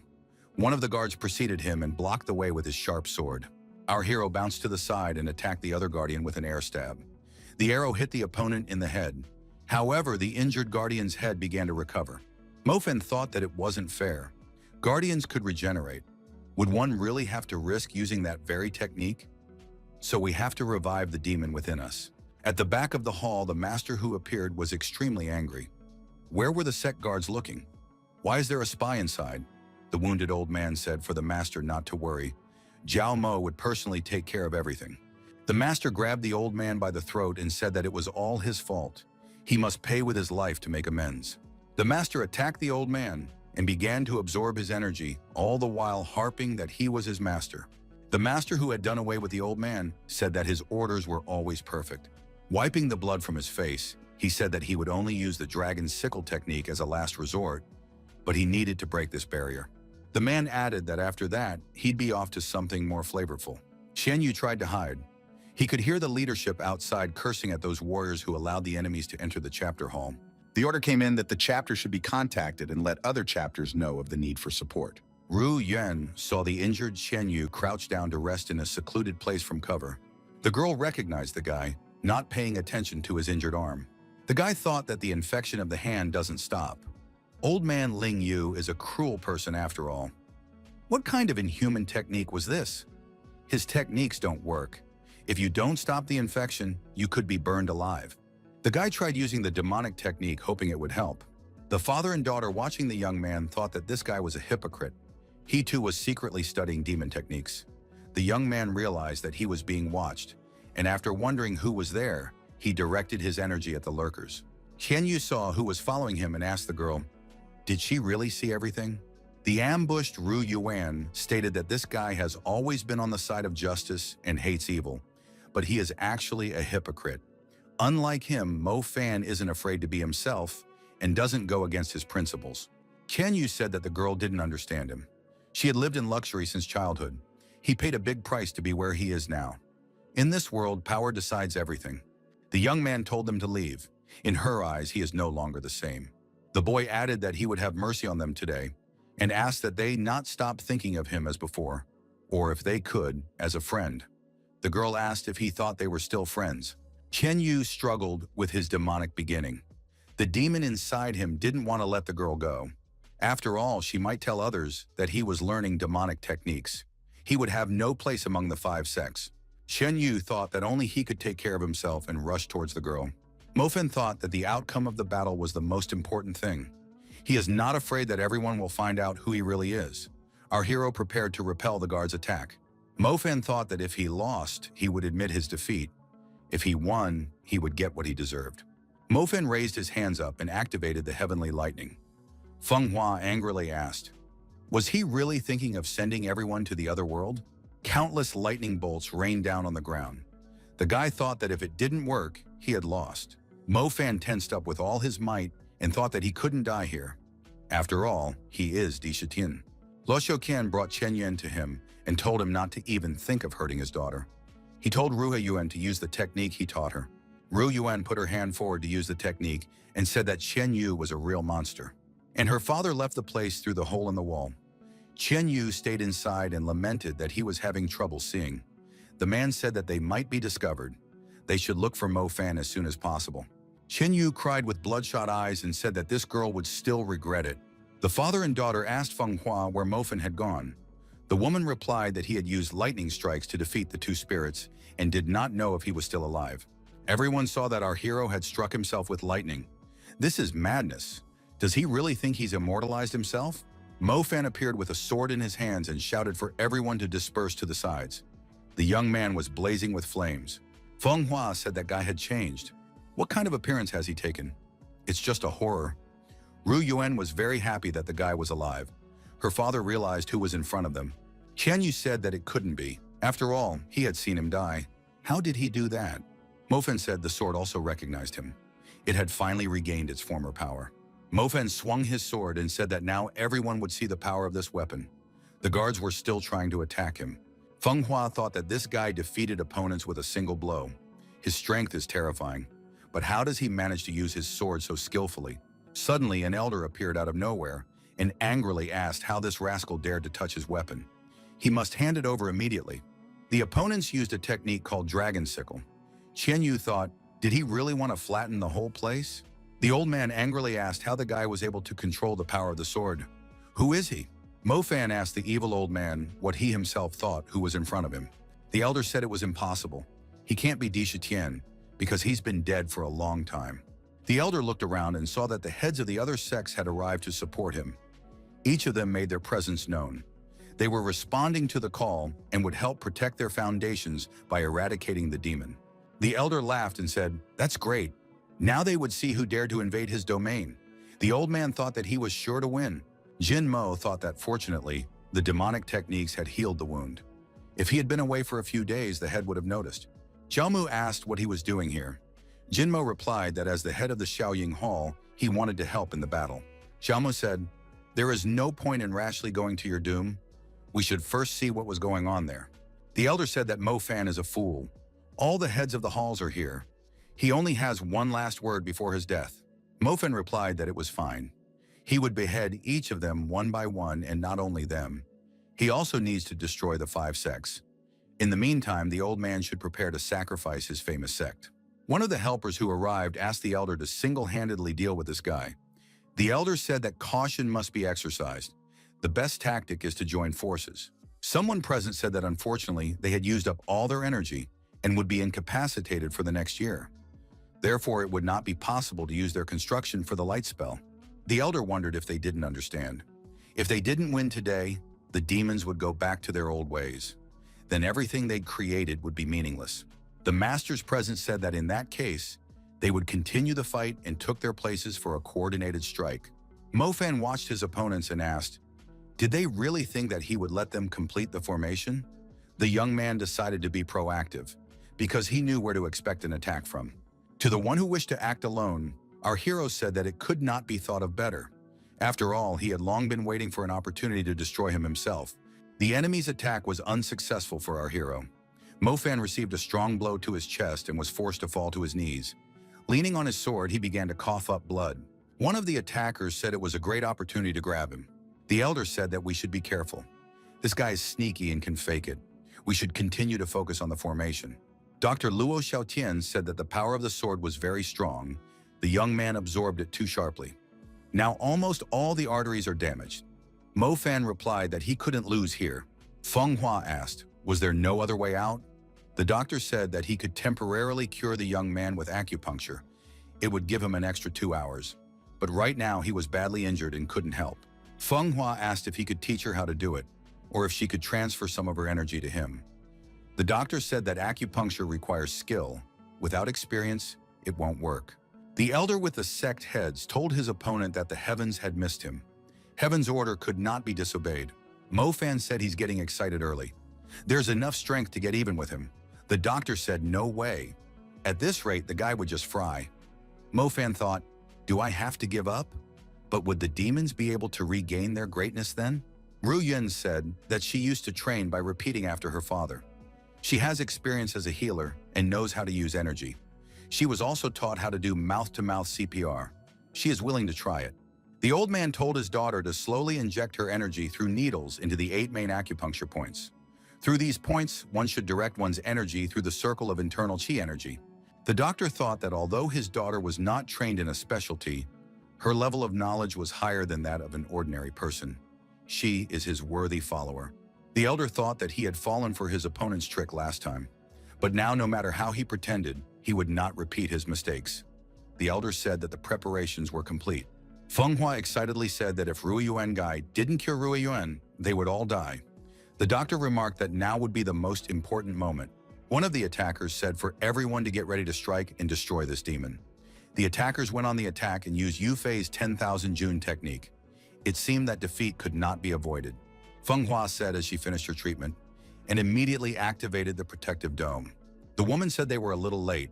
The enemy had time to strike. He is too strong and cannot be contained. Some sacrifices will have to be made today. Feng Hua said Mo Fan will now be her debtor. He owes her 100,000 roasted suckling piglets. One of the attackers watching the events said that they were victorious, and today made it clear to all what awaited the renegades if they challenged them. However, the attackers were alarmed. What was that sound coming from down there? Suddenly, a demonic spirit dragon appeared out of the fire. Mo Fan was sitting on it. All the wizards attacking our hero thought it was going nowhere. Where did the dragon come from? Mo Fan, who was on the dragon, asked if it was embarrassing for them to fight 5 against 1. One of the attackers shouted that the formation had been destroyed. They needed to hide urgently. The other masters decided that hiding was not worth it, and it was necessary to destroy this dragon. The dragon, not thinking long, began to swallow the hostile masters one by one. Ruiyuan said, "It's amazing. They were able to overpower 5 heads." The doctor said he didn't think they would start acting together. They complement each other perfectly. However, it is still unclear how long Mo Fan's body will be able to endure. The master told the elder that their rival was resisting the will of the sky. There was no way they could defeat him. The elder shouted that he was surrounded by lowlifes. Taoist Li Yue's strength was fully revealed. The frightened masters shouted for the Lord to have mercy too. The elder was adamant.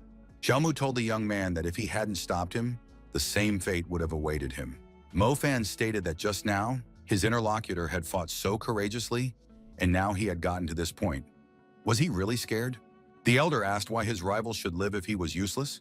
He laughing added that this was the credo of his sect. Mo Fan replied that in that case, the elder could destroy himself to justify his credo. Mo Fan thought that by combining his current level at the fusion stage with the Tushan level, he was now barely matching the first stage of the calamity phase. The elder shouted, for what the rival had done to his sect, he would pay with his life. The dragon told his master that the beast the old man controls is as ancient as he is. He is furious. One must be careful. Mo Fan replied that he understood everything. The dragon stated that the enemy wants to devour them. He is very weak and will not be able to hold out for long. Mo Fan said that if the opponent wanted to swallow them, then he should taste it. The young man applied the punishing thunder. Mo Fan ordered the dragon to follow forward. The dragon wondered if he had decided to increase his opponent's fury. Mo Fan angrily asked how he knew how long the enemy's neck was. The dragon said that the guys should think of something to get them out of here sooner. Mo Fan said that it was useless to attack him from the outside. We should try it from the inside. Only strengthen it, he should do the rest on his own. Mo Fan agreed and received the dragon armor. The boy rushed to realize what he had planned. The dragon flew aside and transformed into a human form. It was Feng Hua again.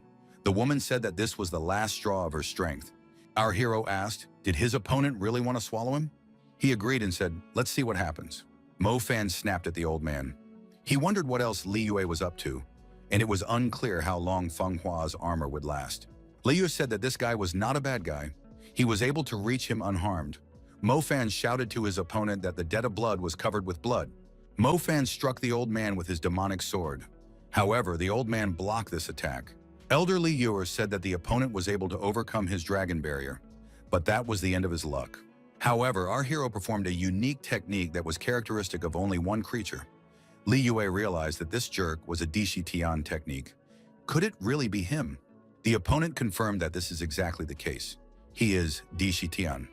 The old man asked, how did he manage to survive?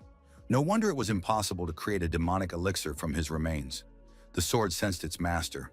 He should have guessed it earlier. Mo Fan questioned his opponent. Had he only now realized how stupid he was?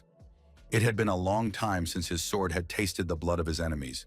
The old man could consider it an honor to be the first victim of this sword in a long time. The young man delivered a devastating blow to his opponent. The old man tried to block it, but it failed. Li Yue, who had fallen on his back, said that he despised Di Shitian. However, the guy had overlooked something. The old man spread his hands and said that this place was created by him personally, and he is immortal here. Mo Fan thought that his opponent had been mortally wounded in the chest, but had fully recovered. This was very difficult to do, even with a lighter injury. The old man laughed and rose to his feet, saying that he was merely testing what his enemy was capable of, adding that he still had an ace up his sleeve. The next moment, our hero was bound hand and foot. He was unable to move. Mo Fan thought that his opponent had not only bound him, but was also absorbing his energy. The wily old man reported that this was correct. This dragon's ability is to absorb the energy of anything that enters it, and to ensure that there are no impurities, it only absorbs the power of a certain kind. Could it be that Mo Fan didn't sense anything familiar here? Mo Fan sensed that there was an energy here that belonged to his kin. Liu confirmed that it was correct. This is where his accomplishments for the entire 760 years have been gathered. He had searched every demon lair from the north to the south and collected these energies here. The old man said the demons disappointed him because they breed too slowly. So he ordered his disciples, if they encountered demons, not to exterminate them completely, but to capture them and keep them as livestock for breeding. Mo Fan said that he understood everything. That was why his mouth secretly disappeared. There was a nasty old man behind it, and in fact, demons were treated like pets. Liu said to the guy to calm down. As long as he's restrained, there's no way he can get out of here. Mo Fan, straining with all his might, said that he would definitely get out of here and tear his opponent to shreds. The young man pointed his demonic sword straight at his opponent. The boy broke free of his shackles and said that he wouldn't even need a tug to overpower the old man. Would he now be able to show what he could do? The elder used the dragon strangulation technique and told the young man to try to reach him. Mo Fan swung his demonic sword and angrily asked, "Did this wretched old man really use the lives of his kin for this technique?" The old man was scared out of his wits.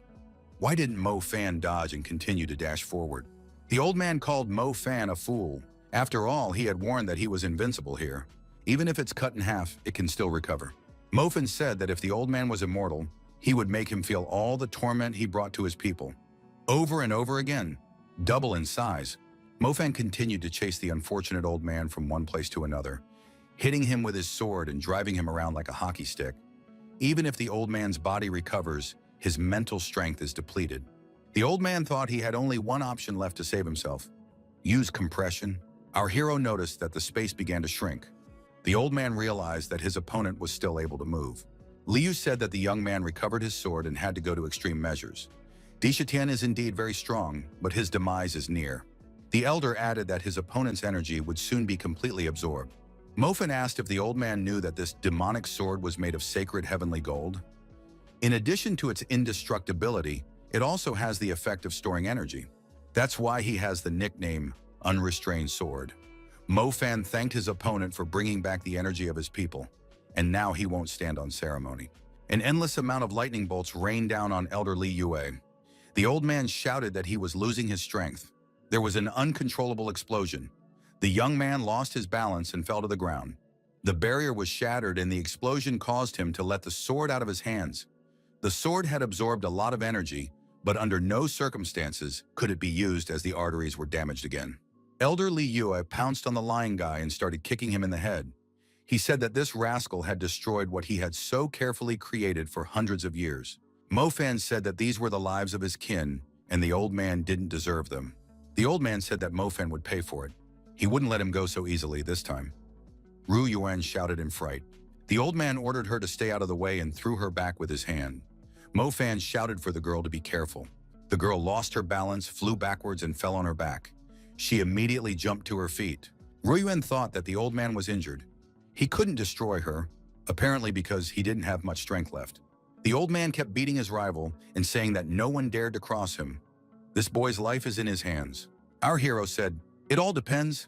Can he take her?" Although he only knows how to talk, Mo Fan energetically charged his fingers and tried to attack the old man's leg. The old man did not stop and continued the beating.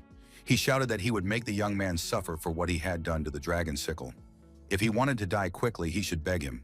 Jinmo said that the old man had already won. Shouldn't he just leave already? Zhao Mu added that one should wait. It is necessary for the old man to be finally dealt with, and they will pretend to be stunned after the explosion. The old man used the demonic wind and said that he was in no mood to play with his opponent and would finish the guy off with this technique. It must be a shame for him to be killed by the demonic technique. In the next moment, the demonic sword pierced through the old man. He realized that his opponent had used a sword control technique. Losing his balance and swaying, Li Yue thought, how is this possible? After all, victory was in his hands. The old man, falling down, found himself beside his rival. The young man, rising, said, didn't he expect this? It must be a shame to be killed by a Taoist technique. The old man, while dying, said that the four sects would definitely avenge him. The young man rose to his feet unharmed and told the old man not to worry. The sect leaders would soon come looking for him. Ru Yuan asked, is it finally victory?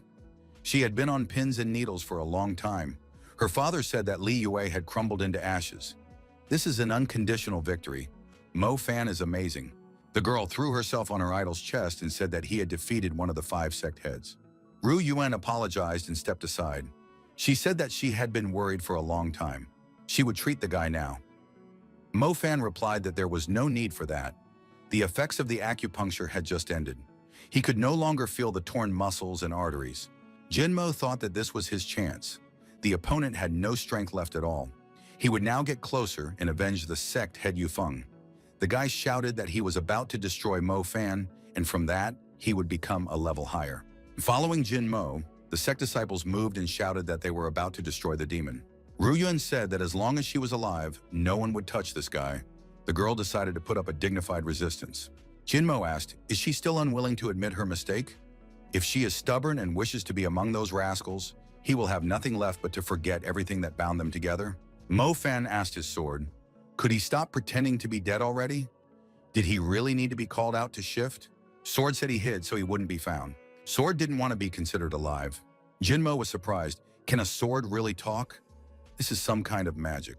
Xiao Mu took off his hood and tried to hide. He had indeed awakened. The doctor said that this sword was really alive. He had heard that a weapon that had served for centuries could become alive, but he thought it was just a rumor. The sword asked what was the old man staring at. If he looked like that again, he'd have to gouge out his eye. The girl asked if the sword had awakened. Why wouldn't it want to help the master? Mo Fan replied that he originally had no hope for it. Most likely, it had absorbed too much energy.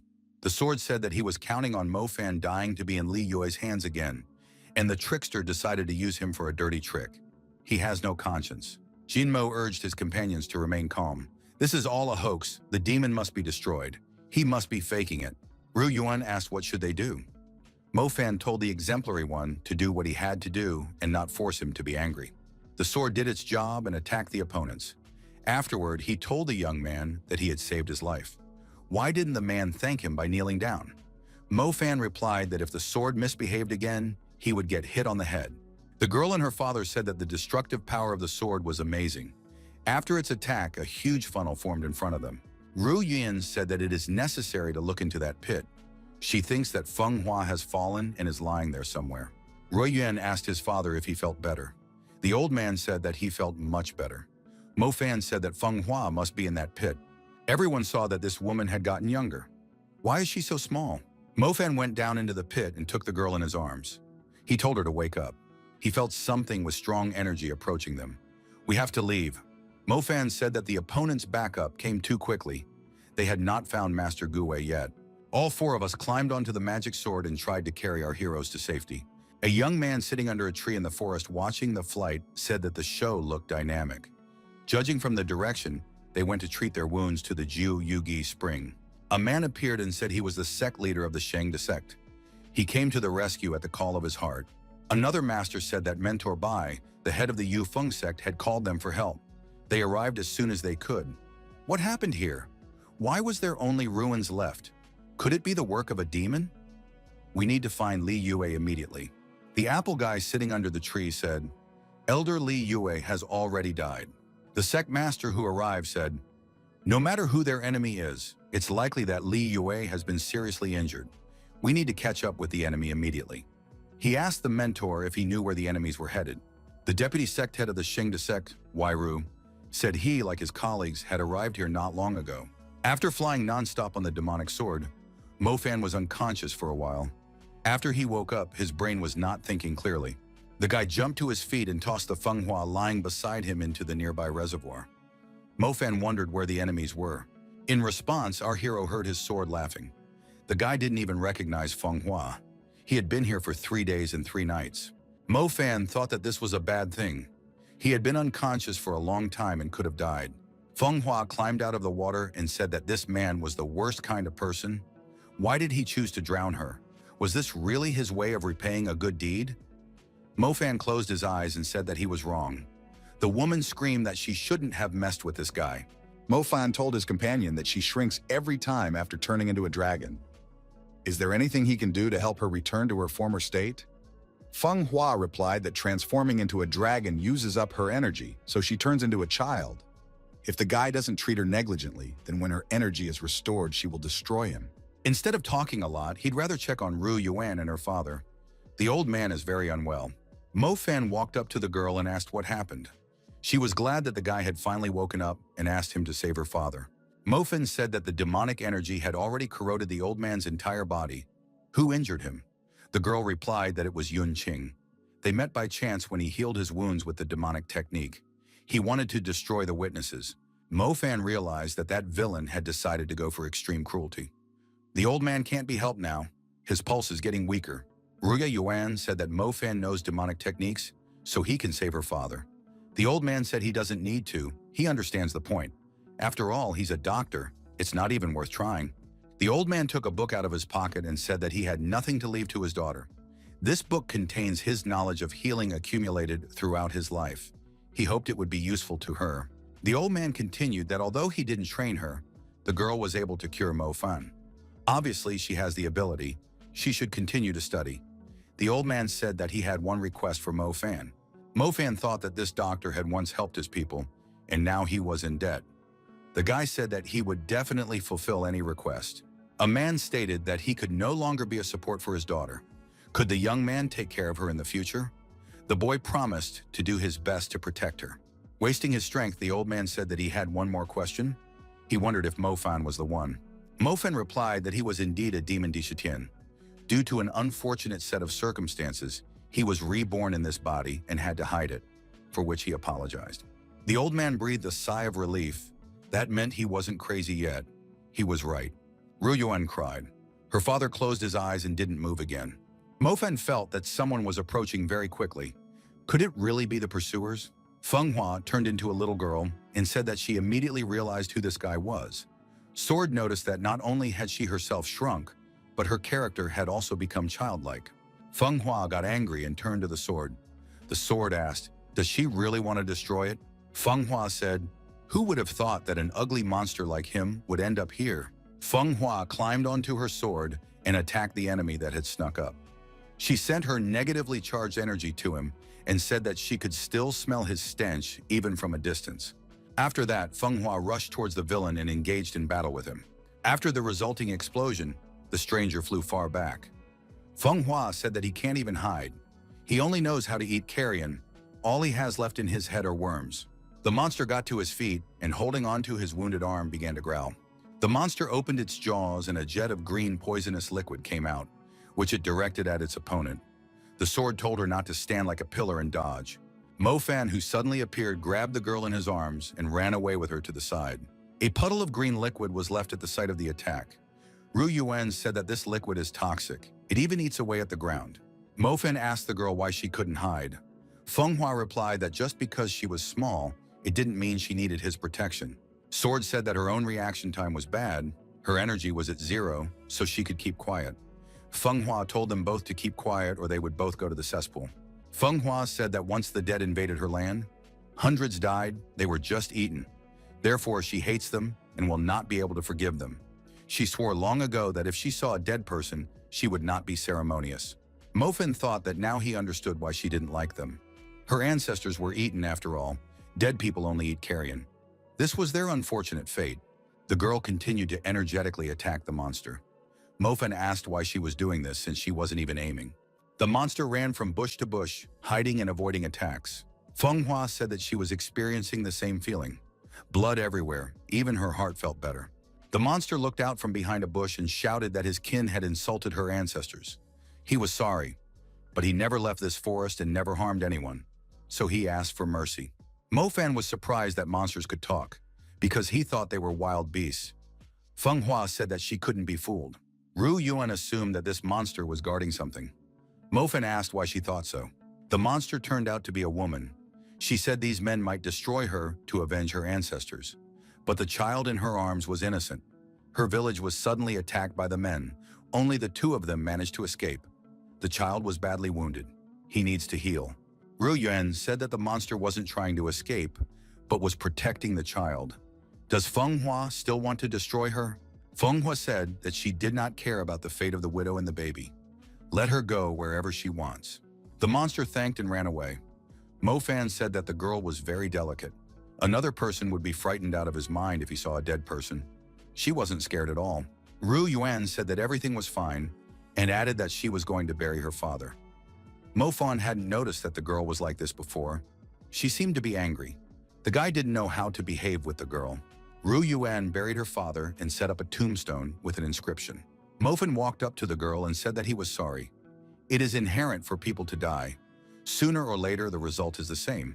Ru Yuan said, if he doesn't know what to say, it is better to let him be quiet. Mofan thought that he would rather fight the 5 sects 300 times than comfort the girl. He didn't know what to do. Ru Yuan said that when she found the guy at the foot of the cliff, she felt something strange. He was no longer just a boring Mofan. The girl didn't even expect that he was actually an enemy of humans, the demon Dishitian. Mofan replied that she now knew everything. If anything else is curious, he is willing to answer. If she wants to leave, he will help her find a place in the city so she can live in peace. Mofan saw that the girl was crying and told her to stop immediately. The guy didn't know what to do and was ready to fight the 5 sects right now. Ru Yuan said that they have been through so much together. Does he really think that she is capable of leaving everything for a peaceful life? Does he really think she's a burden? She's not as strong as him, but she's not inferior in her healing skills. If she's a nuisance, she can leave and not be a nuisance. Mofan said that her level of healing is exceptionally high. He can't let her leave. The girl froze. The guy was scared. What did he say wrong again? Ru Yuan blushed with embarrassment and asked, why can't he let her leave? Does he really have any feelings for her? Mofan smiled and said that he had promised her father to take care of her. 5 minutes later, the girl left. The boy lay there, almost giving up his soul. He thought that girls were much scarier than the 5 sects. In his past life, the demon chief had 5 items: a flaming helmet, a mountain ring, light armor, an ice hand, and a Tushan sword. When his physical shell was destroyed, the power was distributed among these 5 items. Only by putting them all together could he become the strongest again. If Yufeng only had the Tushan sword, the other 4 sect heads might have the remaining items. Mofan realized that he needed to defeat them all, not just for the sake of his people. This should also be done for the sake of the people of the lower classes and all those who are oppressed by the heads of the sects. Mofan had made a plan for the near future. Now the only thing left to do was to figure out the strategy. Feng Hua said, so this guy wouldn't languish. What did he decide to return in the first place? Feng Hua, finishing her banana, asked why they were staring at her. If they are hungry, they can look for their own food. Ru Yuan asked her companion, didn't she know that this guy was the head of the demons and she wasn't surprised? Feng Hua said that she had guessed it a long time ago. He had a strange character. It was obvious that he was not an ordinary person. In addition, compared to the dragon, the demon is not as impressive. Sword said that the guy's body was weak now, as if he had been beaten by 15 strong men. He won't be able to handle his strength, so the #1 task now is to become physically stronger before they go after the ice hand. Ru Yuan asked if the guy knew who exactly had the ice hand.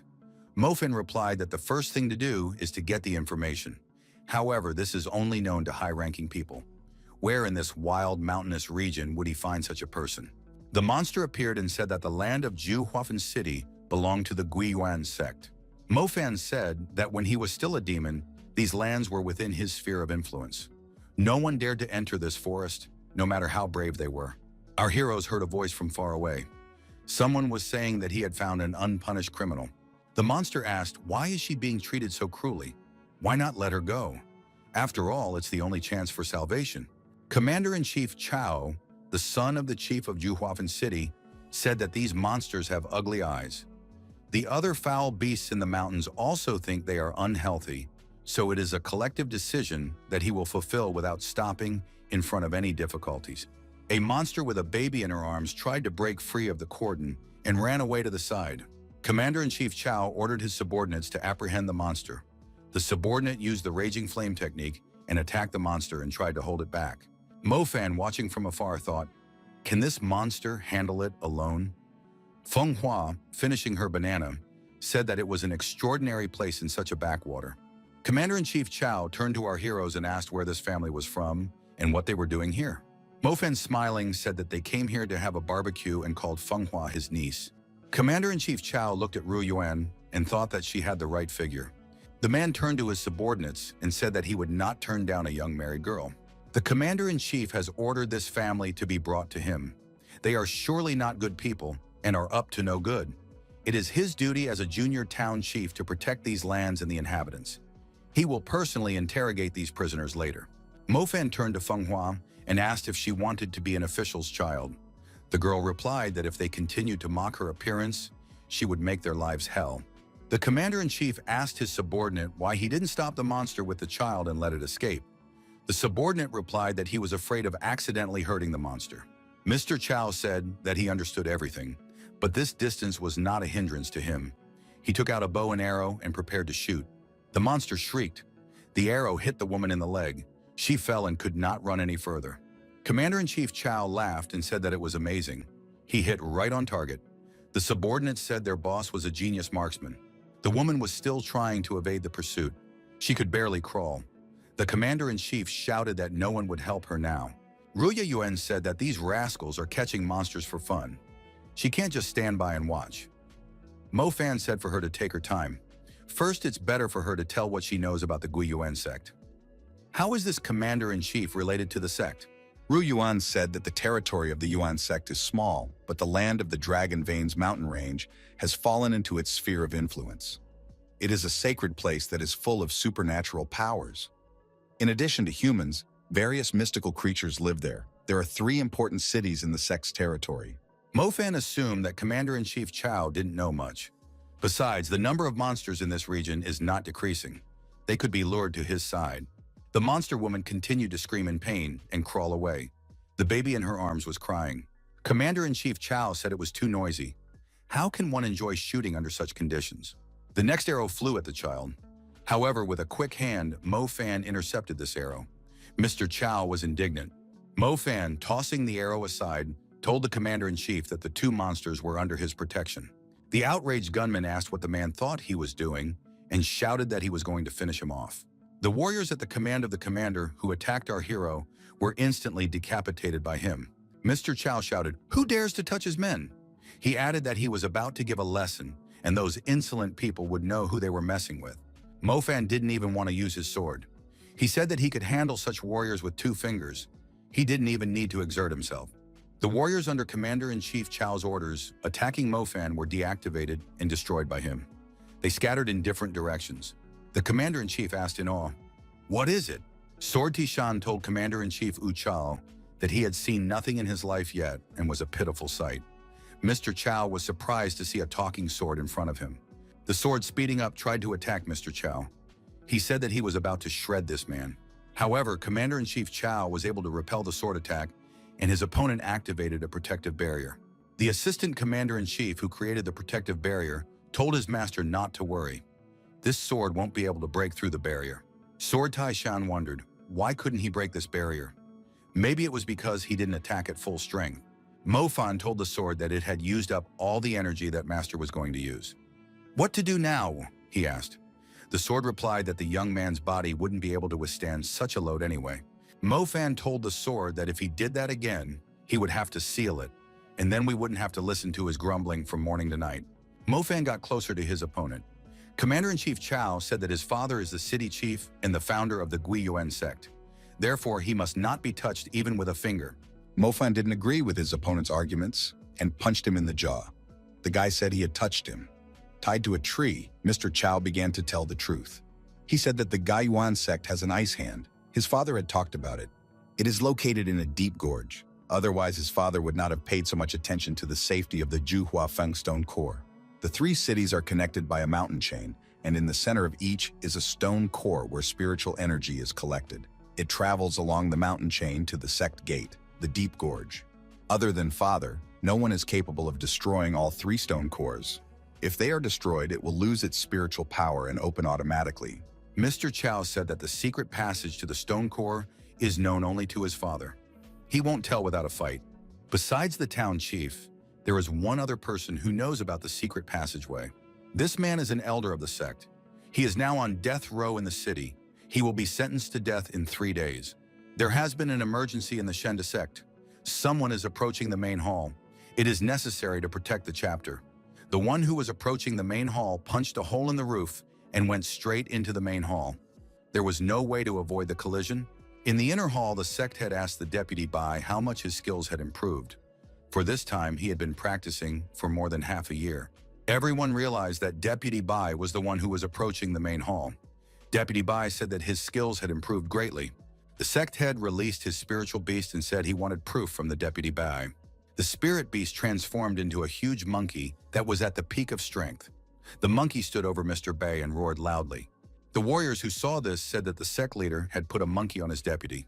The deputy will have a hard time, but the boss had set the monkey on the deputy for training purposes. On the floor, he said he was tired and didn't want to fight. He is not happy with his life. If he is killed, he does not mind. The warriors noticed that the deputy was not fighting today. The boss declared that if he defeated the monkey, he would give him a box of pearls from the North Sea. The monkey suddenly attacked. The monkey fell apart. The warriors did not have time to notice what had happened. The deputy said that next time we should talk about the award at once. Mr. Bai went up and said the floor here is too hard, uncomfortable for resting. The sect head said that this person has been practicing for half a year, and the character is still as stubborn. Mr. Bai said not to make the boss angry. Why did he ask to come back? The sect head said that his colleague, sect head Yu Feng, had died. Because of this, his sect has suffered serious losses. Mr. Bai must go there to prevent the demons from invading. He will be given full authority to take over every city under their rule. Deputy Bai smiled. He thought that he would be tasked by the boss to catch the one who had destroyed the Yufeng sect. Mr. Bai turned around and walked towards the exit. He said he was going to go rest and reminded him to make sure his boss remembered to send his reward. Master Jiao Mu was told that the boss had noticed him a long time ago. He just didn't want to interfere. In 2 hours, Gu Wei Ming's treatment will be over. We need to head over to him to capture Mo Fan. Chen Yu was mysteriously rescued. Ken I wondered if Gu Wei Ming would really go after Mo Fan. After all, they were very close. Suddenly his memory would return when they met. Jiao Mu was indignant. How dare he question the superior's decision? Chen Yu bowed and replied that he wouldn't dare. Jiao Mu said that his interlocutor didn't know what the chief was capable of. Once he erased his memory, it would not be restored again. In the outer hall, Deputy Bai was informed that his luggage had already been packed. He could go to the Yufeng sect at any time. Deputy Bai let the deputy go and said he wanted to have fun elsewhere. Mr. Bai said he was going to Juhafen City. In this town, Mr. Bai went straight to the market square. He was offered fire roots, wild ginseng, and firewood made of good wood. He didn't expect to find so many unclean things here. Our heroes also found themselves in this city. It is said that about 100 different kinds of unclean things live here. The fact that they work here is a big plus for the sect. Since there are so many miracle medicines in this area, the sect's disciples are stronger. Although there aren't many people, the youths here are many times stronger than their Yufeng sect peers. The disciples of the Guiyuan sect were on patrol in the city. Our hero pointed out that it was the disciples who were guarding the city. Their strength and spirit should not be underestimated. Mo Fan and his companions found a death row in the city. Mo Fan said they should let the prince out to get some air. The commander-in-chief was bound hand and foot. He had a gag in his mouth. He looked like a bound boar. Mo Fan told the captured young man not to run away. Tonight they will go to rescue the dead man. If he isn't there or his information is wrong, this Mr. Chow might be left without offspring. Mo Fan explained the plan of action. They would wait here until it got dark, then he and Feng Hua would go inside. Rui Yuan will stay outside and watch over the prisoner. Feng Hua said that she would not do what the young man said. When night fell, under the cover of darkness, Mo Fan and his companion went to death row. The guy said that Feng Hua should eat the fries quickly, otherwise they might be detected by the smell. Mr. Chow smiled. After all, these fools didn't even realize they were playing with fire. There was a dangerous surprise waiting for them. The fat man tried to cut the ropes and said he would show them.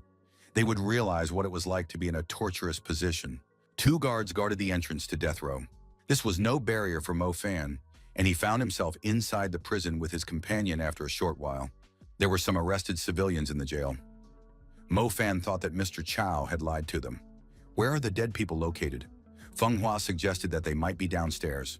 Coming down, the woman said, "It's disgusting here." "This place is disgusting. Do they really keep dragons here?" Mo Fan told her not to talk so much. A surprise awaited our heroes on the bottom floor. A fire mask was flying in the air. Mo Fan stopped and grabbed his companion's hand. Feng Hua was surprised. Was the guy really scared? Mo Fan said that it turns out the death row is guarded by devil masks. Feng Hua immediately asked if they were edible and how strong they were. Mo Fan was surprised. His companion of many years doesn't know anything about devil masks. They are not strong, but they are hard to deal with because of their speed. Besides, they don't feel pain. It's unclear how many of them there are. They're impossible to destroy and remain undetected. Feng Hua tapped her companion on the head and told him to think of something. She is already sleepy. Beauty requires a good night's sleep. Mo Fan said he was thinking, just on a knock on the head.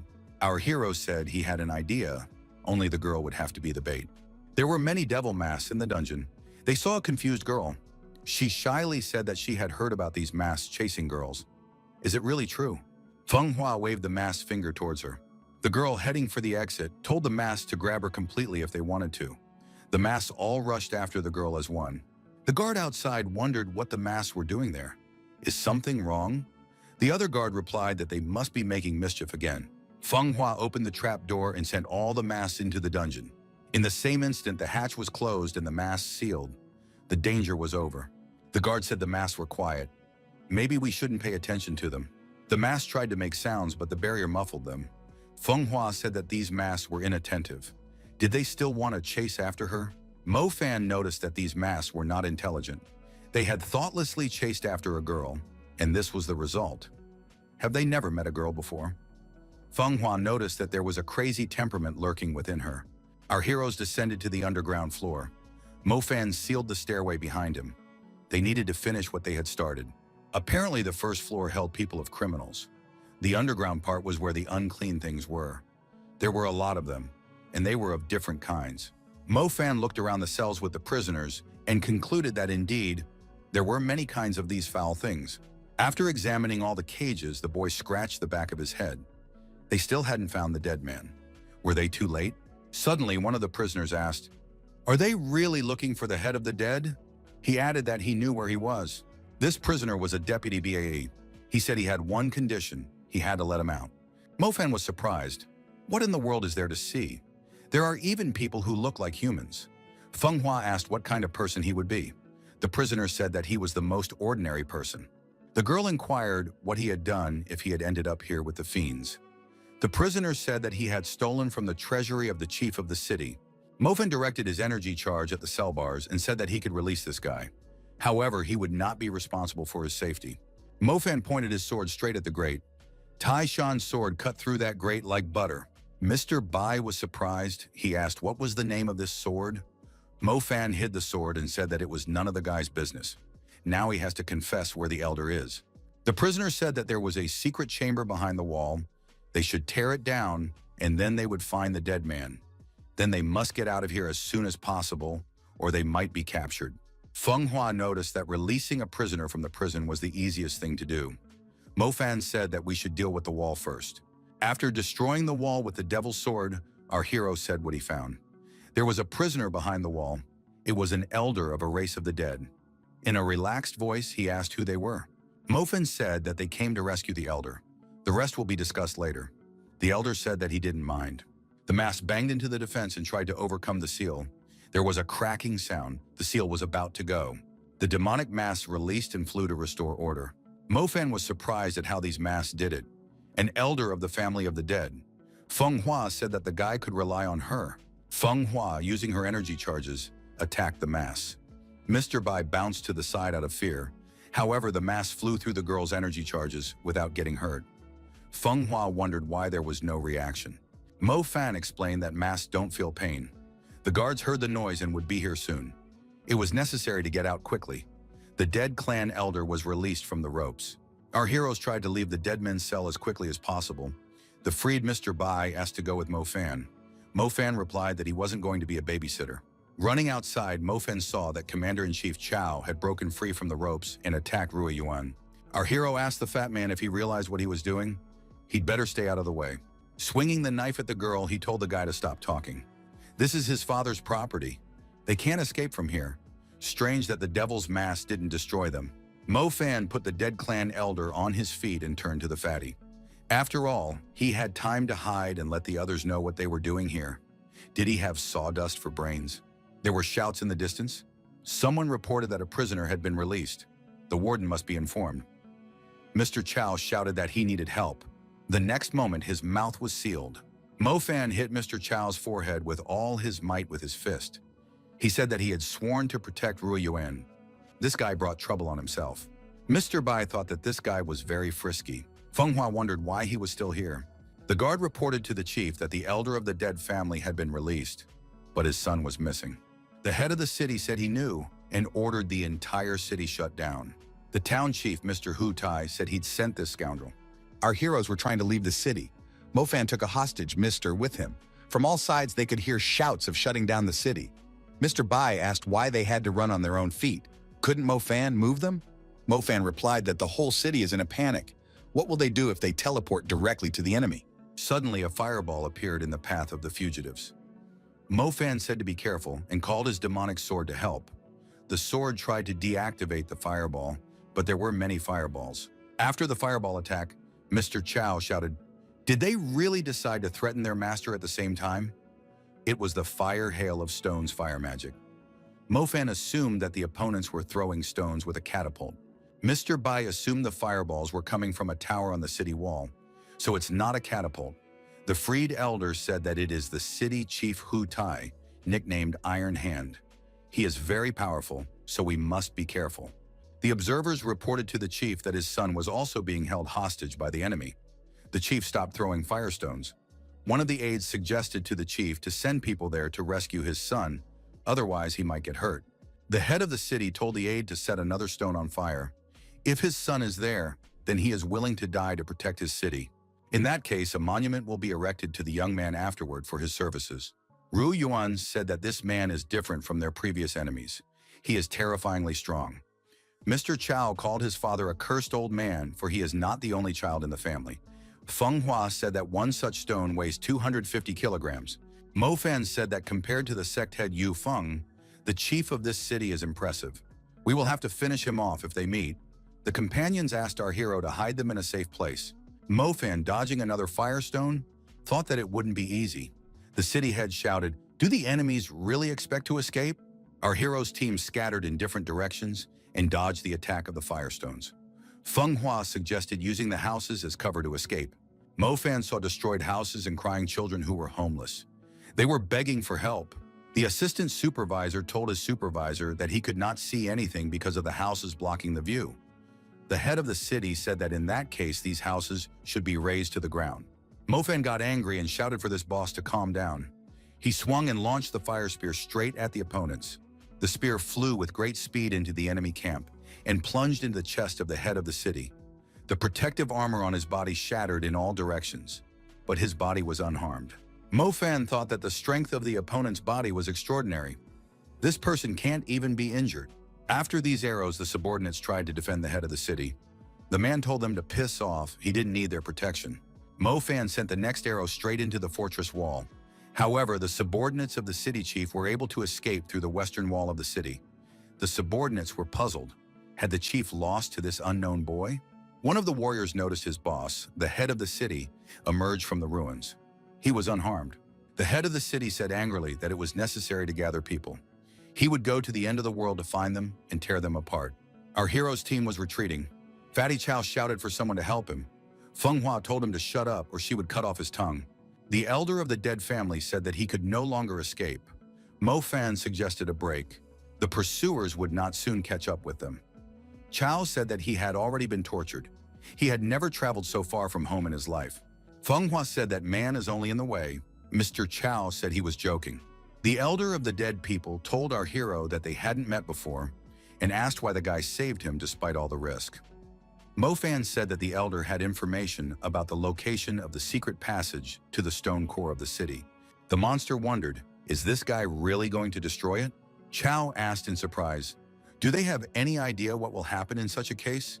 They will make enemies not only in this city, but also in the entire Guiyuan sect. Ru Yuan said that they need to find shelter first, and then they will talk. After all, it is not safe here.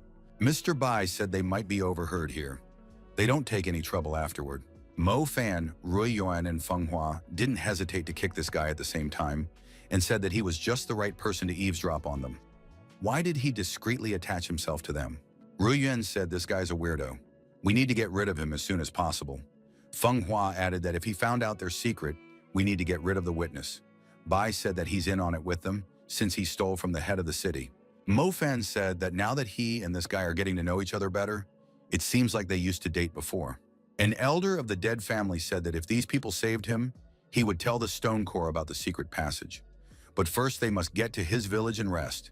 After that, they will plan everything. The squad leader reported to the head of the city that the army was formed and they could depart at any moment. However, almost the entire village of the dead has been destroyed. Those who survived are hiding in the forest and are unlikely to be found. The head of the town said they would set a fire not only there, but in the mountains, and force all the fugitives out. A subordinate came to the chief and said that someone was asking for an audience with him. He said he was from the Shen De sect. The boss said there would be no audience. Let him go back where he came from. The guest said that they were in an alliance. Should they be greeted like that? The head of the city said he guessed who came. Hutai said that the dog who betrayed his master had come to him. Did they really come to give him instructions? What was the Sheng De sect interested in his town? Zhao Mu, which was him, said that the city leader was joking. Would he dare to give instructions? He hoped that Hutai had no intention of leaving the city and chasing after the boy, and he would stay to guard the city. Zhao Mu said he wanted that boy alive. His hunter would deal with him himself. The hunter was Master Gu Wei Ming, and he looked unusual. The expedition of our heroes arrived at the hiding place of the dead. Here life went on as usual. The inhabitants went about their daily business. Feng Hua tried to recover her strength through meditation. Mr. Bai tried to get acquainted with the local beauties. In the elders' chambers, the chief of general staff revealed the secret map and said that since they could dig well, he sent them to dig the secret passage. Afterward, to keep him safe, he ordered them to capture his kin. If it wasn't for these people, he wouldn't have met tomorrow. Ru Yuan said that there are a lot of passages on the map. One could easily get lost. The elder said that the entrance is at the chief's residence. The elder of the dead said it's important to get into the city. Now a fly wouldn't get into this city without being seen. Fire crystals are used to protect the city.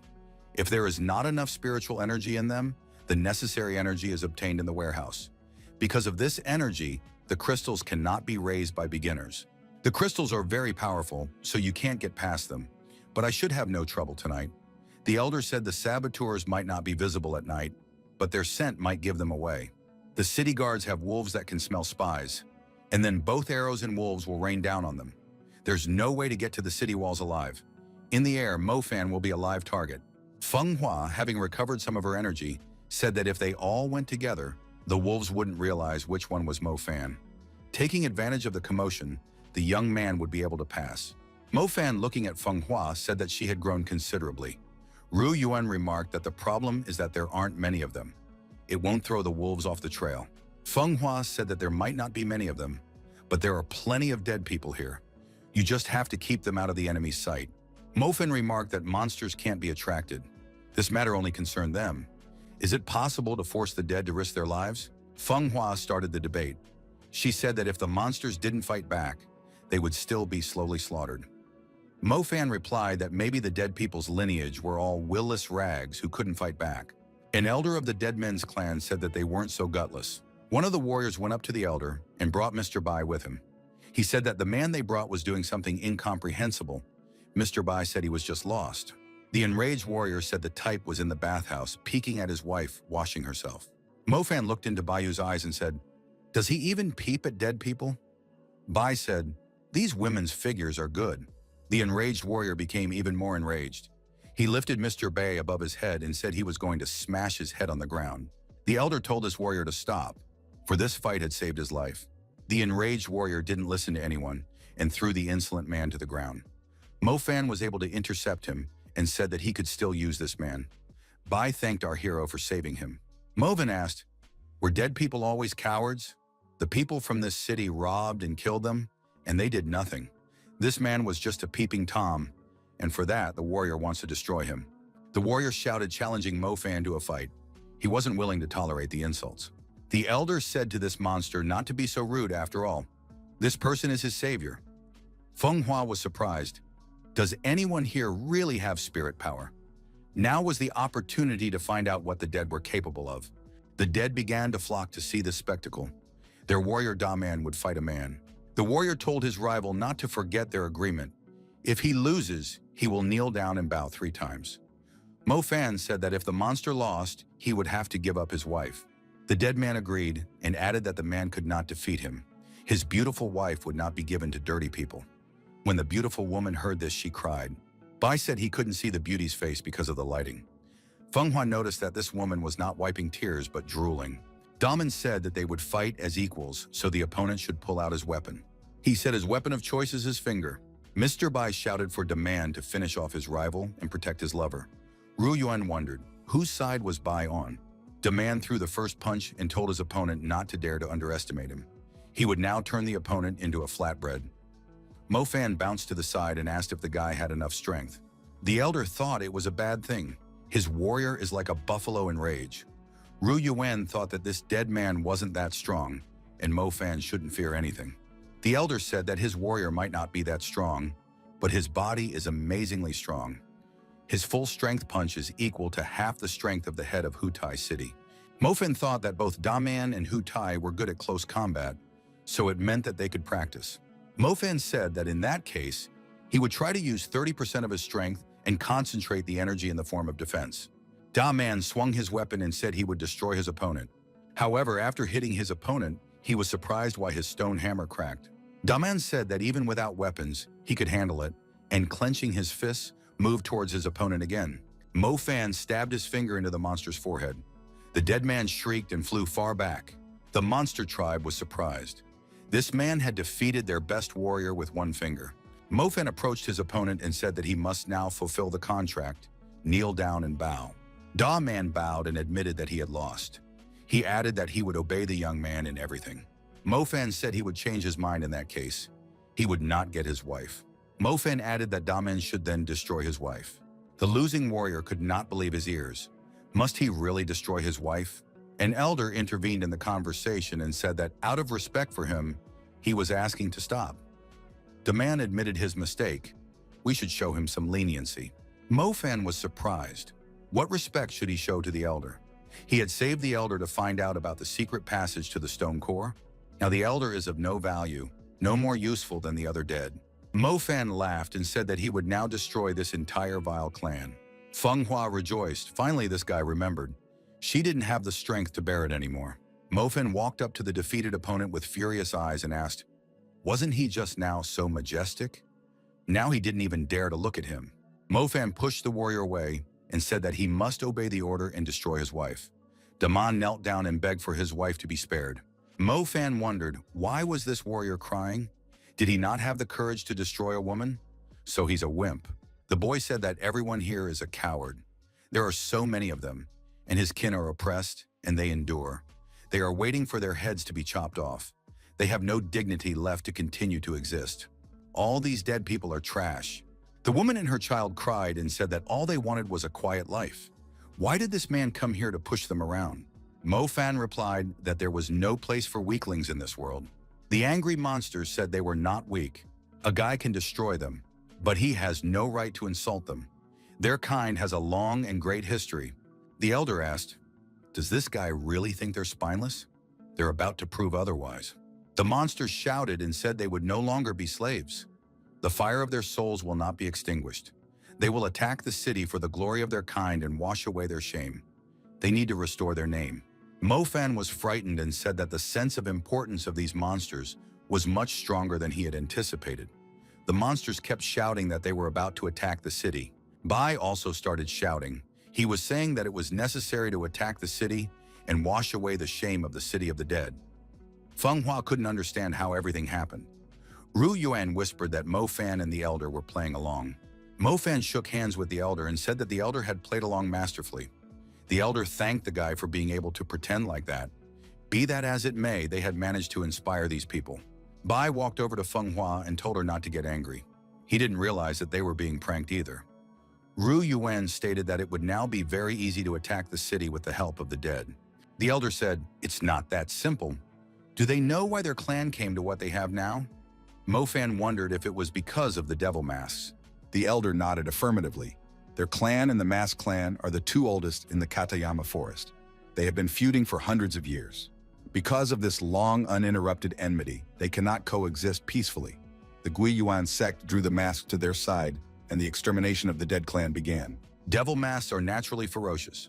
They also have astonishing speed. The dead can't stand a chance against these masks. If only the humans are guarding the city, they have a chance. But the humans and the masks are working together. Mo Fan said he was interested in the settlement where the masks were located. Our hero told the elder of the dead men's clan that he would destroy these masks. The lair of the demonic masks is Judan Gorge. The man sitting on the throne addresses the leader of the masks. He says that this mask is a worthless, useless creature, couldn't even handle the prison guards, embarrassed him in front of the town chief. Did he do it on purpose? The leader of the mask said he would pay double as an apology and asked the man to continue helping them. The man who received the double payment asked, did they really think that was enough? He would still have to restore his reputation before the city chief. The man said that he didn't know these masks were vile creatures.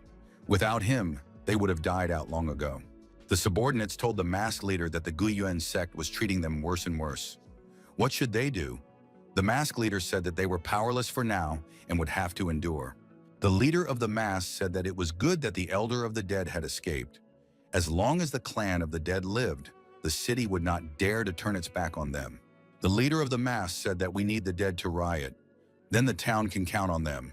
The main mask shouted at his subordinates not to go far. He still needed help getting cleaned up. The leader of the mask thought he had once caused terror throughout the mountain range, and now he had fallen to being stepped on by some man. Suddenly, the mask saw someone hanging upside down in front of it. The mask asked who it was. The mask's assistant replied that it must be a bat. The main mask got angry. Can't you see it's human? The stranger hanging upside down said he was thinking of fishing everyone out, but has now changed his mind. The stranger somersaulted and landed on the ground. It was Mo Fan. His demonic sword was hovering nearby. The guy said that he was about to guide the mask to the path of truth. The assistant chief mask wondered, what was this gimmick? In one move, he had interrupted all the guards. Had they been visited by a strong warrior? The main mask suggested that this man was in league with the dead man's kind. What did he say about the path of truth? Mo Fan suggested that the masks make an alliance with the dead and attack the city under his command so that the devil masks would regain their authority and freedom. The masks have resisted. They cannot cooperate with the dead. How does he want to attack the city? How many warriors does he have? Mo Fan said he has 4 warriors. The main mask increased in size from anger. The mask thought that the person in front of it was outstanding. This is just a fool. She said she had been holding back anger within herself, but now intended to take it out on this man. Mo Fan's strength and words are equally strong, and this can be verified. The mask activated the otherworldly flame. It was a pillar of flame of enormous magnitude. At the noise, other masks peered into the cave, wondering what had happened. Some man had broken in and angered the chief. The chief had already taken his battle form. The otherworldly flames could even burn a rock to the ground. Did this man burn in the blink of an eye? He's crazy to attack a city with 4 men. He couldn't even take one hit, and he wanted to lead them. The main mask, observing the result of her activity, told her counselor to move farther away. In combat form, the senses are doubled. The masked leader can smell a human. This warrior has managed to escape the flames. His speed is astonishing. Suddenly, Tishan's sword that appeared out of nowhere struck the body of the mask. At this moment, the mask shackled the newly appeared opponent. The guy's arms and legs were shackled. The mask said, even if the opponent somehow managed to dodge, the bites of her spirit eaters wouldn't allow the opponent to even take a step. Now that the opponent is fixed, he can be sent to hell by otherworldly flames. Mo Fan said that this mask technique is amazing. The mask with the pierced body told the guy to shut up. She's going to summon otherworldly flames. Mo Fan suggested that the mask had some energy left. The mask regained its senses and said that this sword had indeed absorbed all of its energy. The sword spoke up and said he was about to feast on this deliciousness. The mask was frightened. Is this sword really alive? It must be a spirit sword. The sword absorbed the body of the mask. After that, it shrank in size. Sword said that although the energy of the devil mask tasted like pig innards, it would be fine to satisfy hunger. Mofan asked the exhausted mask lying on the ground, did she think that he would beat her when she was without a physical shell? Unsurprisingly, she did not oppose Hutai City Chief in any way. Mask said she'd rather have her opponents destroy her than be insulted. She lost and has nothing to answer for.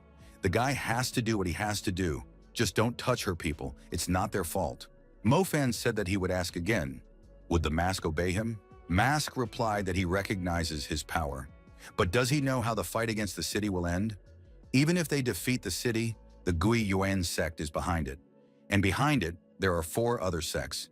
They have defeated even the head of the demons, Di Shitian. Mask asked regretfully, what could Tiny Devil Mask do? Mofan grabbed the mask by his face and lifted it up. The counselor asked, how dare this person grab their leader? It's a disgrace. Mofan whispered in the mask's ear that he was Di Shitian. He had come back to take revenge. This should not be told to anyone. The counselor of the head of the mask said that the chief must be saved and ordered his warriors to attack the man. The head mask shouted for his subordinates to stay back. The mask chief said that this guy had a spirit sword and could teleport. The guy added that he and this mask chief had met before if he didn't recognize him. The leader of the mask cried and called the interlocutor his lord. Finally, he came back. Sword Tishan said he felt like spitting that mask's energy back out for some reason. The old feuds will be set aside to stand together against the enemy. The 2 elders will act together. The once opposing clan elders sat across the table from each other. Ruo Yuan suggested that they discuss things over a glass of wine. A truce had not yet been reached. The opponents started throwing at each other whatever came to hand and insulting their enemies. The girl didn't understand why she had agreed to this. Where did this Mofan go? Our hero went into the thicket of the forest and, choosing a wild clearing, began to meditate. Planks and demonic practices, though similar, it is very difficult to mix them together. It was as if something inside was preventing it. Apparently, it would be impossible to mix them completely. The guy realized that it would only be possible to use only half of the energy each, and that would cause a huge contradiction. There was a strong odor of blood in the air. Our hero rose to his feet and asked if he was afraid of being overlooked. Deadly spikes flew at the guy. Mofan, cleaving the air with his sword, began to repel these attacks. The young man thought that this was definitely not a human. Could it be a guard of the drought demon race? Mofan, dodging the attack, bounced back. Rising to his feet, the boy thought, who would use ground spikes? A cross of light appeared in front of the young man. Mofan thought, why did these techniques seem so familiar to him? Although he had never seen them before. Mofan raised his head and saw the flaming bird. He thought that the flaming magpie strike was about to be performed. Our hero cut the air with his sword and drove the firebird away. He shouted for the coward to stay out of his way. After all, this stranger had interfered with his training. There was an explosion.